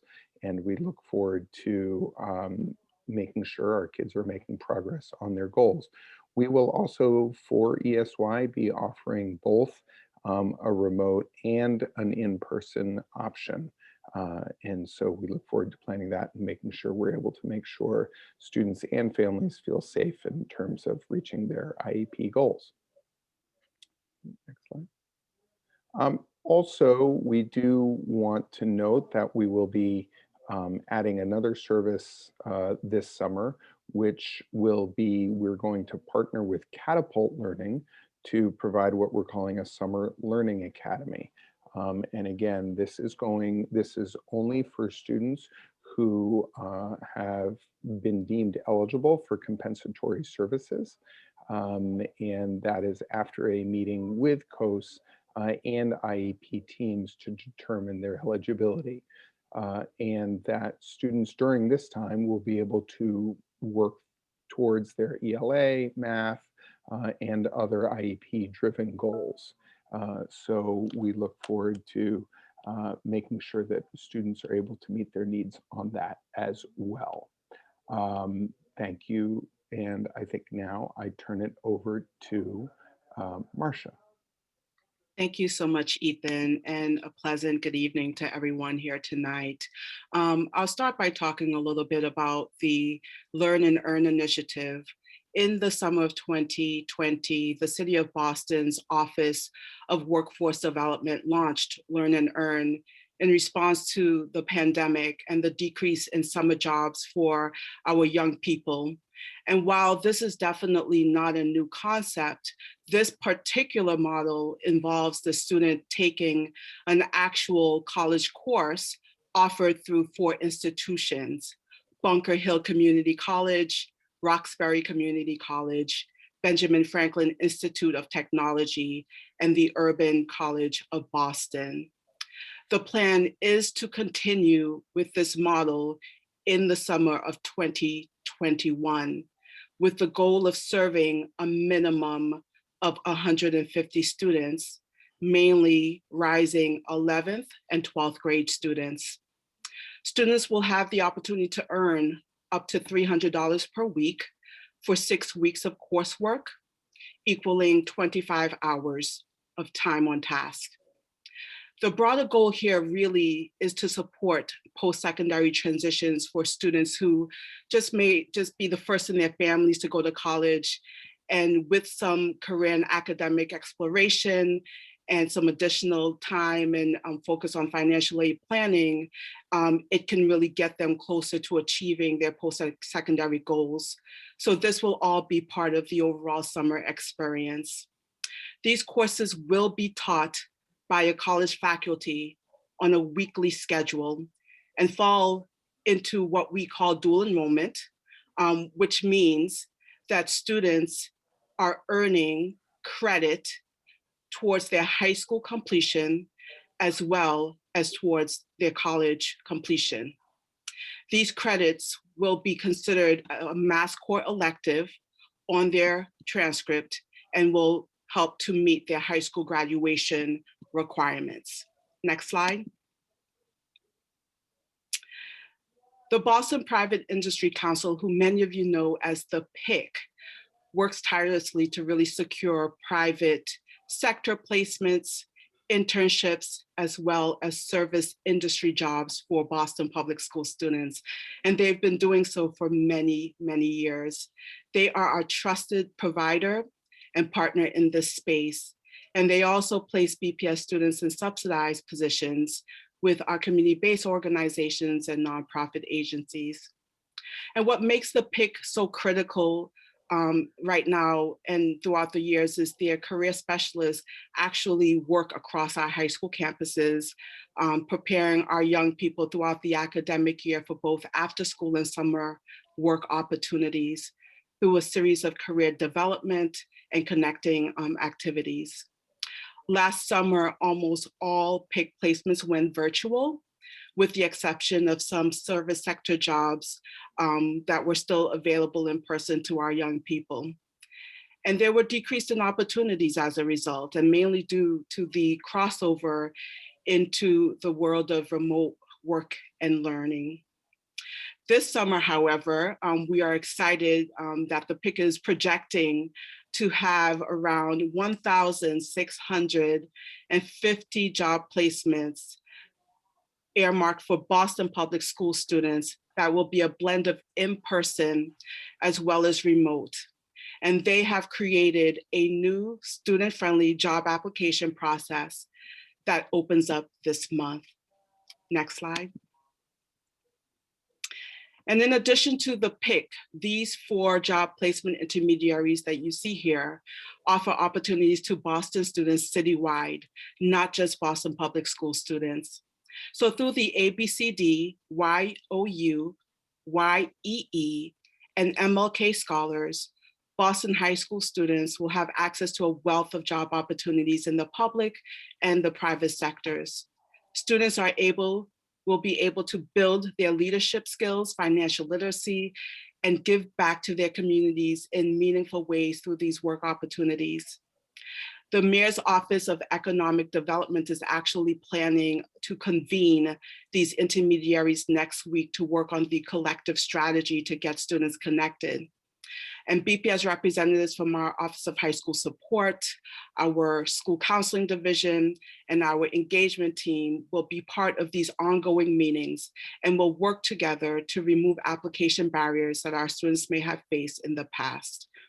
So these are some pretty exciting jobs, programs, and courses our young people will be able to earn and learn and build their academic skills and prepare for the world of work, recover some credits, and really get ahead and start the academic year stronger than ever.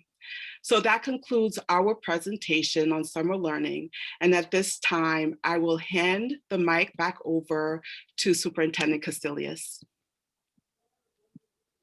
Thank you. I want to thank the team. Thank you, Marcia. And all your work with the FAFSA work that you guys are doing too. So very appreciative of that. And to the summer team and to you, Ms. Zayas, and your leadership of this effort with the entire team. Looking forward to hearing more questions from you, Madam Chair, and the members. Thank you, Superintendent, and thank you, Ms. Zayas. I keep wanting to call you doctor. I know you're right there, Dr. Zayas.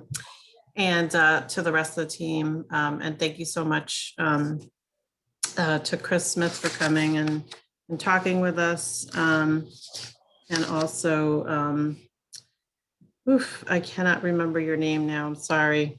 The young man who had the social justice. I don't have your name on here, but thank you for coming. I'm sorry if I'm forgetting your name. Thank you so much. So I would like to open it now to the committee for questions and comments. So if you have any questions or comments, I see Dr. Rivera has her hand up, so please go right ahead.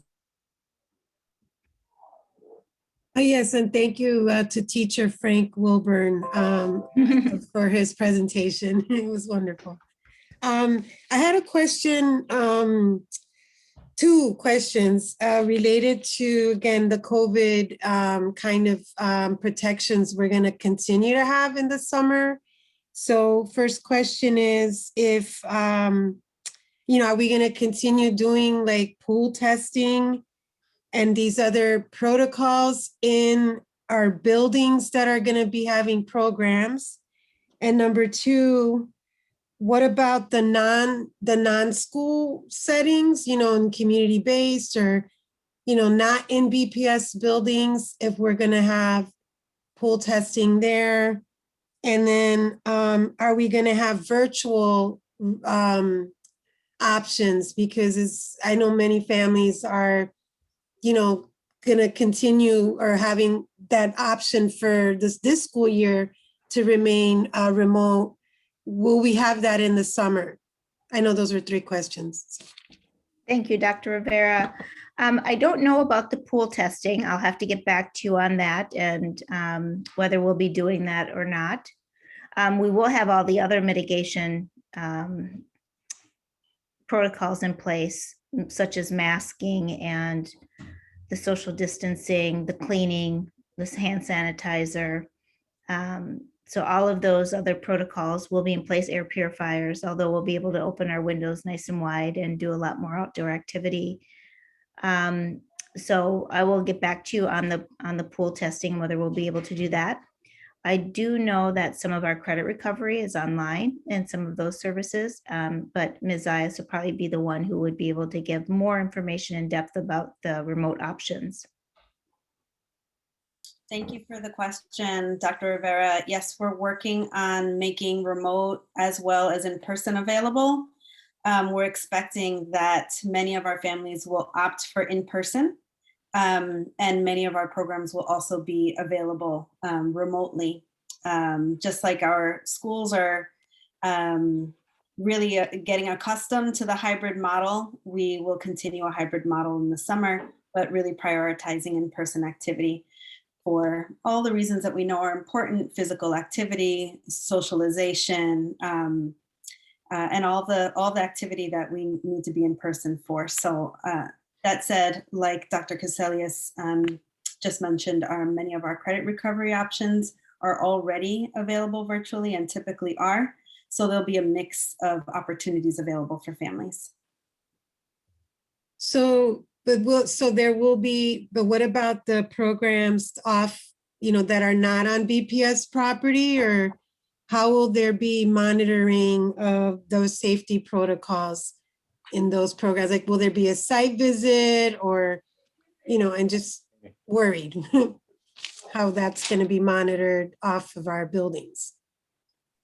That's a great question. We're working closely with our health and safety services teams, our health services teams. They're helping us to design what the protocols will look like for this summer. We have a weekly summer operations meeting where a lot of this is being discussed, and we're closely following and looking for guidance from DESE. Every week we have new and updated guidance, and we'll be following that really closely. I don't know if Chris is still on with us. I wonder if he might be able to speak to the protocols that they'll be using at Boston After School and beyond. Yeah, it's a great question. And Dr. Rivera, some of these programs have been operating in person since schools closed back in March. Many more opened last summer. And so they've been at the forefront of implementing these new health and safety protocols within their programs. So just as an example, these programs, you always see an opening circle where the young people and staff check in as just a way to get people on the same page. Now they do it by spreading their arms apart so they're 6 feet away, masked. So you'll see some creative ways to make sure distancing is fun, and the temperature checks, mask wearing, hand washing has been a part of the program now for many programs since last summer, for a few since last March.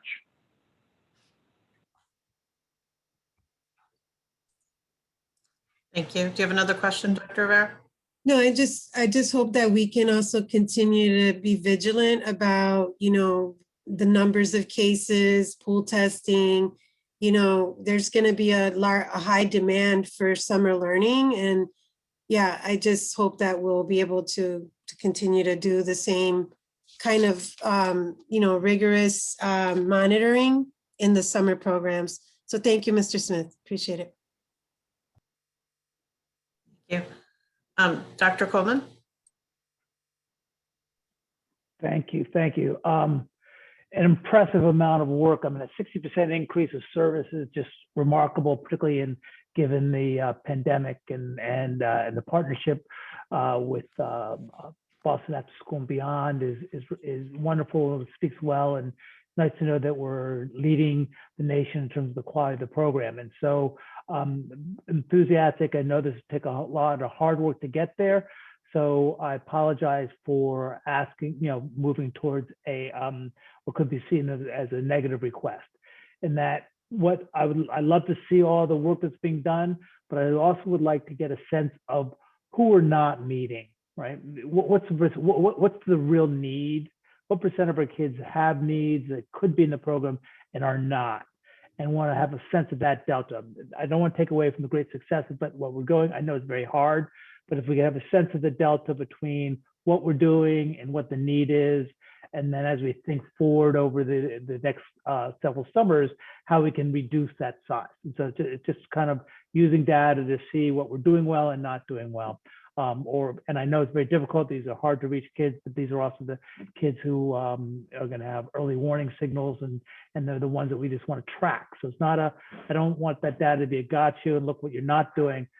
Really excited about what you're doing, but also want to have some sense of what our needs are and what are the resources we may do.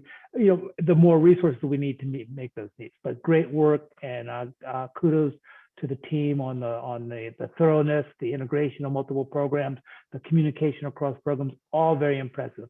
And just would like to get the data on the delta between who we're meeting and who we're not meeting. It's a good reminder, Dr. Coleman, of the planning that needs to go in place to ensure that we have great equity across our schools and great opportunity for every student that needs it. We are striving to meet the need of every student that needs summer learning. That's our goal, is to make enough slots available to match the demand out there for families that need to have this kind of care, and students who need to have this academic boost. We think this is one of the most important summers ever to offer summer learning for our kiddos.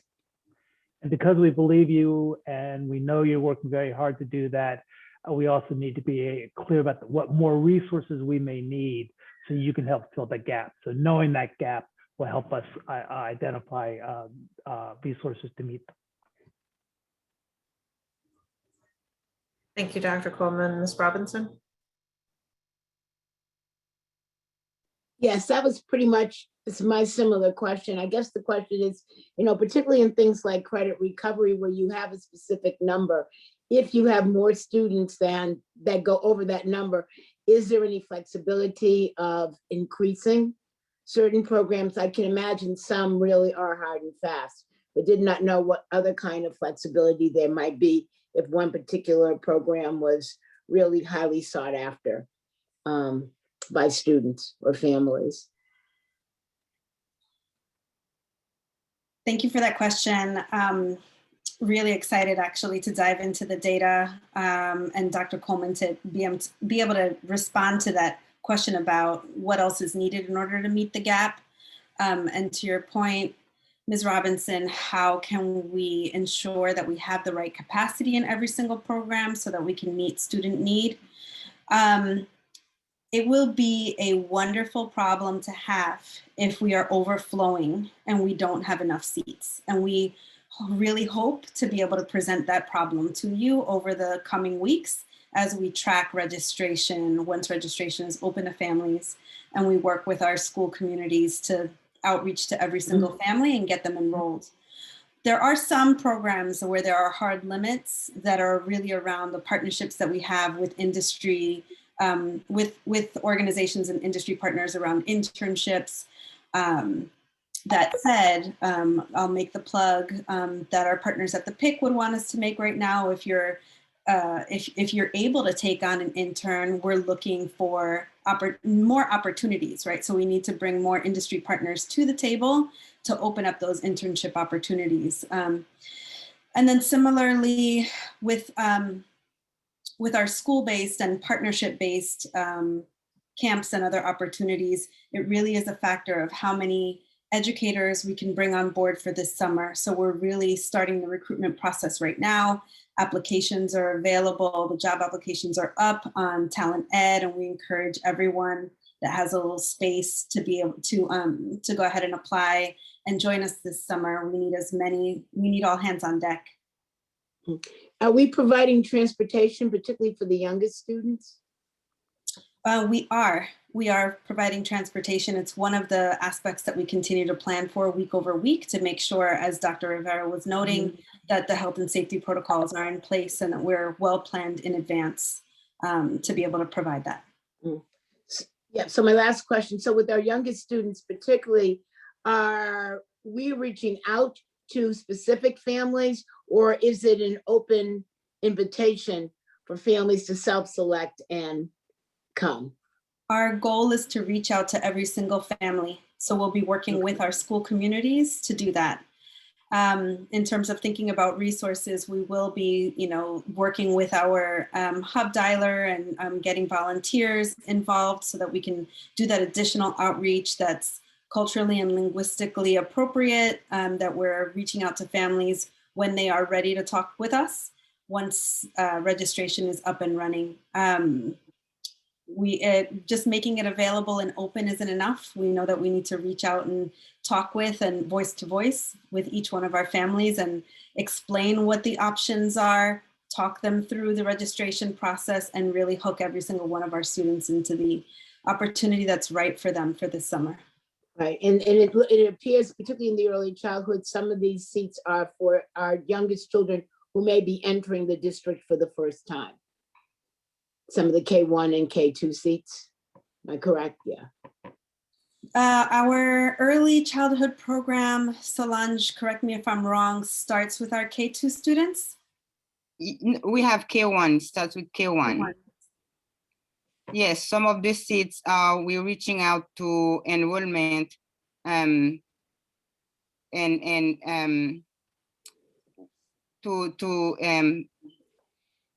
reaching out to enrollment for newly registered students who haven't attended K1 before, so they could be enrolled in our program for K2. Great. Thank you very much. Very exciting. Thank you, Ms. Robinson. Are there other questions from any members? Vice Chair, go ahead. Gurnani had his hand as well. Oh, I'm sorry. Go ahead, Mr. Gurnani. Sorry, your hand goes into the background. I couldn't see it. I usually see the yellow hand, but the other hand I couldn't really see. Sorry about that. Sorry about that. No, I just want to say thank you to all the presenters. I was very excited about this presentation. I'm familiar with a number of the programs, including the PIC and some of the younger folks programs as well. And I think this is really one of the great strengths of our city and of the district. And I'm very happy to be, so supportive of this. So thanks for, putting together such a talented team here, and want to do whatever we can to bring these resources and these partnerships to benefit our students. I think it's very unique. It's something that as a district that we can really offer that I think, other parts of the state and the Commonwealth can offer their students. So thank you. Thank you so much, Mr. D'Arrujo. Vice Chair O'Neill, go right ahead. Thank you. Thank you for this presentation. It was great to see all the different pieces of summer learning put together so logically. I think it's honestly one of the first times I remember seeing it so clear and concise. So thank you for the work of the team for putting it all together. Thank you, Ms. Zayas, as well, for doing the public service announcement that the PIC would be very proud of you doing, asking our employees to provide summer jobs. But thank you for the PIC as a partner in Boston After School and beyond as well. This is summer jobs in particular is a time our partnerships really shine, and folks come together to help our students during summer. So great to see.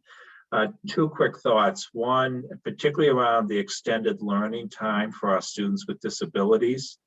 I like that we're using some of the COVID relief funding to extend it for a week, and I hope we extend it to the maximum amount possible because the learning loss there is particularly acute.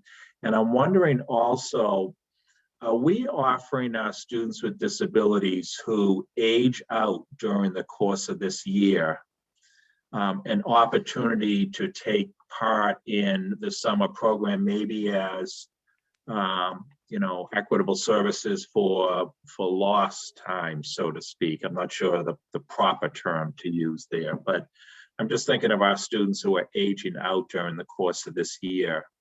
Is there an opportunity to partake in some of the summer services? Would you like? Yeah, why don't you go Dr. ahead and Casari? answer, Ethan? I know that Sure. we've talked about this. Sure. So other students who are aging out when they turn, and thank you for the question and your concern for that group of students, Mr. O'Neill. The students who are aging out, they do age out. We have a list of those students. We literally have like a list of each kid who's turning 22 and when they're turning 22 and when their birthdays are, and we're creating individualized transition plans for each of them, and working with DDS and the other agencies that will be doing their transition plans to make sure that that transition happens smoothly. The piece that they could participate after they age out is if they are due compensatory services. And we are creating plans for that as well. And so that can be a part of the process as well. And so that is a way in which they might be able to participate after they turn 22.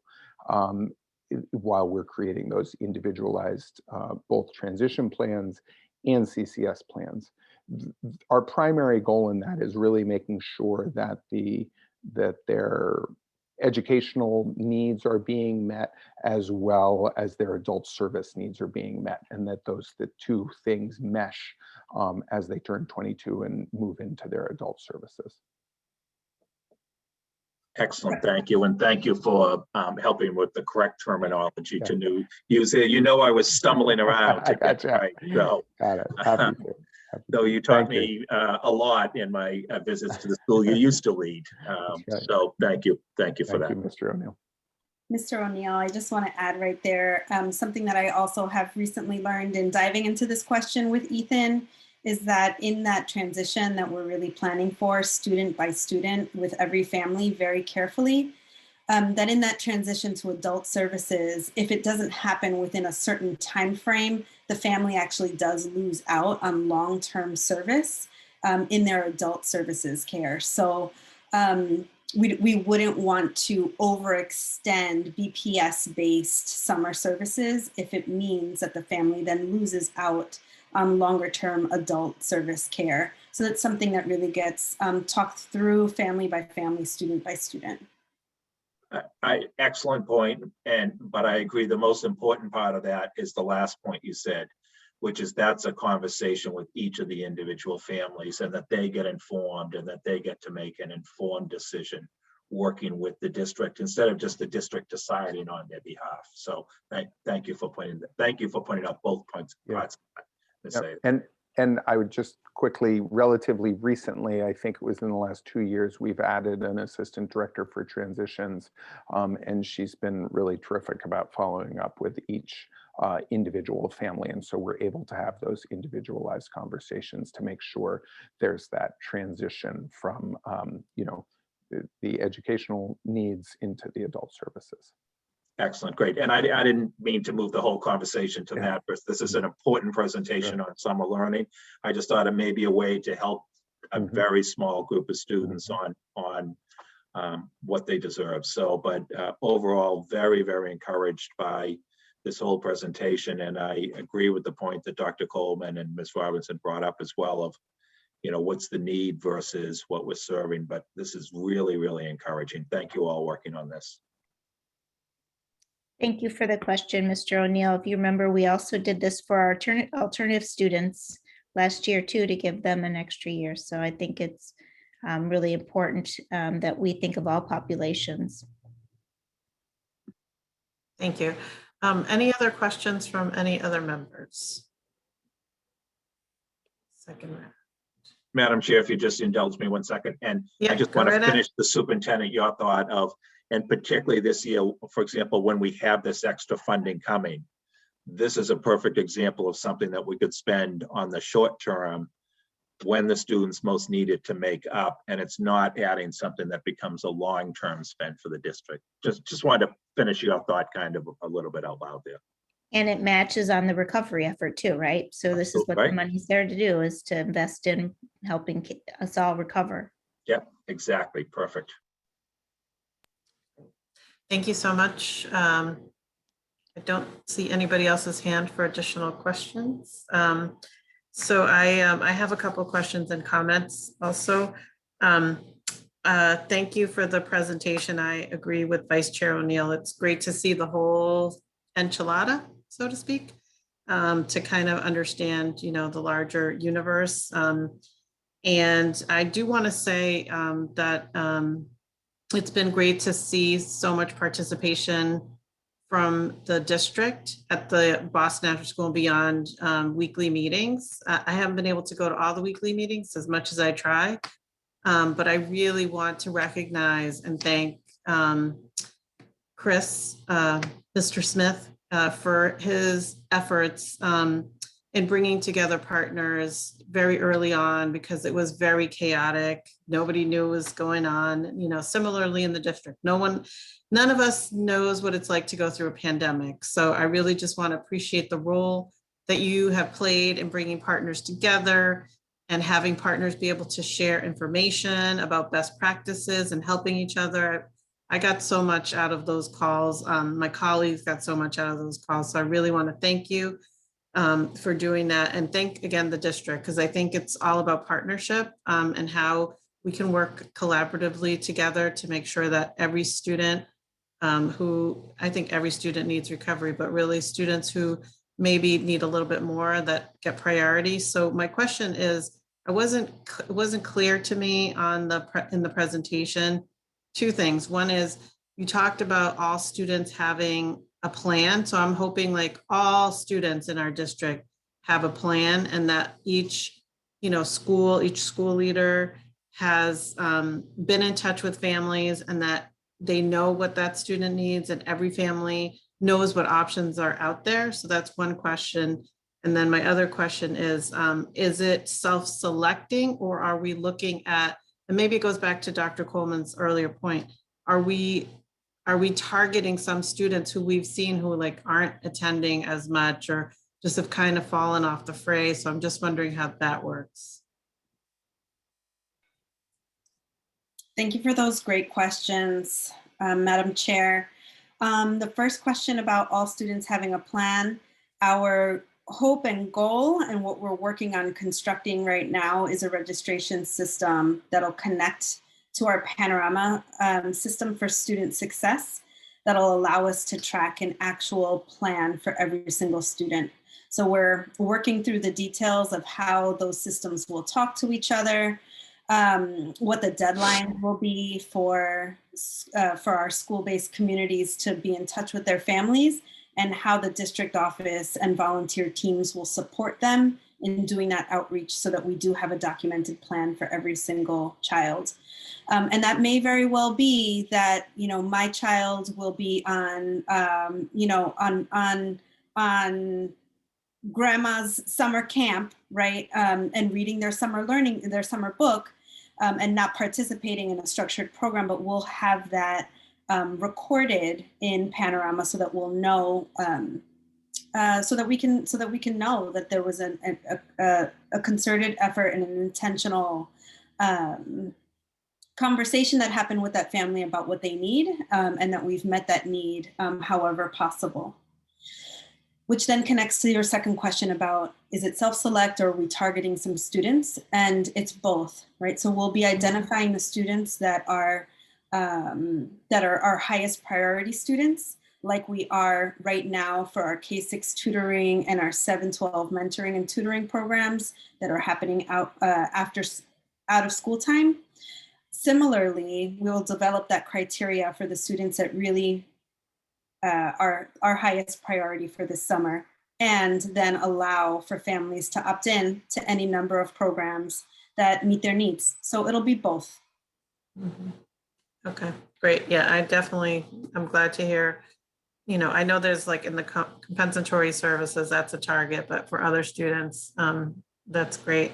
Because I think, you know, like as summer is rolling in, making sure that teachers again have the information that they can share, especially, you know, when progress reports or report cards come out, and having those conversations and making it seamless is really important. The other thing is, I know you're sick of me saying this, I'm just going to say it again, is I just want to make sure, and I know we've been having a lot of conversations, you know, it's great to have 60%, you know, more slots, but then that also means that, you know, the number of teachers.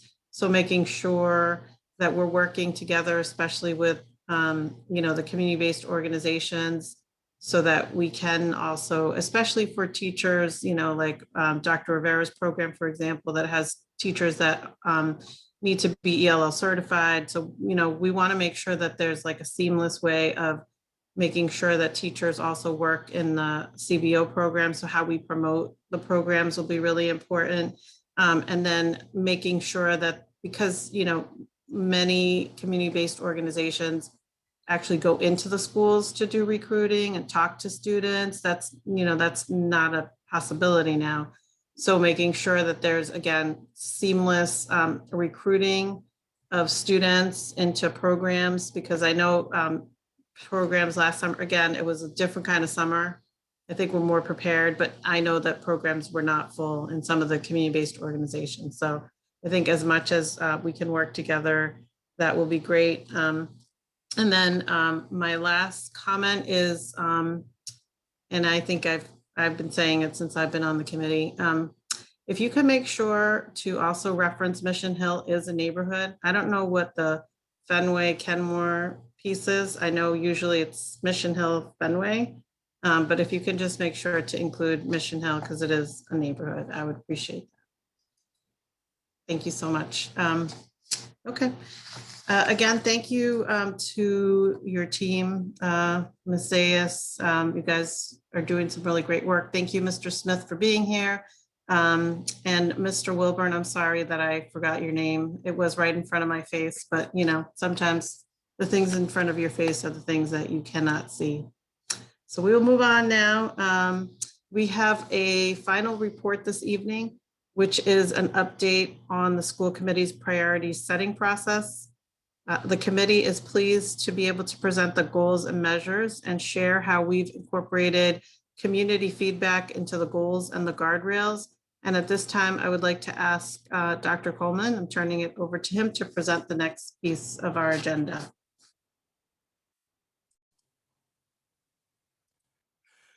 Thank you, Madam Chair, and good evening, everyone. Thank you for giving me the opportunity to provide this update to the committees on the committee's priority setting process. Tonight, I'm delighted to share how the committee is incorporating the feedback we received from the community, as well as the goal measures that the committee has selected in collaboration with the Office of Data and Accountability. I want to thank the English Language Learners Task Force and the Opportunity Achievement Gap Task Force for their valuable and valuable feedback, as well as those who participated in the 7 community listening centers hosted by the committee. First, we've heard loud and clear that closing gaps must be our top priority. To articulate that shared commitment, we drafted a preamble as an introduction to this work, which I will read aloud. The Boston Public Schools will be a nation-leading, student-centered, achievement gap-closing, anti-racist public school district, providing an equitable, excellent, and well-rounded education that prepares every student for success in college, career, and life, with particular emphasis on historically underserved student groups. The Boston School Committee is committed to ensuring that every student gets what they need to thrive. Last year, the school committee approved the superintendent's 5-year strategic plan in an effort to strengthen the district's focus on student outcomes, especially for historically marginalized students, Black, Latinx, Asian, English language learners, and students with special learning needs. The committee has developed goals in alignment with the strategic plan, the Opportunity Achievement Gaps policy, and feedback from a number of stakeholder groups, including but not limited to the English Learners Task Force and the Opportunity Achievement Gap Task Force. We want to reaffirm that the committee is committed to honoring the superintendent's strategic plan. The strategic plan contains 55 measures. The district will continue to track those measures and reports its progress to the committee using disaggregated data. The superintendent also has multiple indicators as part of her annual performance evaluation. The data for each goal will be disaggregated to show trends for all major student groups and illustrate where the district is and isn't making progress on closing opportunity and achievement gaps.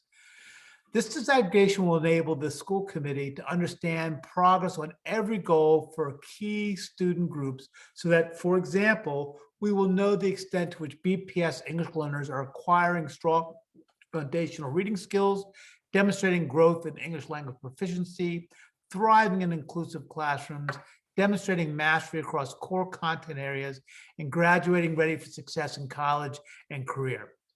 Disaggregated longitudinal reporting of progress on the 5 goals will strengthen the district's focus on student outcomes, especially for historically marginalized students, including Black, Latinx, Asian, English learners, and students with disabilities.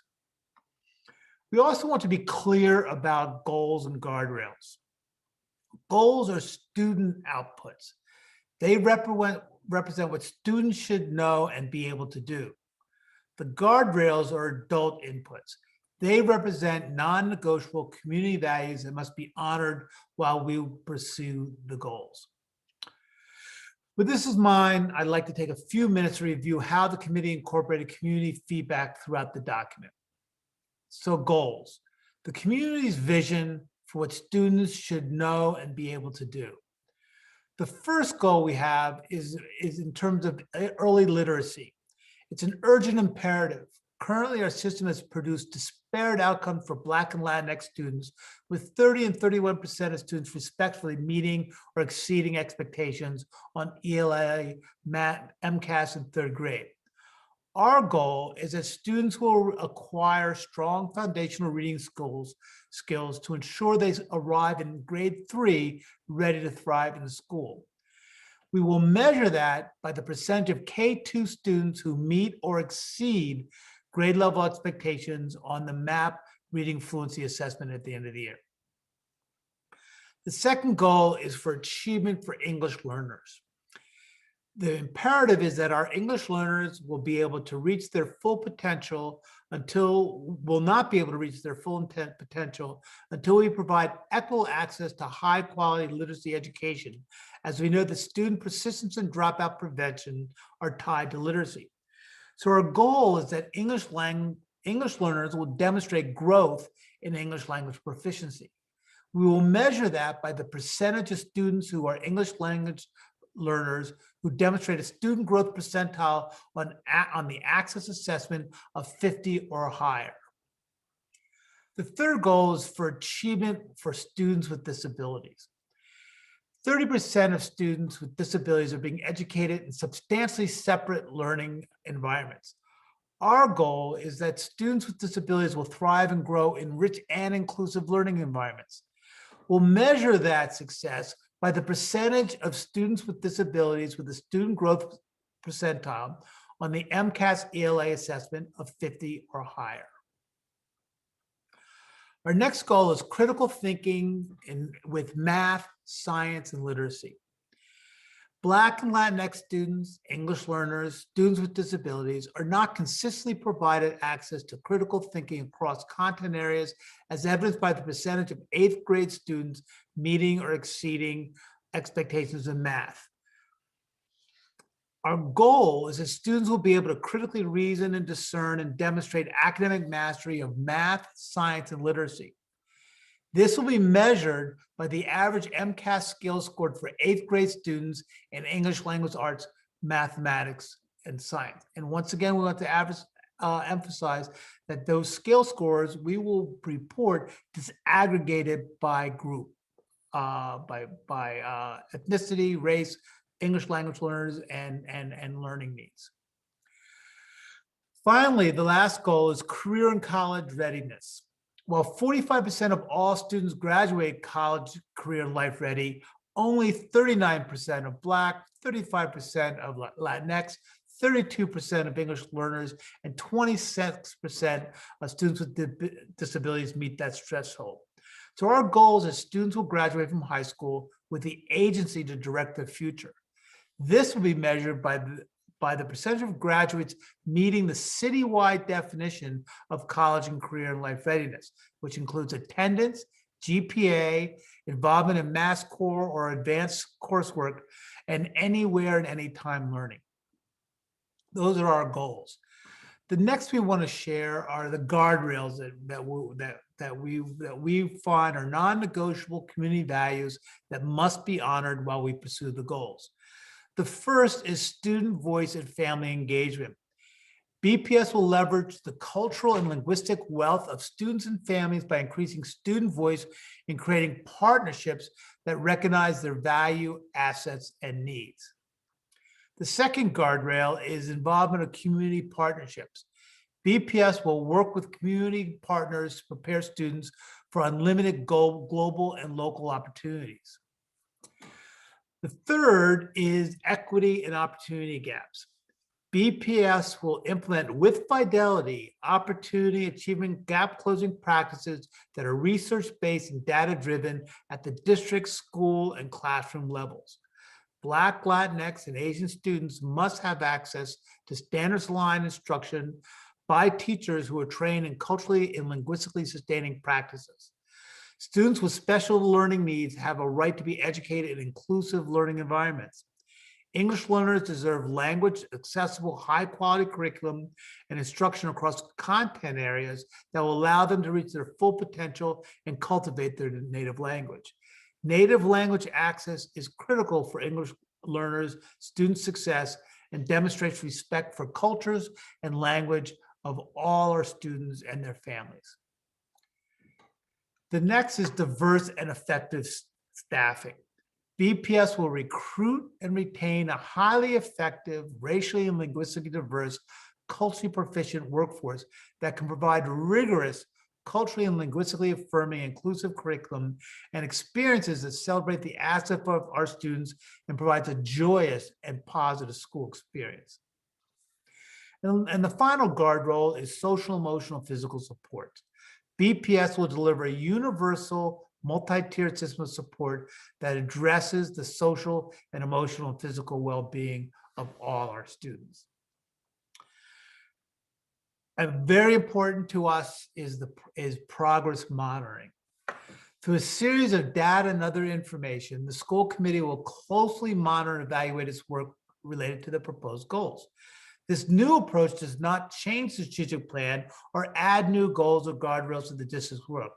Rather, it will help the committee reorganize and refocus its work.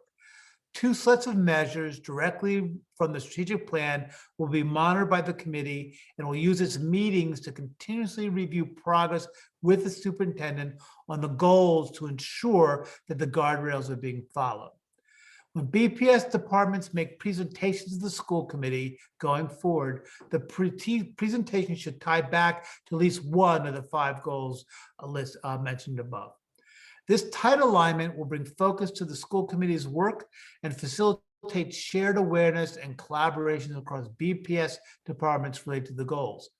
After approval of these goals and guardrails for the school committee, the superintendent will fund the priorities in the district's FY22 budget. I will now turn the conversation over to Monica Hogan, Senior Executive Director with the Office of Data Accountability, who will walk us through the measures we selected for each goal and propose the targets for 1, 3, and 5 years out. Ms. Hogan? Thank you, Dr. Coleman, and good evening, everyone.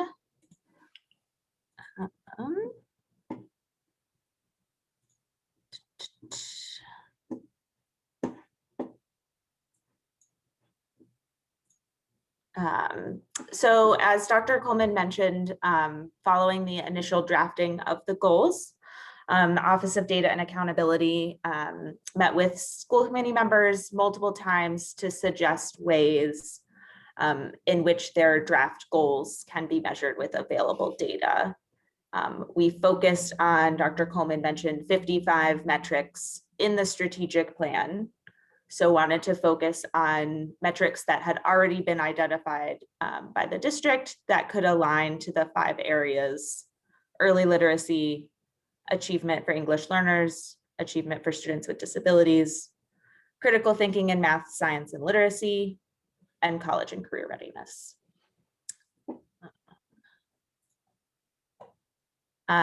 This slide was created to try and show some of the alignment between the school committee's goals and the strategic plan.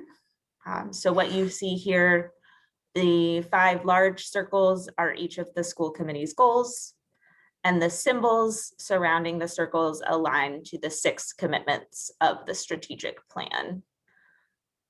There's additionally the box listing the guardrails in the bottom corner. Leave this up for a minute.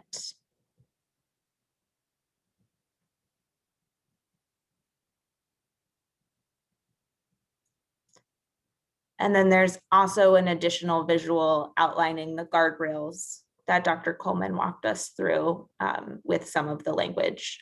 So these 2 together, trying to give a more visual representation of how the goals and guardrails work together with the strategic plan.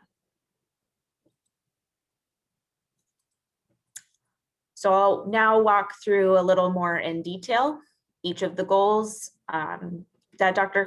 Coleman highlighted.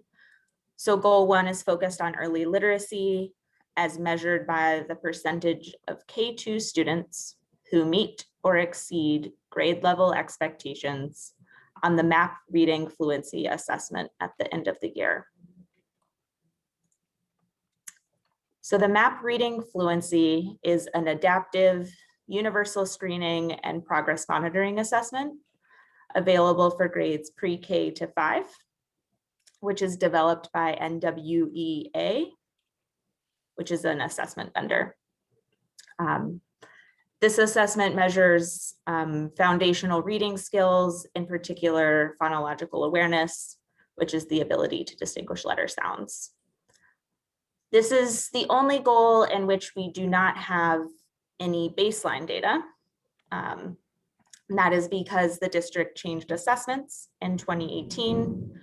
And then of course, in 2019, 2020, all end of year assessments were canceled due to COVID.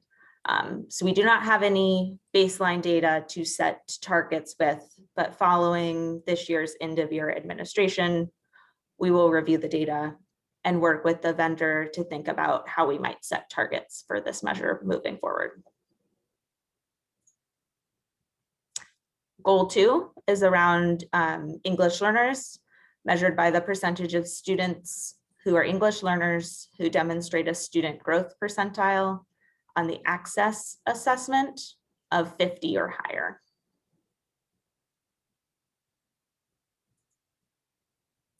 So this assessment is administered in grades kindergarten through 12 to all English learners. and it's given annually as a measure to monitor progress in English language proficiency as required by the federal government. It measures the 4 language domains of listening, speaking, reading, and writing.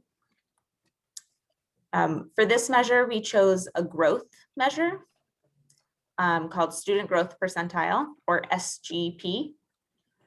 And so this measure compares how much a student has progressed compared to his or her academic peers from the previous year.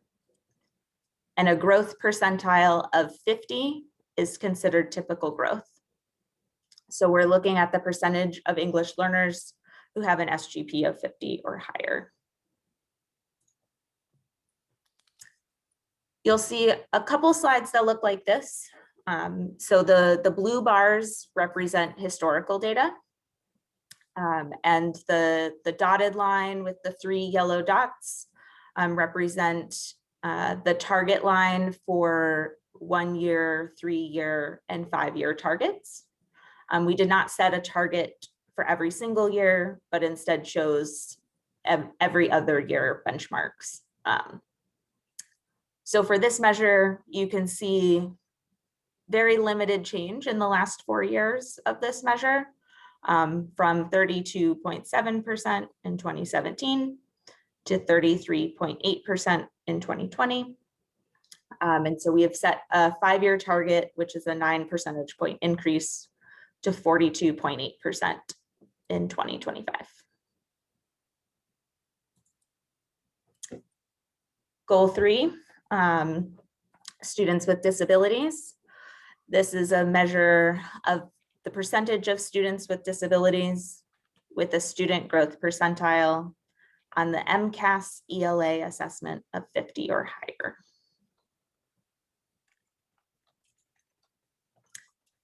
MCAS is our state assessment of reading and writing skills in ELA. For students with disabilities, there is an alternative portfolio-based assessment that is given for students who are not able to participate in the standard MCAS.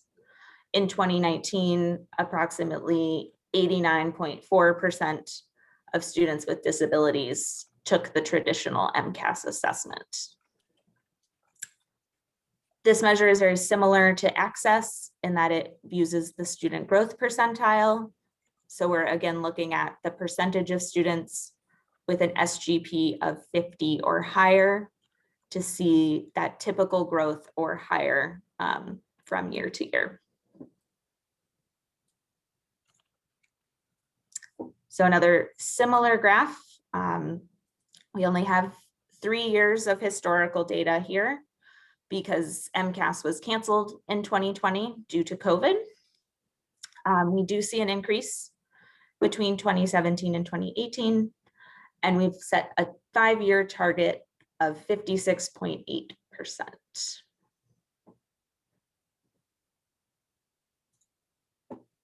Goal 4 is around math, science, and literacy, using the average MCAS scaled score specifically for 8th grade students.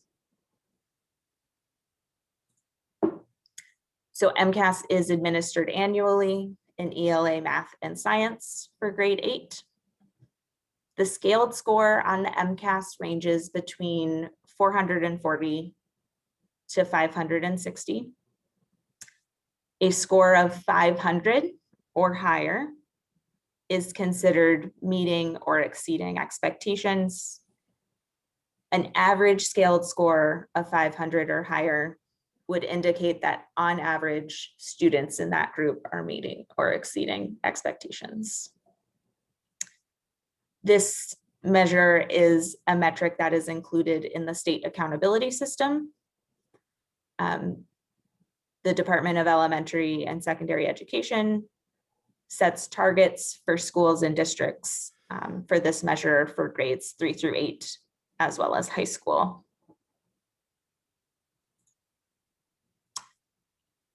And so for both ELA and math, we have 3 years of historical data. We looked at the targets that DESE has set historically to help inform the 5-year targets that we set here. The goal, the 5-year target here is 496, so just under that 500 mark, but an increase of 6 scaled score points from our most recent year in 2019. The data looks very similar in math. Again, an increase to 496 by 2025.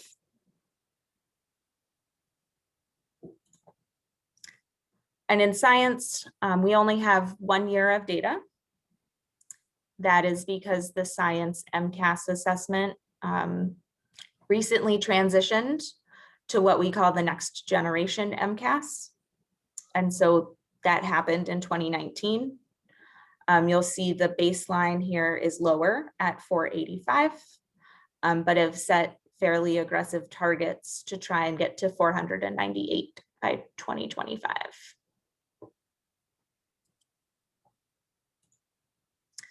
And the last goal, goal 5, regarding the percentage of graduates meeting the citywide definition of college, career, and life readiness.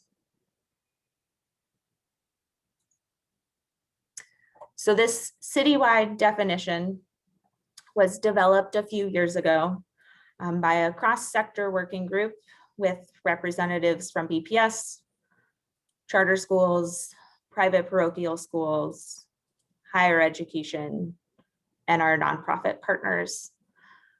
The measures aligned to that definition include an attendance rate of 94% or higher, a GPA of 2.7 or higher, the completion of mass core, as well as enrollment in advanced coursework. The measure for this goal includes graduates who attain at least 2 of these 3 criteria, as well as participate in anywhere, anytime learning, which includes internships and other extracurricular activities. You can see on this slide the percentage of graduates within the 2019 cohort who meet each of these different indicators. And then the bottom row shows the combination of those. You'll notice the percentage of students completing mass core and enrolling in advanced coursework is the lowest, which contributes to the overall percentage of students meeting the definition. And one last bar slide with targets. You'll see this target is set to increase 10 percentage points over the 5-year period from 44.9% up to 55%. And then finally, we compiled all of these into a single table so you can see the baseline data with the 1-year, 3-year, and 5-year goals shown. That is sort of a summary of the technical details behind the data. So Madam Chair, I'll turn it back to you or Dr. Coleman, and happy to answer any specifics about any of the data points. Do you have any final comments, Dr. Coleman? No, I think that's a good report. This is just that this is incredibly complex. This can take us a lot of time to think about it and digest it. And looking forward to the ongoing conversation within the committee, with the community. And as we work through this, well, obviously it's an iterative process and we'll work to get it better and see how the data proceeds. But the really value of being able to use our time focus on actual movement in our data, I think will give us a better focus and a structure to our meetings. Great. Thank you so much, Dr. Coleman, for presenting and for being part of this work to bring this forward.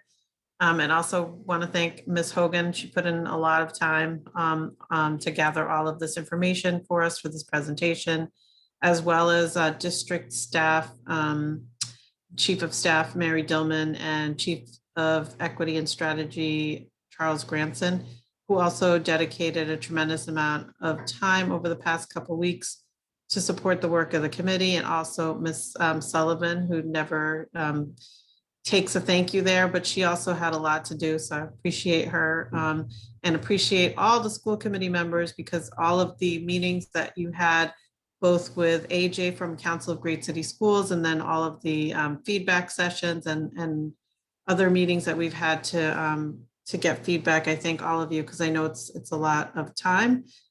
So hearing all of this information, I'd love to open this up to my colleagues to see if you have any comments, any feedback, any questions.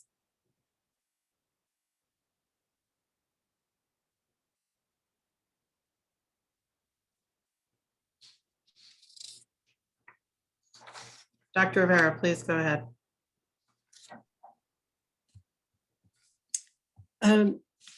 Oh, yeah, sorry. So yes, so thank you, Ms. Hogan, Dr. Coleman. Well, definitely a lot to digest. I agree with that. Question about, well, first, just also, I want to acknowledge, you know, my colleagues on the English Learners Task Force for really advancing, you know, some more refining around the English learners there, and appreciate that the role of native language literacy is really a key to the success of our English learners. And so I want to highlight that. I did have a question about, two questions. One is about that Mass Core is a measure for college career life readiness. But it's not clear to me as a new member of like, how many schools are actually doing Mass Core right now? And is that an appropriate metric for that piece? And then I have a second question. No, Dr. Rivera, if I could jump in and respond to that. Sorry, I've got an echo in my system, I apologize. Let me see if I can. Sorry about that. I'll try to get that fixed later. I struggled with this myself because I one of think the if big Lorna, issues excuse me, that Lorna, I think if you mute, I think you might, Dr. Coleman might be able to not be echoey. Is that right? Is that it? Yeah. You know, I struggle with using the Mass Core and the centrality, but when you look at our data where we have so many of our kids who are graduating from our schools with a diploma and then not succeeding in college or post-career, it's different than the kids who have early warning signals who aren't graduated. That's a separate problem. And the superintendent's focus that we have to create a more rigorous, thoughtful curriculum so that when children graduate from our schools, we have confidence that they've had a good opportunity to learn to be prepared for college or career, and Mass Core is one way to achieve that. And we have a community, a lot of people in the world of college and career have identified that as a central goal that would be a useful thing for us to achieve.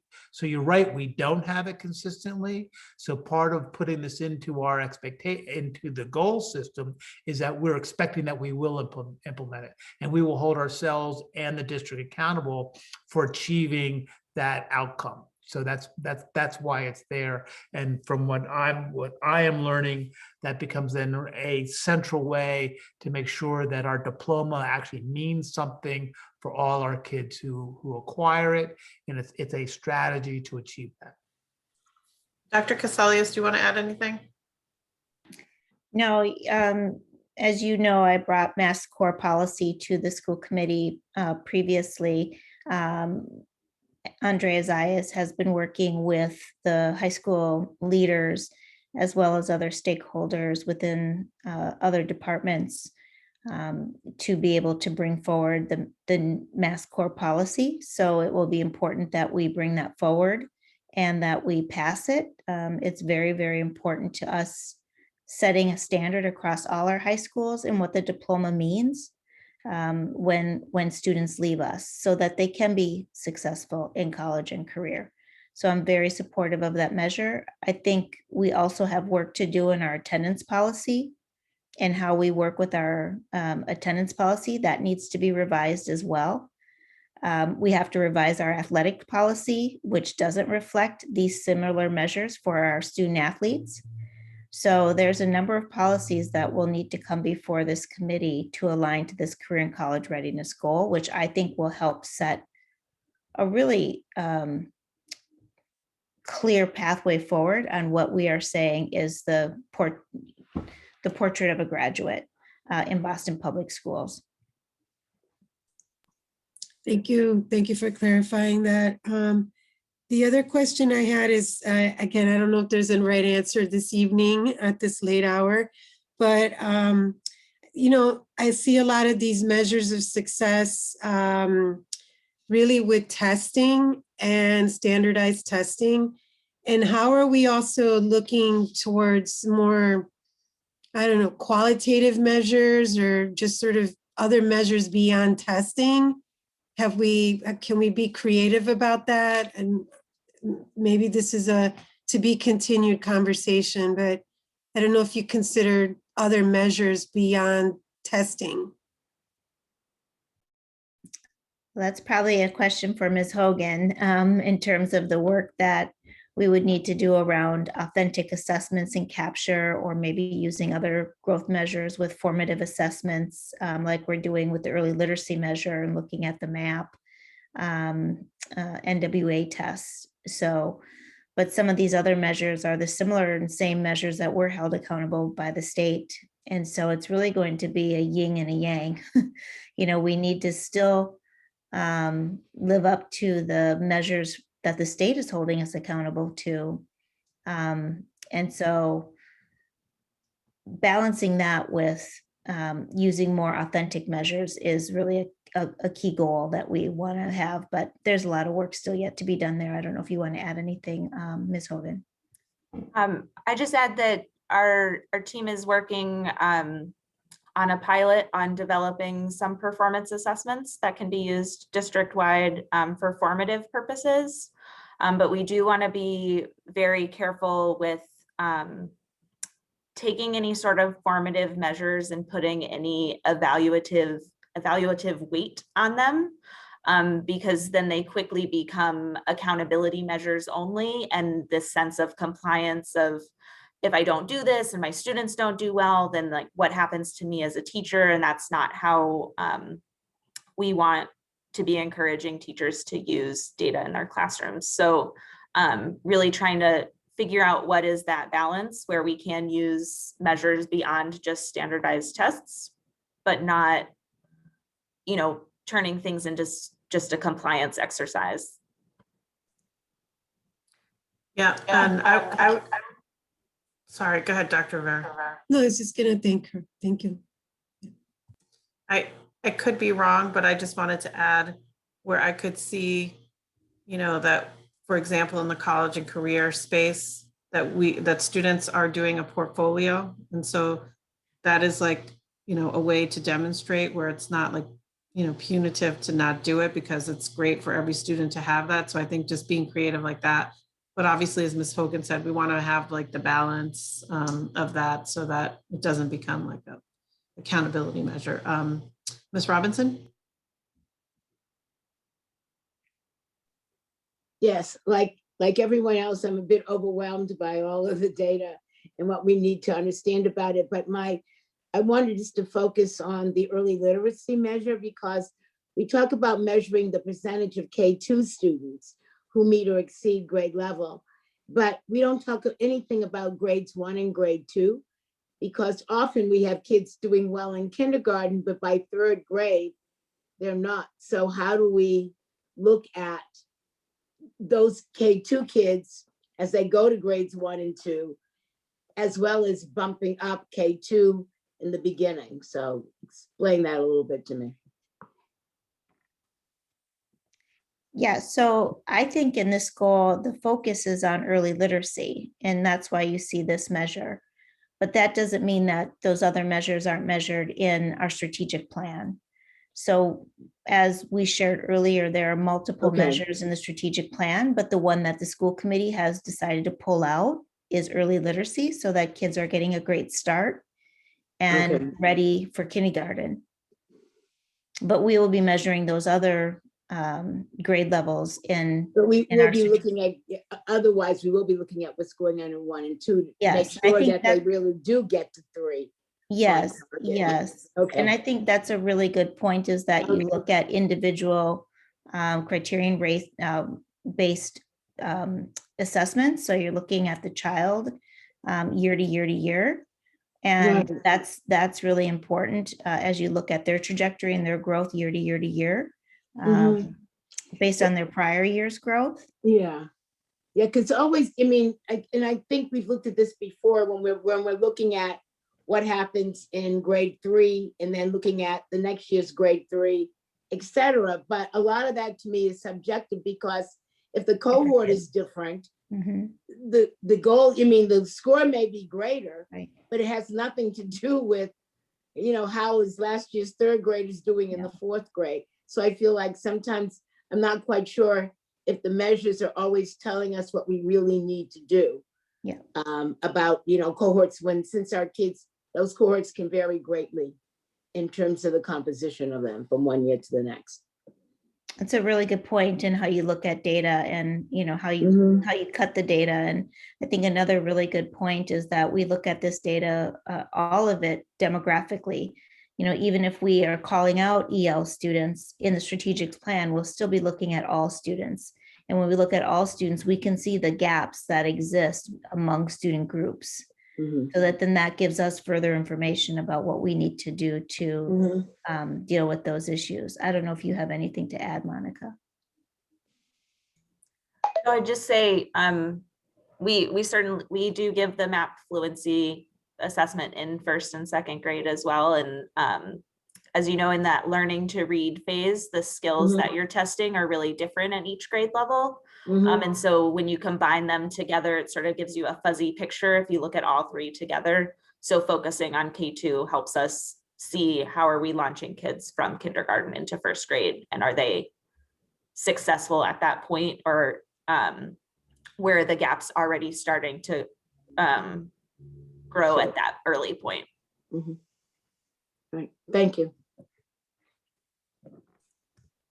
Thank you, Ms. Robinson. Other members have questions?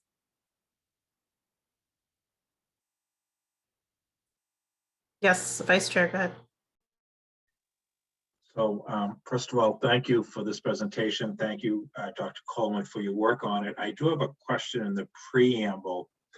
The preamble that you read was slightly different in some circumstances from the words that were on the screen, and I'm not sure if you had a more updated version or if you were adding a bit more specificity to it.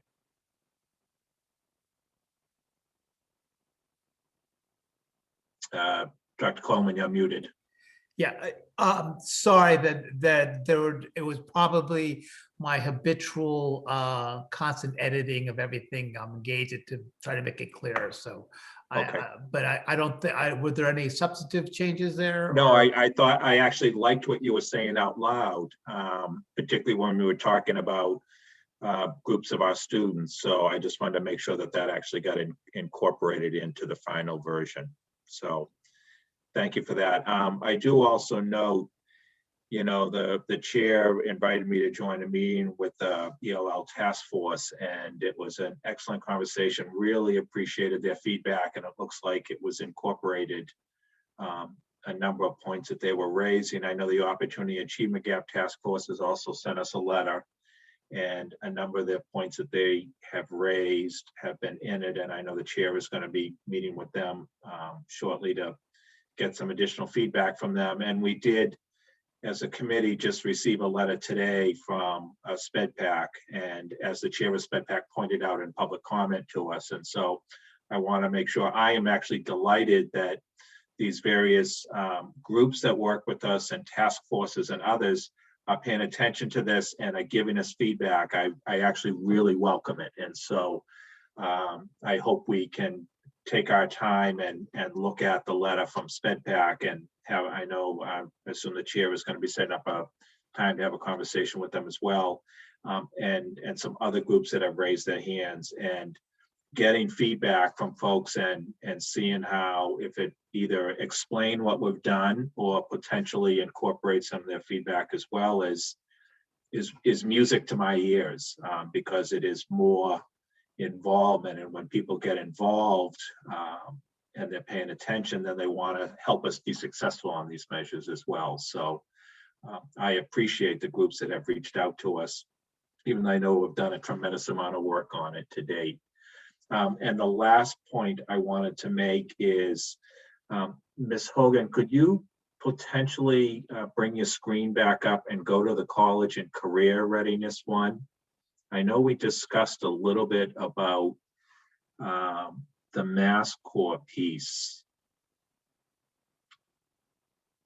This one, right? So the majority, this is actually, and we may want, and I'm not sure if we find it by clicking on more information, but this to me actually comes from a presentation on some research work that was done a few years ago. And I forget, I think it may have been from Rutgers University.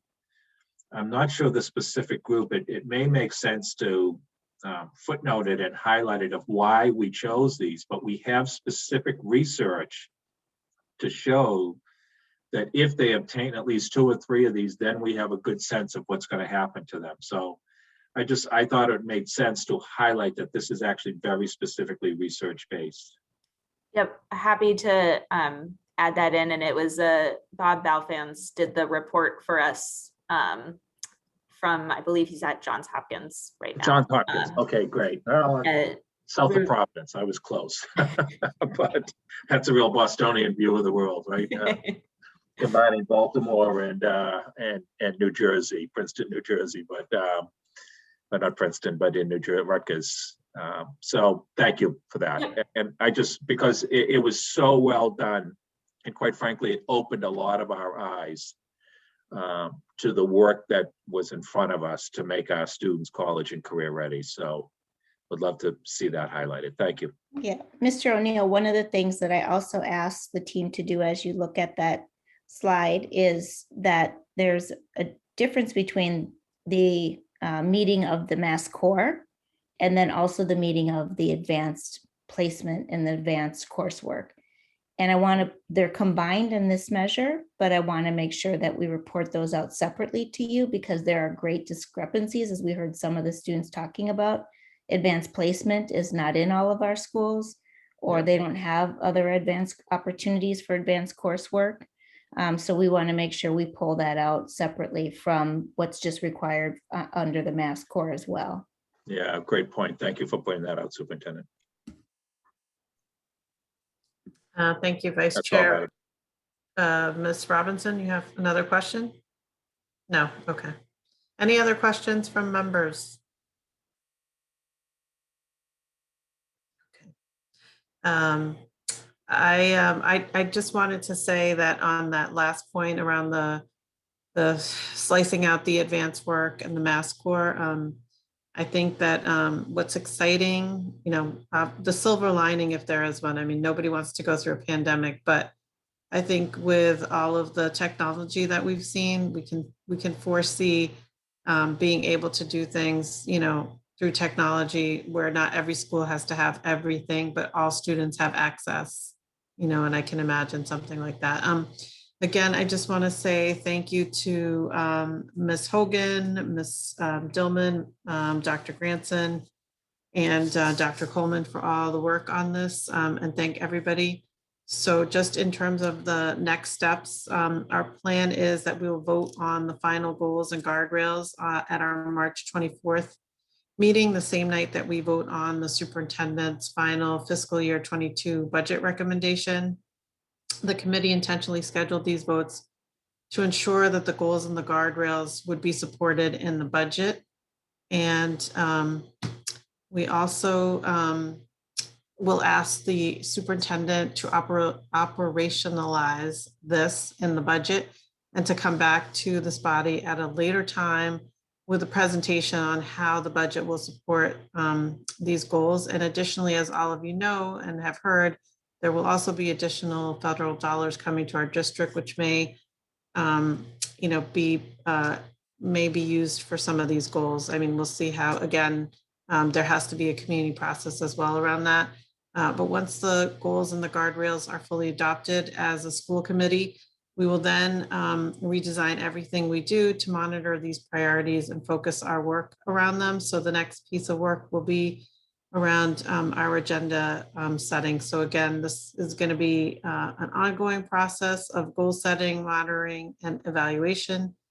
And if we decide in 6 months or a year from now that this process is not working for us, we will go back and make adjustments where necessary.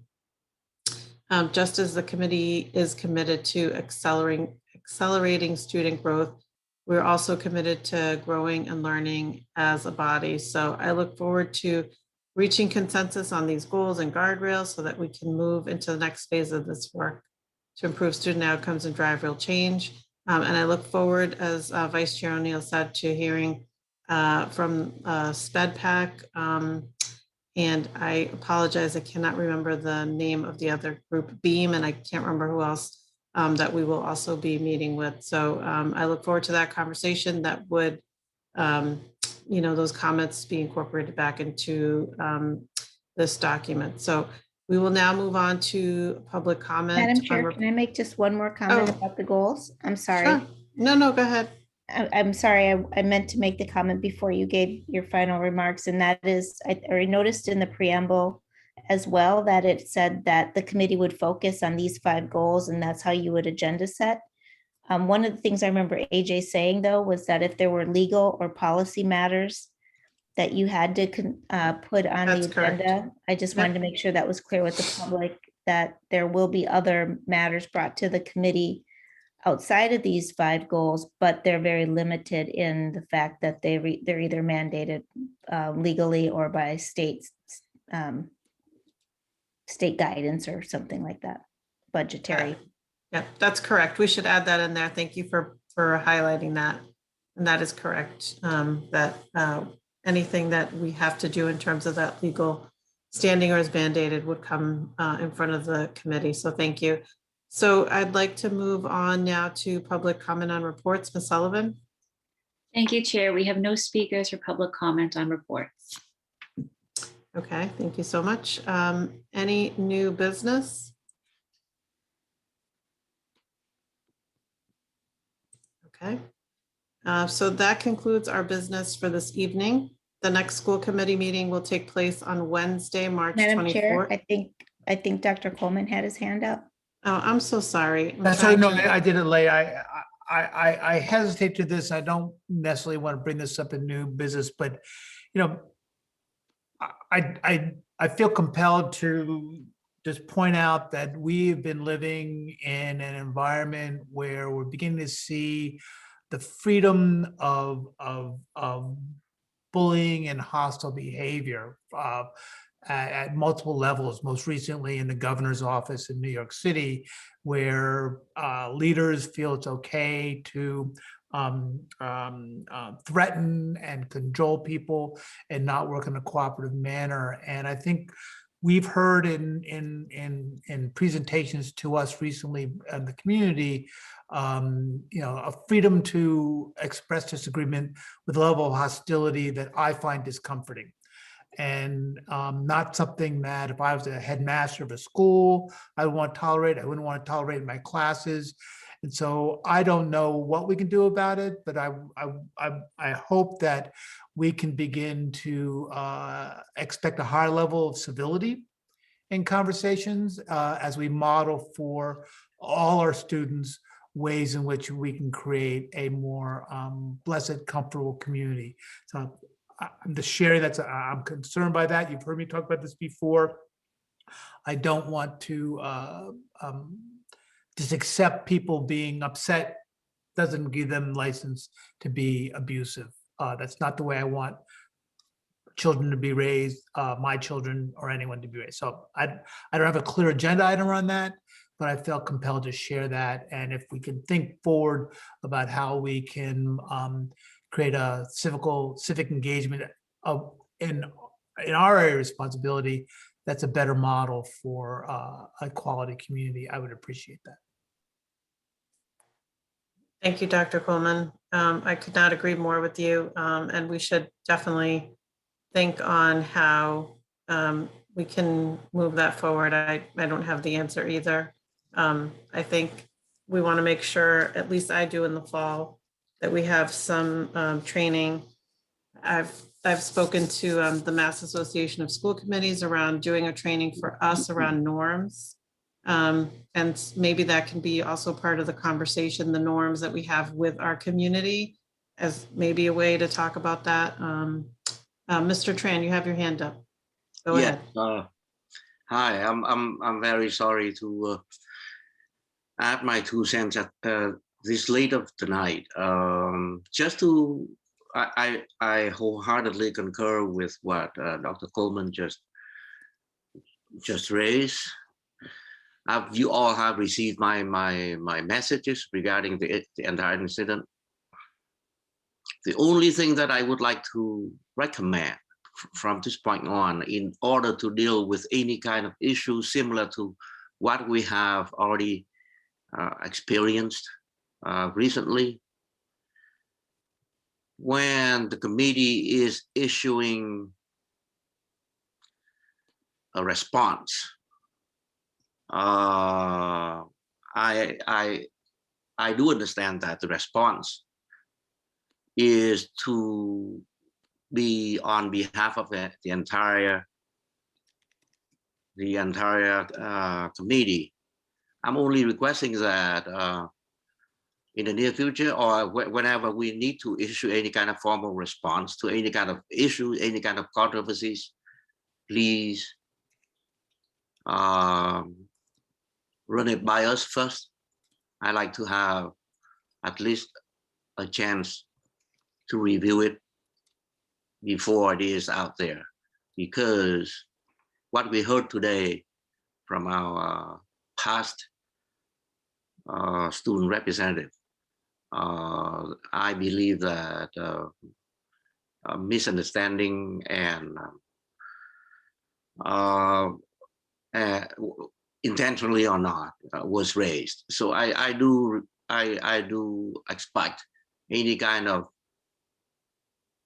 formal statements, formal response from this point forward regarding any kind of controversies affecting the entire committee. Please give us a chance to review it before it is issued. Thank you. Great, thank you. Okay, so this concludes our business for this evening, and the next school committee meeting will take place on Wednesday, March 24th at 5 p.m. on Zoom. And if there is nothing further, I will entertain a motion to adjourn. So moved. Thank you, Dr. Coleman. Is there a second? Second. Thank you, Ms. Robinson. Is there any discussion or objection to the motion? Ms. Sullivan, can you please call the roll? Dr. Coleman, Yes, and happy St. Patrick's Day, everyone. Mr. DeArujo, Yes. Dr. Rivera, Yes. Ms. Robinson, Yes. Mr. Tran, Yes. Mr. O'Neill, Yes. Ms. Oliver Davila. Yes. It's unanimous. Thank you. Thank you, everybody. Good night. Happy St. Patrick's Day. Good night. See you next week.